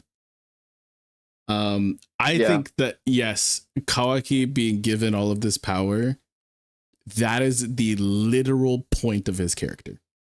I get it. I get it. The fact that but that's the thing is he was told his entire life, you're a shell and you mean nothing without this karma. That is the point right now. Just let him cook. I know. No, and look, I get it, but like the way he was acting, like right before everything switched, like he fucked that situation up so much when he didn't have to. If he would have just fucking chilled the fuck out and listened to his boy, like I get it. I totally get it. I see the narrative. I understand. And I can already see the comments coming if I were to post this of people being like, well, you would do the same thing too. It's just like me saying Deku crying was annoying. I'm not saying it wasn't valid that Deku cried. I would have cried too. I don't want to fucking watch that. Like Kawaki really just doesn't ever make a choice that I can be like, like truly like, all right, that's what you should have done. It is just nothing but an entire fucking series of wrong choices, just like Sasuke was all the way up until the very end. So I'm sure Kawaki will cook, and I'm sure he will get redeemed, and I'm sure Boruto is going to find a way to actually save him without having to kill him. I hope so. That's, or I guess it's not that I hope so, but like that's the way the story seems to be wanting to go. So I get it. I don't want to act like his plot line is lost on me, because he has just been used as a weapon, and he's never been looked at as an actual person except for by Naruto and Boruto. Everyone else looks at him as an outsider or a stranger or somebody who doesn't fit in, but he also has done nothing but make that fucking worse. So like I just would appreciate a little more give and take and like seemingly character growth in that. And it kind of frustrates me that to push the narrative forward, Kawaki needs to continue making the wrong choice until the last minute. And it's just he's my least favorite character on screen anytime anything's happening. I think that's just a big part of like his childish decisions, which they are, is that how they affect and project from others and whatnot. And so like specifically his subconscious affecting Ada's omnipotence is a huge thing, because like Ada wouldn't be as cool of a character to me if she didn't have to deal with the fact that she's not able to control that aspect, and she has to now apologize for somebody else's thoughts. She has to 100%. Not only become like a person for herself, but she has to become a person through somebody else's mistakes. And I think that like it's like, yes, Kawaki in this instance narratively is just kind of born to fail again and again and again until he doesn't, until he pulls it out or someone else pulls it out for him. Yeah. But in his fuck ups, somehow there are still people who are being uplifted through it. And so I think that that speaks for good character writing of a shit team player, just the worst team player, but he's still building the team kind of, a little bit. And it's like, it's really interesting to me to see how, despite how it seemed like we were on the precipice of just like several worst case scenarios, that we're still pulling it out to a degree. And even though there's this person who's at the core of everything that is working against Boruto at this point in time, and he's still improving. And not only is he improving, he's improving faster than he ever possibly could have in the best timeline. Yeah, and I'll it's not lost on me. I guess really the core of this is I wish I could look forward to Kawaki moments, but I don't. I look forward to what comes for the other characters for the Kawaki moments. You know what I'm saying? Like, to your point, he's done a great job of being the bouncing board for character growth all through this series. Like the stuff with Sarada and her, like the way that they made it to where her and Class Rep, which we actually need to give her proper name and not just Class Rep because she's more than just Class Rep. But I'm sorry, that's all I got for you, fam. Sumire, yeah, good pull. I like their character through this. It's just like, on a very core level, and this is just a me thing, throughout Naruto, I hated every decision Sasuke made, but it was always exciting when we got to see him. And whenever he showed out in such a cool way. Even if at the end of it, he was a dickhead about it and I didn't like his choices, it was cool and fun and entertaining. I don't get any of that from Kawaki. Every time he's on the screen, I end up more frustrated than excited. I just hate every decision he makes, and I get it. It's the cross he must bear, and that's the point of his character. But I didn't want to see the exact same, or a very incredibly similar, incredibly parallel story with Boruto and Kawaki like we got with Naruto and Sasuke. I would have liked them to give us a fresher Deuteragonist story than what we have with Kawaki. And that's kind of where I'm at. I do like his Two Blue Vortex fit, though. I think it's pretty cool. I got him on that. But, I'm looking forward to so much more of the other things. I can't. I just got to the part where Sarada's about to use her Mangekyu. So. Oh my god. Oh god. I'm literally on that chapter right now. So, that's actually such a good chapter, in my opinion. Mm-hmm. Oh my god. Yeah. They really held that in for a good amount of time in TBV, because obviously they flexed that at the very last chapter of OG Run. Yeah, the end. Yeah. And is one of the last moments. Yeah. Yeah. So that was really, really cool. I like Sarda a lot. I really love her growth, actually. Like her growth has been sick as fuck. I'm gonna be so real. She's top 3. She's a really. I love her character. Easy. She's top 3. Yeah. I just love that we're able to have like a full discussion in good faith, and not just like so many conversations I have about Boruto are just people being like, "Oh yeah, cheeseburger." Like, and I'm like, dude, shut up, dude. Like, I get it. He eats cheeseburgers. Like, it's like, come on, dude. Like, dude, I mean, no matter how you cut it, the anime did irreparable damage to Boruto. If they let the manga fucking cook for even just a fucking year, and then started airing Boruto, I think we would be in a very different situation. Yeah, I really do think we would be. I don't know why they chose to do what they chose to do, but clearly they're letting the manga cook now before coming back to the anime. Yeah. We have no confirmation on when Boruto anime part 2 is coming out, but I'm hype. I would love to fucking see some of this shit animated. You know what I mean? Give me. I'm excited to see it animated. Yeah, I mean, again. I'll be watching it. They covered 100%. The bug arc, I'm sorry, they covered the code arc, but not the omnipotence arc. So like, there's still shit pre-time skip that needs to be adapted in the anime. Mm-hmm. But fuck, dude, I would love to see all of the post-time skip stuff animated. So I'm extremely excited for the anime to come I'm back. looking forward to it. As far as to speak to the rest of the anime, it's like there are good sections. I can't speak for the whole anime though. It's just like, why would they fucking do this? You know what I mean? Yeah, the manga canon stuff in the anime is good. Like generally speaking, like not saying great. It has great moments, like the Ishiki Naruto or the Momoshiki fight. I'm sorry, like that fight is just possibly the best fight in the entire Naruto series. You know, in my opinion, like animation wise and the way it looks. Like Boruto does a lot great. Like it does. Like I want to give it enough of its flowers, but I'm not going to sit here and say it's not as good as people made it out to be in like my comment section and stuff like that. Even with TBV, it's better. It's not, you know, better than Naruto or anything like that for me. And there's a lot of reasons that it'll just never be there. It's not even necessarily its own fault. But dude, I do look forward to reading more Boruto. I'll be fully caught up and, you know, monthly with you guys by next stream without a doubt.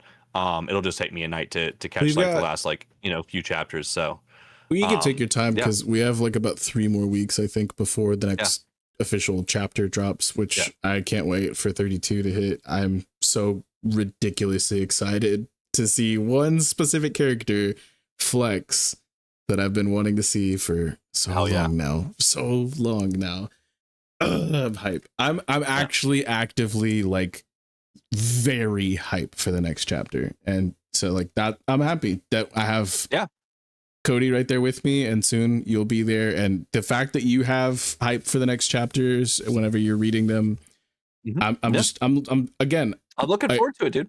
When we started this podcast, this conversation seemed impossible to me. Yeah. I mean, look how far we've come. We definitely have. And I'll keep pointing back to Cody's TikTok about that. And just, again, I mean, I trust you boys. Like I genuinely do believe that if y'all say I would like something, I probably would.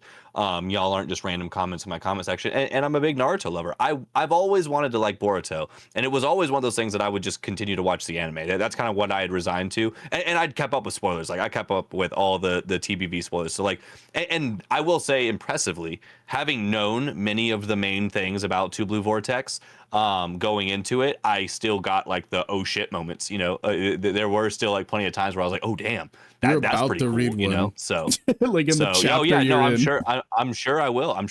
And I'm sure there's a couple more to come. It's cooking. It is absolutely cooking. It's worth it if you're a Naruto fan. That is absolutely the truth. It's worth it. So yeah, I'm looking forward to more. That chat. All right, my job here is done. Oh man. Alrighty, boys. We want to talk about a little bit of homework. Hell yeah. It is uploaded on your bet. Yeah, it's uploaded on Jacoby's Patreon. Link in the description if you want to watch our actual like legitimate reactions to the first 3 episodes of 86. We give brief talking points here though. But if you want the in-depth, the deep, and the real time, go check that out for sure. For free. All of the 3 episode tests that we put up on his Patreon are free. Oh, hell yeah. Yeah. For free. But 86, it's a political like mech drama, very much like Code Geass and things like that as far as like environment and like world stuff goes. But I think it actually improved upon like a lot of the general political kind of animes that you see of like, you know, a class of people that are put below another class of people. I was thoroughly impressed with these 3 episodes. I think the animation was really, really good. Even the 3D CGI was not bad for what it was. I'll never say it was great, but it wasn't enough to take me out of it by any means, which is a W. I think the social commentary was good. I think it works great for a 3-ep test. I had some ups and downs during those first 2 episodes, but like by the end of the 3rd, I think it really did flesh out this world and our motivations pretty damn well by that point. So yeah, like that it was very, very solid. Something I would definitely recommend other people to check out if you like stuff like Code Geass and whatever other political anime. Who just finished Modelo? What do you mean? What do you mean, Cody? He didn't finish it. Did he? He said he read it. The final chapter of Modulo releases May 1st. It's over. The chapter's out. It's not out on Viz, but chapter's out. I'll May wait for the 1st. officials. The final's out May 1st. Gege and Iwasaki will announce their next work as well with the finale, which means they are partnering up for Wait, so something we're in the getting future, weekly question chapters all mark? the way until May 1st? No. This is the end. And then the finale will release May 1st. They're pulling on My Hero Academia. Oh, so we're not getting, so we're just not getting another chapter until May now? Yep. Wild. That's ridiculous. What? Well, to But bring the us spoilers are back already out? on rails, yeah, I'm not Yeah, concerned with the spoilers. I'm gonna be so real. I'll wait for the officials, but I'm just confused. I don't understand how they can be out. no, we get one chapter this week, and then we get the final one on in May. Okay. Got you. My bad. All right, I'm back. 86. It's sick. Go ahead, Vex. I liked some of the characterization that we got. The world building, the lore seems off to me. How they are apparently just this like systematic, classist, racist, stuff that's been so ingrained in society. And it only took them like 9 years. That feels weird. Yeah. The timeline's pretty short. I don't know if there's like more that I just am missing, but from the 3 episodes that we had, it does feel off. But I think there were some really solid character moments, specifically in the 3rd episode. I think that I don't know. I see potential here. I personally am not huge on political stuff or mecha stuff, but this was enjoyable. I have no qualms with 3D animation whatsoever, and I thought it looked fine. I don't know. I liked a lot of what we got, and I would absolutely continue to watch this if I weren't in such a packed season. So I'm going to put it on hold now. It passes for me, but I'm not like anxious, like eager and like frothing at the mouth to watch more of it right now. Not very valid. I think for a 3-episode test, if you're not hooked by the 3rd episode at least, you're kind of crazy, because with like the 2 different POVs of the story they're telling throughout the episodes of 86, the POV they leave you off on, and like the absolute dread you feel when that blip goes off on the monitor. And when she gets her ass absolutely torn fucking open, rightfully so. You didn't even ask for our goddamn name. Yeah, that hit. It's like, if you're not hooked by the 3rd episode for 86, I'm sorry. I don't think we're watching the same show, because it indeed passes the 3-episode test. Like, oh yeah. But it needed that 3rd episode. It did need that 3rd episode. Oh, for sure. But using the 3 episodes, they're able to set up the pre-established narrative of the show with showing you the 2 POVs, where they'll show you one, then they'll show you the other, then they'll show you one, and they'll show you the other, going through the episodes. And so by ending that 3rd episode on the 1 POV without showing us the fight, I think that is what should be a perfect cliffhanger to want you wanting more. Yeah, keep you going from week to week and keep you talking about it and being like, I wonder if we're gonna open up on if the next I were POV. watching this week to week, that's a different story. Yeah. So I mean, and again, I do legitimately really want to keep watching this. I'm not like itching for it right now. You know what I mean? Yeah. But it was really, and that's where I'm at too. Yeah. That scene specifically is like the most prominent thing in my memory. It was very a bit of a subversion, because we got like really solid, dynamic, like high action like scenes and fights and whatnot in previous episodes. It showed us like the mecha combat and whatnot, but just being able to see the blip on the screen and hearing the words and whatnot, it's like it was honestly like a really, really interesting juxtaposition and a really interesting way of telling the story. And like it really made you feel like that room that she was in was so small.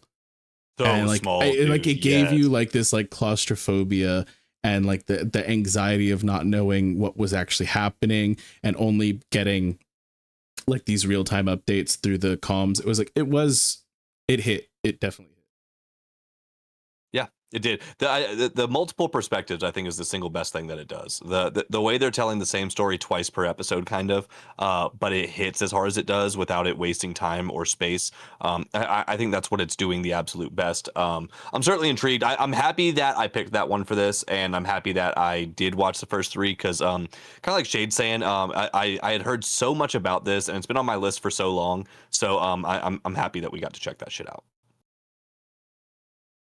Yeah, definitely. It's worth the watch. I think it was really cool to see the discourse come out about it. For one, I didn't like the 3D anime. I've never checked out the dub. It was really cool to hear Casey, Shinji Ikari's voice actor, as we said we were gonna get to later. Way to pull that one back, Cody. Hey, Thank it's you. so back. Um, yeah, I really like 86. I think the first season absolutely kills it. I don't remember if there is a second one. If there is, I think. haven't seen it. So definitely I will have this as second monitor content, if nothing else, when I'm playing Yeah. Eugenics or something. Because I mean, it's very, very good. And I remember really, really enjoying my run of it. So definite pass from me. Hell yeah. Good And shit. Yeah. I believe it is also a pass from Lucas, but for his extended thoughts, you're gonna have to watch the reaction we did. Yep. You're gonna have to watch it on to Patreon for free. Link in the description. We do have a lot of news to talk about if we wanted to just popcorn some of it. You just mentioned Shinji Ikari. Any prominent news that came out recently, Cody, about that character or a series they're tied to you want to talk about? We're getting a brand new Neon Genesis Evangelion anime. And how crazy is it to think of that? That's wild.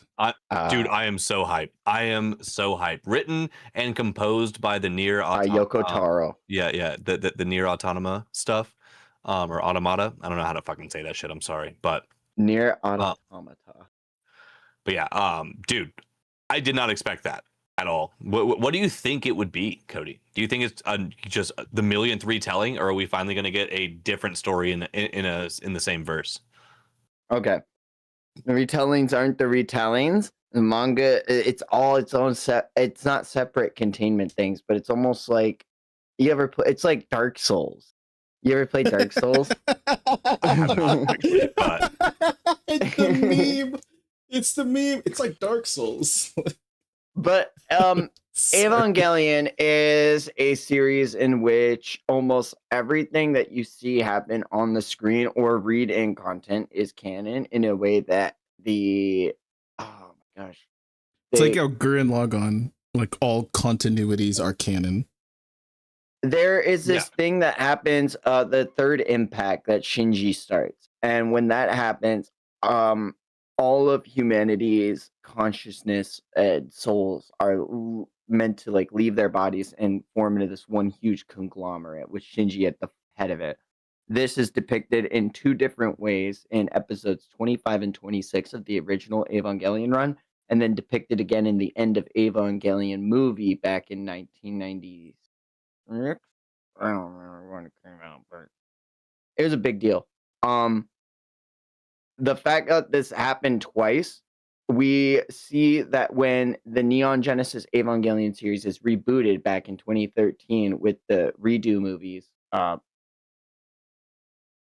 Kawaru wakes up, the angel who is one of the final that appears in like episode 18 or 19. He appears on the moon, but he has separate different coffins and says, which way are we going to do it this time? Thus confirming that every other previous impact, the other two, because it's not just the third or fourth time we've seen it, but the other two incarnations were confirmed to have happened in that series. So we don't know if this is going to be just a retelling where we're just going to show like the original run of Neon Genesis and its run, or if this is going to be somehow a way to reflect on like Shinji actually coming to terms with being okay as existing as a person, or what's going to be depicted here on the screen. It could be just an entire like retelling of the story, but I don't know. I'm excited. And it was really cool to see Yoko Taro be all like, yeah, all the games I've ever made were just retellings of Evangelion. I was like, fuck yeah. Eat shit, Eva haters. That's why I don't know. I love hearing you gap about this stuff because to me, it's like, I don't know, a lot of people were saying with the ending of Final Fantasy VIII that it's very like it's convoluted. It's very I still have no idea how it ended. It's I've watched it all. Couldn't have told that's you the thing. And so like again, the way that I interpret it and many other have is that it speaks of this cyclical cycle of failure and retrying until like you can get to a point where time uncompresses. And like I think that like it is seeing the story just kind of being regurgitated in these like fuzzier iterations and whatnot several times over in that ending cinematic, it kind of reminds me of what you were just saying about that specific scene, like which path do we take this time? And knowing that certain things are fixed, but being able to kind of like try to reach this ideal outcome, this perfect ending, this like Steins Gate type of thing. It's like, I love that kind of telling, and I would think it would be really cool if in this iteration we do reach like a perfect ending instead of these cool like cycles of repetition. That's what I'm scared of, because like that's what I thought what we got with the 30th Neon Genesis Evangelion movie. We had the Hikaru Utada ending it. We had Shinji like coming to the real world with Mari. And it felt like we had finally capped off on like Shinji realized like he had grown into an adult. It was the first time we had ever seen like Shinji actually like grow up. And that was like the big tell sign of like, and we're here. Like the author has accepted that like, you know, you can be a person with these traumatic things happening in your life. And that's why I'm so scared of like, what happened to my boy? It could just be a retelling of that specific. I know, like, you know, like because like for me specifically, I've never seen any of the movies at all. I've seen the original anime. Rebuilds are almost better than the anime, dude. I've seen the original anime twice over. I have never touched an Evangelion movie in my life. It's not because out, bro. That's the thing. It's not because I'm not interested. It's just because it wasn't accessible to me for a really long time. Because I was a really bad internet pirate and didn't know where to actually watch it. You know what I mean? For a really long time. But having like this like new facet of it and just being able to tell that to a wider audience, I think is potentially the move. We'll see if that's what they go for, you know? It's like with what Fire Force is doing, and I just mentioned it with like how I wanted to see how the real life depiction of the previous world in the Cataclysm existed, with them showing like actual like real life shit. Evangelion did that way back in '96 when Shinji first did the third impact, and he's like talking to Rei, and he's like, "What are these things? Those are people, Shinji, but they exist to see you how you are on a screen." And I'm like, "Whoa, we're like really breaking walls here! Stop!" It's us. we're in the anime. It's you know, it's dude, we're participating. There's literally a guy in the theater that they're watching it, and he points at this. He's immortalized in Evangelion culture because he in the '96 film. Like he's there. He's there. We are Evangelion. That's exciting stuff. It is very exciting. My hope is that there any other cool anime news? My hope is real quick is I gotta end this discussion with this. I hope we get Propane Genesis Evangelion. Got to, dude. Got to. That's what I hope is we get Bobby Hale, you know, like and Hank and friends and everything. No, I'm kidding. I'm excited. I cannot wait. It's a story I haven't revisited in over a singular decade, not decades, but over a singular decade since I've seen any of it. So, well, sounds like we need to do about 4 movie nights before this happens. Maybe. Oh my God, please! I would cry. Maybe we do got to do that. Who knows? That'd be sick. Other big news, man. Yeah, we mentioned it earlier, but there is a lot of creators pulling their content off of a specific app. Yeah, I've heard about it, but I haven't looked into it. I honestly, I can't be chronically online all the time, y'all. What happened? Somebody fill me in on the gossip, on the tea. A very popular manga app had they had gotten rid of somebody because of their involvement with underage individuals or the content surrounding underage. Yeah, gross, yuck. No, he was physically with them. Yikes. Yeah, that's gross. Yeah. And apparently they, instead of just outright firing them, had fired them as a guise and brought them back on under a pseudonym.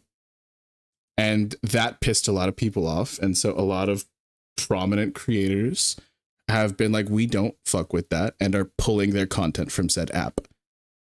Including like the Freerun creator and other stuff I don't know. But the biggest takeaway is this is a W, dude. The world is moving in the right place. I love to see this happening in the manga community. I hope it continues to happen more.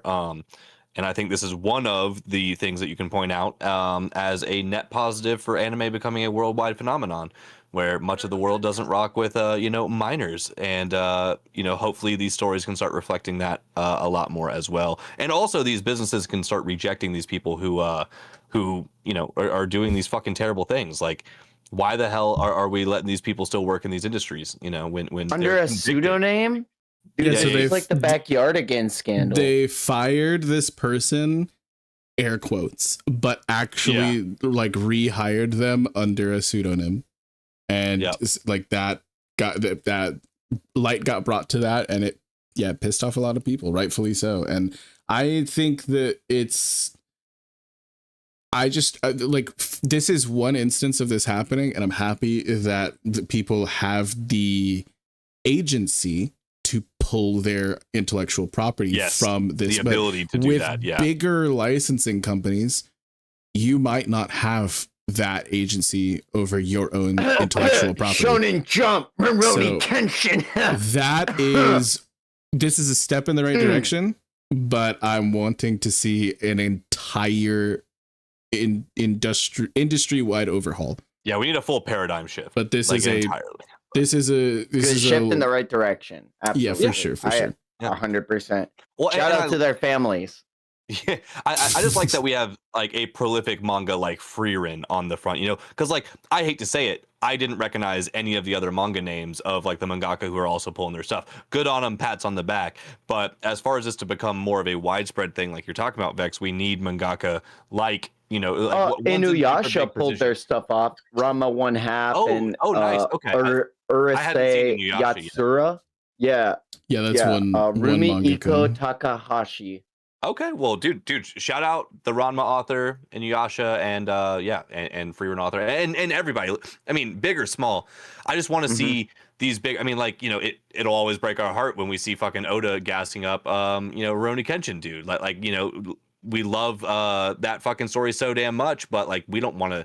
We would like to see our favorite mangaka not rocking with PDFs and stuff like that. So hopefully we can start to see more of a paradigm shift and more of a willingness to push back against your publishing company or whatever it may be, which is a tough choice to make, dude. I'm sure in that industry, if you push back like that, well, now you're definitely not getting hired at Shonen Jump. You're definitely not getting hired on like, the big leagues, I imagine. And Toei ain't taking your ass. We know that. No, dude. Hell no. We would never. I mean, they would never.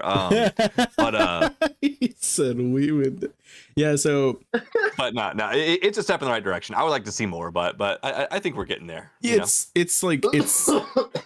somber news. It's hard to say that this is a W, but it is. You know what I mean? And it sucks. Yeah. It's not an overall W, but there's a silver lining here. Yeah, there's at least some light that can be gleaned from this. In other news, I'm curious to see how much money that particular manga app loses. I would love to see so fucking much, dude. I can't. I hope. That's really how this that's how this wins.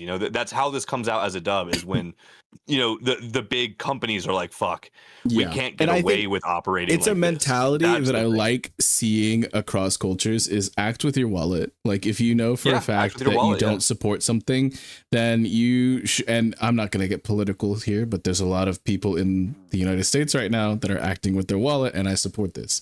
If there's somebody who's doing something that you don't support, do not continue to give them money. And we should be knowledgeable of where our money is going. And that's all I'll say on that. We're not doing a political podcast today, but in other news, the Elusive Samurai manga has concluded. And I've only I really like that anime. I've only heard good things. Season 2 is coming out this year.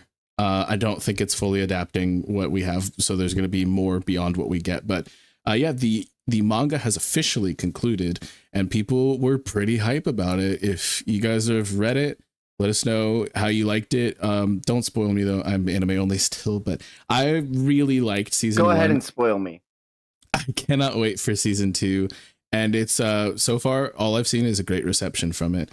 There's also, I believe it was said that March Comes In Like a Lion is in its final arc. So that is very likely to also end in 2026, which is crazy as far as the manga goes. There's a lot of studios that have been purchasing fairly aggressively. Bandai Namco bought Sotsu, which is like a classic like name, like from back in like the mid 2000s and whatnot. I think they're most known for like Gundam stuff, but they've done a ton if you look them up. So that's interesting. Psy Games has rebranded as Psy Pick. I don't know what the specifics there are, but so Kagurabachi is going to be by Psy Pick instead of Psy Games Studio. Same people, I think, but I think they're just focusing more on animation as opposed to whatever else they had on their plate. Yeah.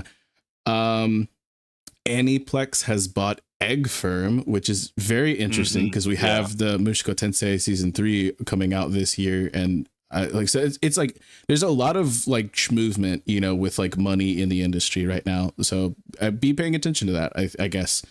Couple other new, you know, works confirmed, but that's like all the kind of big stuff. I think we covered a lot of news in the One Piece section, so I don't have much more to go off of here, unless you guys have some other stuff you want to talk about.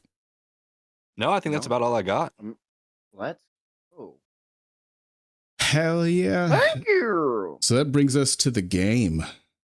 Time for a game, boys. It's going to be a relatively simple one with very simple rules. It's something that you had written down in there, Vex, and it's been something I've actually, it was funny seeing that in our list of like potential games, because it's been something that I have been doing just with my girl, or like for casual like trips and stuff like that. It's a fun game where I'm going to think of an anime character. We are going to keep this specifically One Piece branded, so we're not going too broad, but it's still incredibly broad because One Piece has thousands of characters. But I will be thinking of a One Piece character, and then Cody and then Vex will get a chance to each ask me a question regarding said character, and then at the end of each question cycle, you guys will get to buzz in. First one to buzz in gets to guess what the character is. If you get it right, you get a point. We move on to the next one. If not, you each get to ask another question, and we will keep going like that. I'm gonna say probably like I don't know. I've got a bunch of characters written. If we need more, I can definitely add more, but it should be pretty straightforward. You can ask questions, basically anything except for. Cody. I mean, I guess you. He's like, I already got it. But he's got the first 4 guesses locked down. No, I'm kidding. I'm ready. We all know One but Piece this should like be a the lot back of fun. of our hands. I've been trying to figure out a way to do it, and you had fleshed out a pretty solid way. It's pretty straightforward. And guys, my case won't give you anxiety today, I hope. So we're much better. But I am thinking of a One Piece character. Who wants to ask the first question? Then we'll just start rotating like that. Cody, you want to? Yeah, I'll ask the first question. Is this character a male? Yes. Okay. Does this character use a sword? Yes. Okay. How do we do the timing for y'all buzzing in? Do y'all want to go ahead and like guess, or do y'all want to ask a couple more questions? Like, do we do maybe like a round of like 4? I'm trying to think of when we like buzz in. When would be the best for that? However you want to do it. I think we could just spitball right now, but I think a couple more questions could help. And just maybe we buzz in when we have a guess, maybe, or like after we ask a question, we get the chance. Yeah, if we buzz in I think buzzing in if we have a guess works, but I'm cool with just asking questions. I'm not like super pressed about winning. I have Yeah. I'm here to have a good time. I'm here. Yeah. I'm here to have some fun. Okay. Well, Cody, ask me a question, bro. Does this character have a devil fruit? No. Ooh. Okay, sick. That really narrows it down. Does this character have a bounty? That's a good question. Oh, okay. That's a good question. Okay, this rules out a lot of people who clearly have bounties because he's iffy on it. I just gotta remember, like, if it's actually posted. Yeah. I'm being an idiot. Yeah. Yes, this character has a bounty. Okay, so hold it. They do have a devil fruit. They do not have a devil fruit. Oh, Male, no devil fruit. they use a sword. Okay. They have a bounty. Got it. Yeah. I don't have a guess right now, so we'll keep doing questions. Yeah. Are they a pirate? Yes. Okay. I was thinking maybe it might have been a marine with like a cross kill bounty. My God. That's a good way to think. That's a good way to think.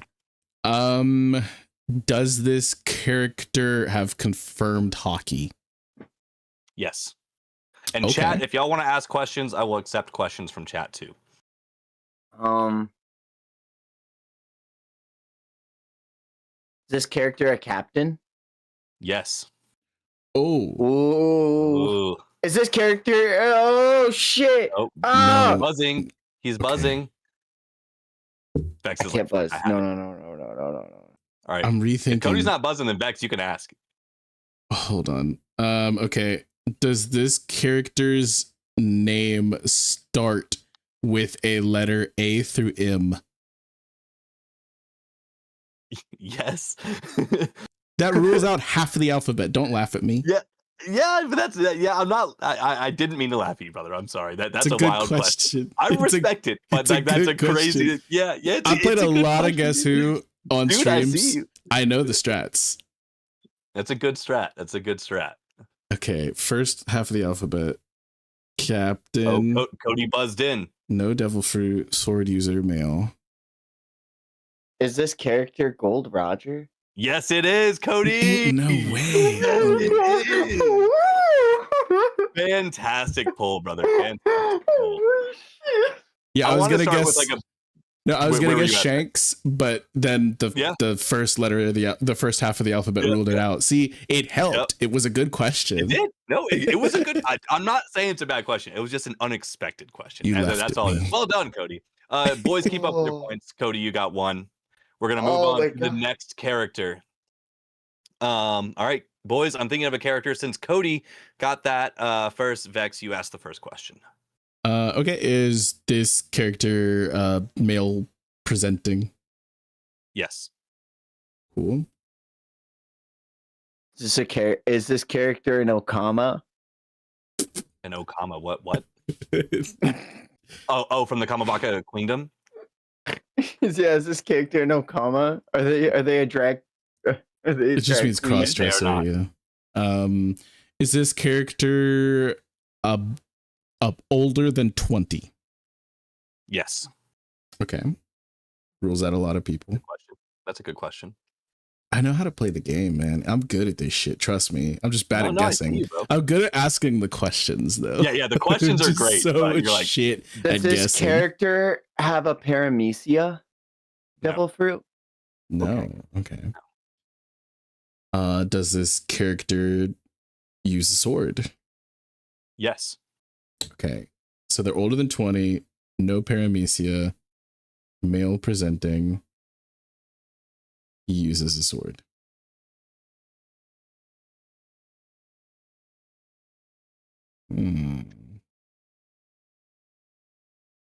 Is it my guess or my question? It's technically Cody's, I think. Okay. Is this character a Marine? No. Okay.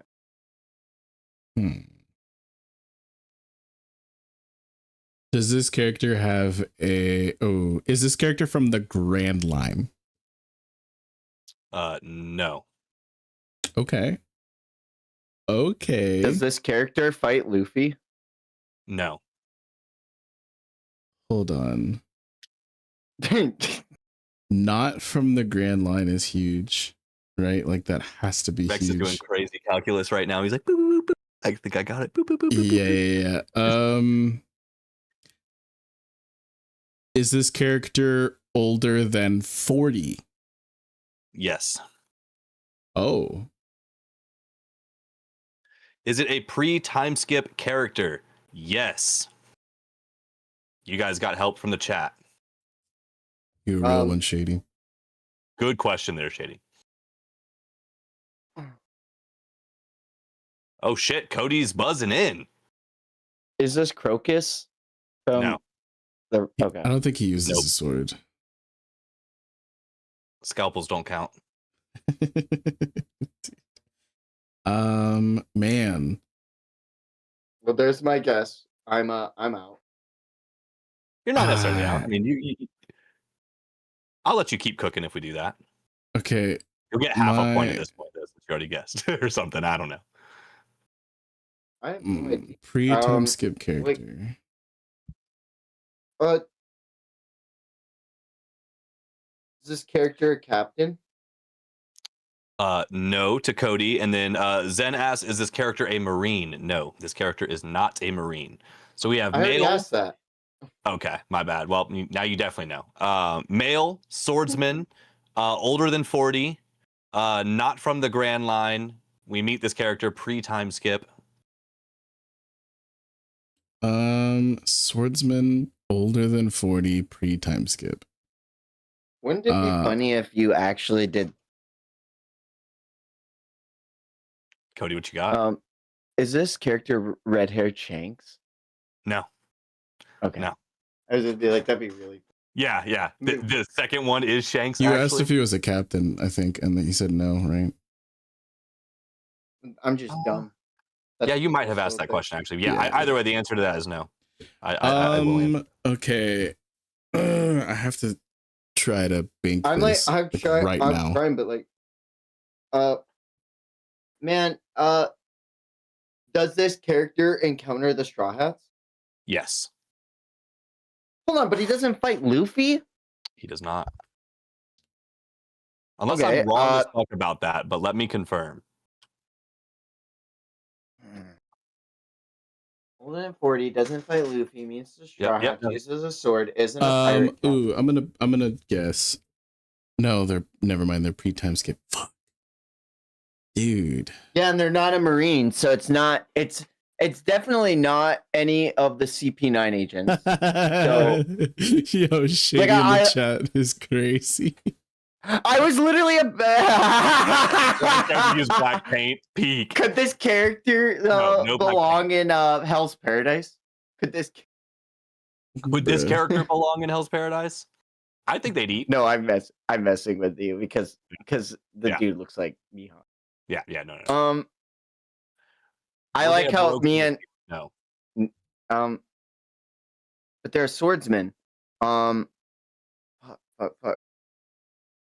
And they weren't a Baroque Works agent.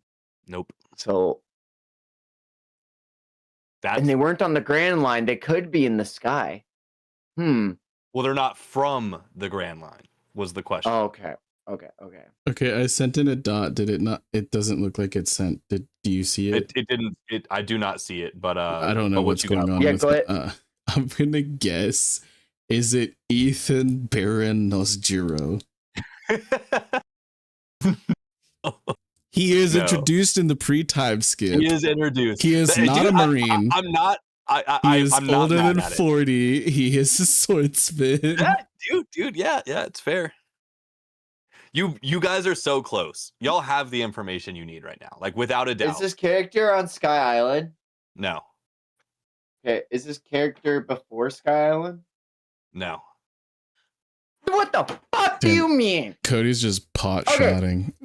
I know. Yeah, because I'm getting pissed off. I should know. Because now Jacoby's like, you're close. And I'm like, there's no way. Cody, you've asked the most important question. Oh my god, I'm losing my mind. Because they fought with Zoro, so I'm going through my fucking brain. And it's like, who is after Water 7? And is it Brooke? It's not Brooke. No, it's a paramecia. Oh. This is not a paramecia. Oh, Yeah, this doesn't have a Paramecia. You got but any it's more not questions for me? Kaku because it's not a fuck. It's not Kaku. Not Kaku. Like, you're that's- right. He's not a marine, so I mean, That's the thing. Is like he could have done the technicality, but it's like All right, Um, boys. I'm gonna let y'all ask one more question oh my Because- god, fuck. because we're Okay, right. I want you boys to get one more question out because I'm trying to remember all the people that Zoro fought. I'm sorry. I Like, think chat has it. If you haven't looked at chat, don't because it's gonna give it away. Cody looks immediately at chat. I'm not looking I at did. chat. I'm not gonna guess. I'm looking at your face cam right now because I'm trying to read you like a book. I'm trying to Oh, yeah. turn I'm the pissed. page. I'm I'm pissed. licking my Y'all are I'm gonna be so fingers. mad. I'm actually so fucking mad at you, Jacoby, because you lied to me. Where did I Well, lie? I'm gonna hold on. No, I don't know. Hey, Vex, he does have a paramecia. Jacoby's a liar. He's a liar and a cheat. That's what he is. If you're talking about through like technicality, maybe if that's What what does you're that trying to even do. You got me. mean? No, Oh, no, fuck no, up right no, now. no. You actually got me. What does so that even heated. mean through technicality? Oh my god, I'm There's hot. no world that we would say yes to this person having a paramecia devil fruit. What is it? Because Is it is. Because Oda's literally written it before it is. it Ryuma? It's not a Logia. Yes, It's it's not- Ryuma. The character is Ryuma. Is it No really? devil fruit. Yep, the Yeah, character. no devil fruit. Yeah. Oh my god, I thought I read Zen the got the Mr. question. One, and I was like, oh.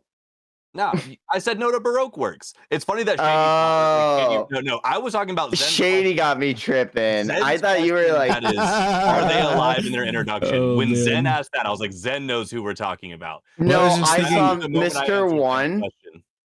I saw Shady's chat, and you're like, oh, it's in the chat if you guys saw it. So I was Well, I like, just oh, it's did the Mr. math. One. And that's when I was like, what the fuck do you mean he doesn't have a paramecia? Mr. I just- One? I just did the math of like who all Zoro fought that was after Sky Island, and I'm like, well, it's not exactly it. T-Bone because he's a Marine. And then like the Yep. next jump I went to was Kaku. You said it wasn't Kaku, so I was like, well, I'm not wasting that guess. And then I just like, well, it has to be Ryuma then. Yep. There it Oh is. my There it god. is. So, all right, it's 1-1. Oh my god, Shady, you Zen, motherfucker, you got welcome. me. Zen, Excuse me. well done, and Cody, good job misinterpreting things. You know, oh, you overthought it. You overthought it. Fuck you, Shady. You got you're ruining our friendship from the chat. This is all your fault. You should feel bad. Like You the should- question, Cody, when you were like, "Does Zoro fight this person?" and like we had all that info, I'm like, "You're right there, brother. You're right there." Zoro's like like one of his biggest fights pre-time skip. You know, like one of the most canonical. It makes sense stories- Vex would get this question right. You're so right. because Ryuma doesn't have eyes, or Oh my What? god. Because Vex loves Thriller Bark, you dick.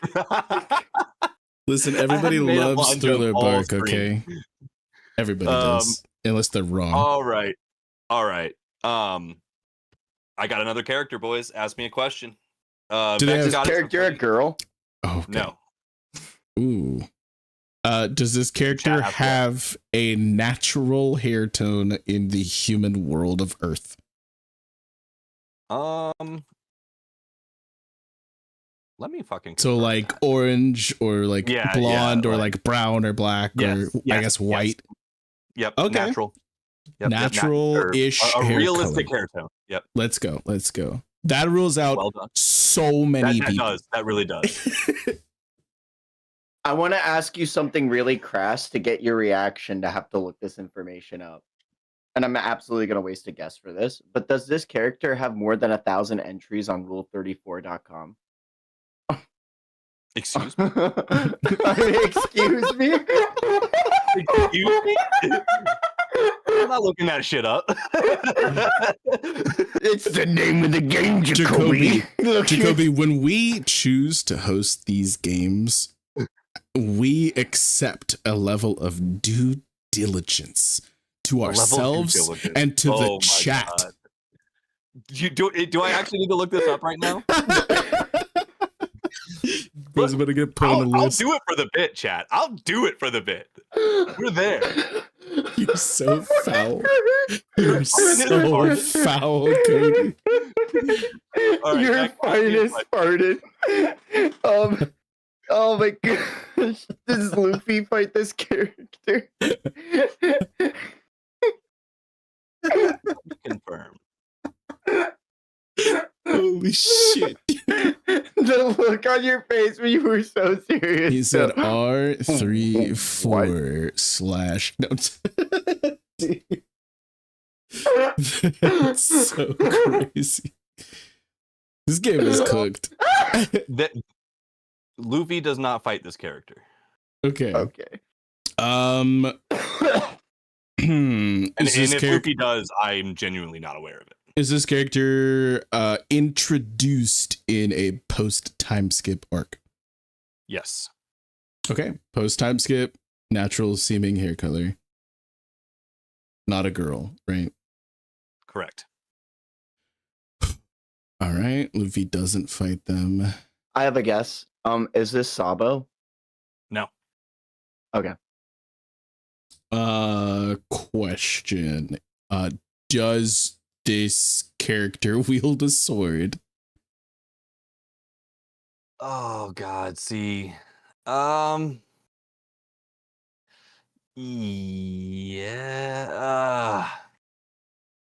I don't know if you would call this a sword.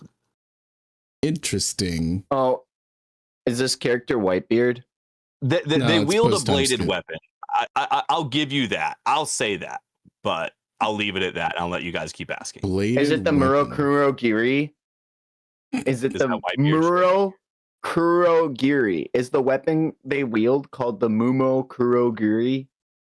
Describe its shape. The Naginata. Yeah, a big giant stick with giant blades at the end of it. No. Kind of looks like a trident. So Whitebeard's weapon? No, it would have been Katakuri's. Oh, yeah. Okay, a trident. Got you. Yeah, Yep. no. Excuse me. I accidentally said the wrong weapon twice. I'm actually You dumb. did. I wasn't gonna. Actually, you. That's a different game. I'll hold it. They have a. Okay, is this? No, never mind. I was gonna make a dumb guess. I'm just gonna. Is it Kaido? No. Fuck. He has a weapon that's got sharp. Yeah. It's not a sword, but I want to guess, but I also don't want to give away all the way. Is this character a fishman? Yes. Is this character Hody Jones? No. Oh. Hold on. There's like only 5 post time skip. Like, hold on. There's so little introduced. Is this character Jack the Drought? Yes. Let's go! They are. Well done, brother. Well done, man. I forgot he's a fishman until just now. Yep. Okay. And Zen, yes, they are a devil fruit user. Yeah. I don't know what those weapons are that he has. I don't know what you call it. They're kind of like sickles, but like, yeah, but not swords. So shit, is the game 1-2 Vex right now? Correct. Yep. Let's go. Alrighty, boys. I'm thinking of a character. If Vex wins, we'll call it, and if Cody wins, we'll do a tiebreaker. Is this character a girl? Yes. Is this character Nami? No. Wouldn't that be crazy, dude? Does their name start with the letter N through Z? Yes. Okay. Is this character Nico Robin? No. Okay. Cody's just sending shots. He's just bullets at the board. Full spitballing, yeah. Spraying. Does this character have a devil fruit? No. Is this character Rebecca? No. Is this character older than 20? Yes. Okay. Is this character Dr. Kureha? No. Does this character have a hat or glasses? No. Interesting. This character Reiju? No. Dude, he's just literally just guessing nonstop.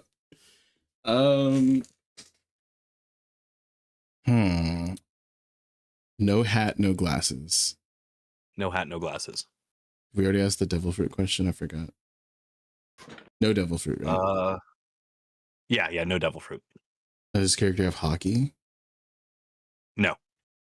No hockey, no hat, no glasses, no shirt, no shoes, no devil fruit. Okay. I'd say there's a shirt and shoes.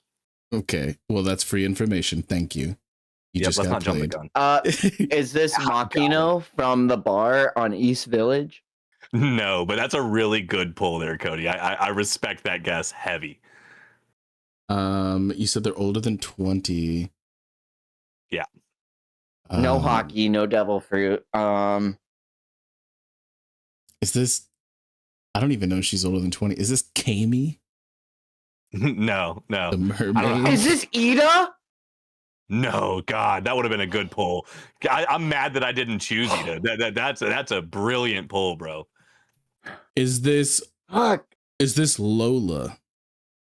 No.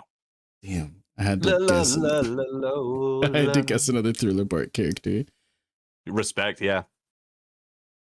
Is this Vivi? No. No, he hates Vivi. God. He would never. I know that. She's also so not older than 20. Is this character a mink? No. Okay. That person's also not older than 20. I get it, but Wanda is. Yeah, I'll say Wanda exists, bro. Okay, I forgot. I forget about Wanda. Sorry. Is this character an antagonist? No. Okay. Is this Queen Dowager Connie from the Sorbet Kingdom? No. That's so funny. That's actually hilarious. How many characters are there in One Piece that are female, don't have hockey, and a devil fruit? Is this Gloriosa? More than y'all think, apparently. No, it's not. Oh my god. Dude. Is this, are they a fishman? Fishwoman? No. Okay, so it's not Madame Charlie. I would say she has hockey. Yeah, I would say she has hockey. No, man, it's like the same way Miss Golden Week. Is this Miss Golden Week? No, they're not older than 20. Oh my god. Is this? Oh my god. Fuck. God damn it. I'm literally like overloading on information. We're just forgetting their name has to start with the last half of the alphabet. Are they a Marine? No. You said they're not an antagonist either. Fuck, dude. All Marines are. Do they have a bounty? No. No bounty. No hockey, no bounty. They're female. Oh my gosh, is this the little girl that? No, it isn't because they're not a little girl. Is this Curly the Dawn? No. Wait, oh no, that's not the last half of the alphabet. Shit, dude. Oh no, I it's suck not, at this game. Yeah, you're ass, dude. Think about your questions, bro. Dude. Does this character do anything? Yeah, what the fuck? With no bounty, no hockey, no devil fruit. I know. No feats. The Shonen Bros. Is this character in Wano? No. Is it okay? Is this character still alive in present day One Piece? Yeah. Okay.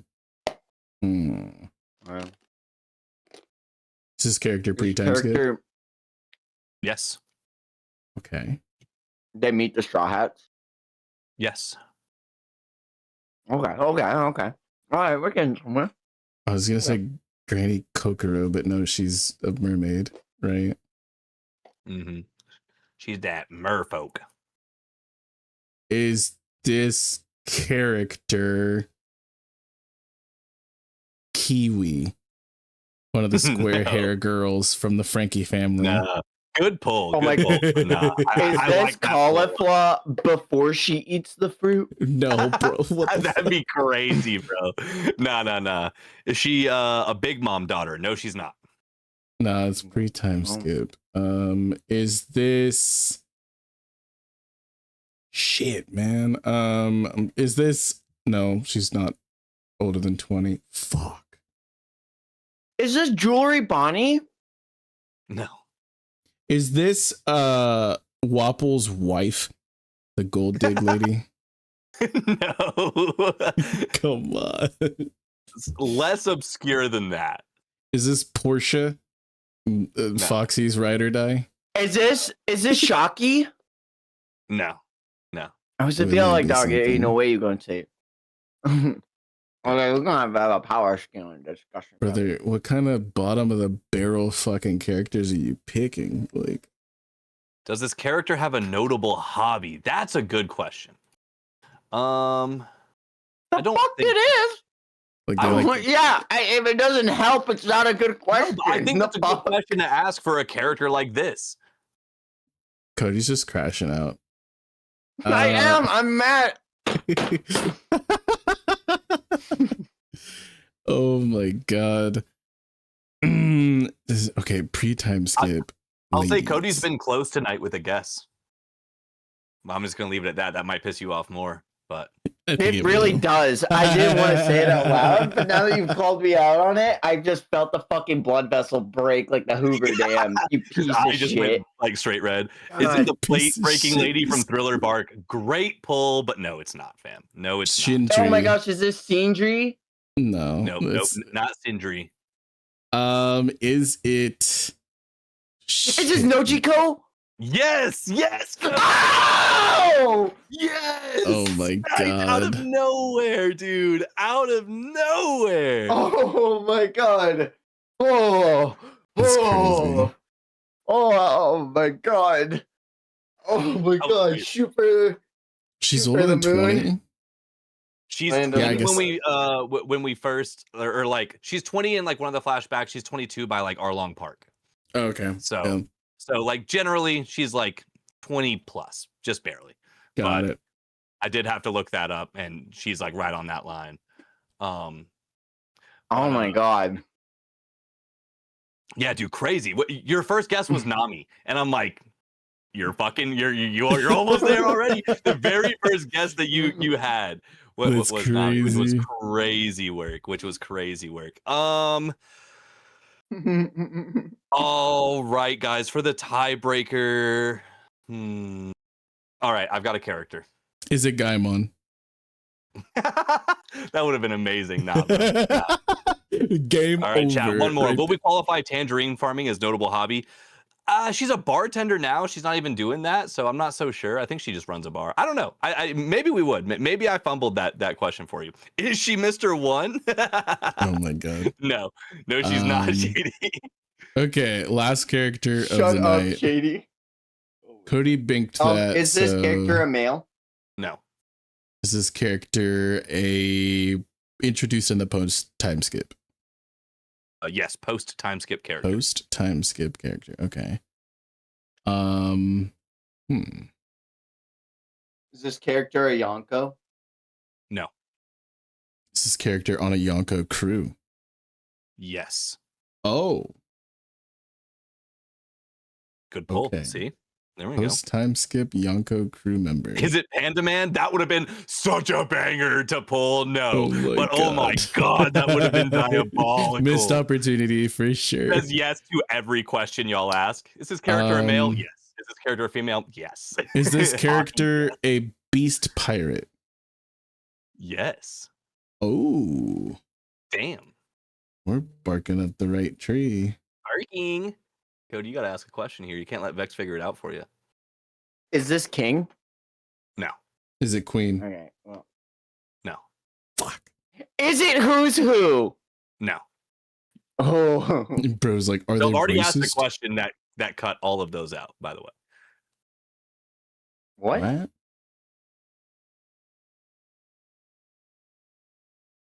Wait, was it a lady? I forgot. It's Oh my character- gosh, is this it Ulti? Ulti? Yeah, it's Ulti. It's Ulti, Oh dude. my Yeah. god. Wait, who It's said it Ulti. first? Which Cody one of said us it said? first. Okay, Cody I heard it wins. from Cody first. He was like just 1 second before you. But No, you're good. You're and I was good. like, y'all have this. I That's was a like, frame dude, finish. shit, Jonko Crew Beast, like, dude, that was That's brilliant. a frame finish. Oh my god, Cody. GG's. Oh, GG. What are we That was really good. What I've current dinosaur actually age are they from? The one with dinosaurs. I know a lot of people have been waiting on the Dorohedoro poll, but I have to say I have had this anime brought back to the forefront of my mind, and I want to share it with people and yap about it. So I know what he's gonna say. for our next 3-episode test, I want to watch Megalobox. I Oh, want to. Ooh. Okay. I didn't know. Okay. I'm happy I though. did not- It's I did something not that's been on expect my that. list. I did not know if y'all have heard of this. It have heard of it. is absolutely one of the most banger animes. I actually have talked about it ad nauseum at the weed store. I freaking it's one of those anime that like whenever I find another fan of it, it's something I could talk about literally for hours on end. So I'm Oh yeah, dude. happy to share this with the crew. Dude, I'm looking forward to it. Hell yeah. Well, guys, that brings us to a close on this 3-ep test episode with my boys SSJ8 Cody and Vexus, the lurking legend. Guys, I appreciate the heck out of y'all hanging out with us. As always, make sure to check out the links in the description for all the homies streams and discords and stuff. If you would I can't speak now. If y'all would like to watch our 3-ep test of 86 or the upcoming 3-ep test of Megaloblock. Megalobox. Blocks. Is always what I want to jump on there. I don't know why, but I'm gonna fuck it up. Megalobox. If y'all want to watch that, keep it on the Patreon. I put all of that stuff up for free. All the 3-ep test content is there for free. And as always, just make sure to show some love to the boys, including Straw Hat Lucas, who couldn't be here. We miss you, baby. Oh my god. Hopefully we'll have him back. Guys, make sure to lock in for the next episode in 2 weeks. We are going to be going over the One Piece live action because it will be out at that point. Actually, only 5 days from this point, which is crazy. So yeah, big stuff coming. Guys, as always, tell the people you love them. Touch some grass, drink some water, and we'll see you guys in the next 3-ep test. Bye, everybody. Bye. Law won the fight. Law did not win the fight, dude. Law won the fight. Look at it. He's I on love the that at the pit. very end, you're like, Law won the fight.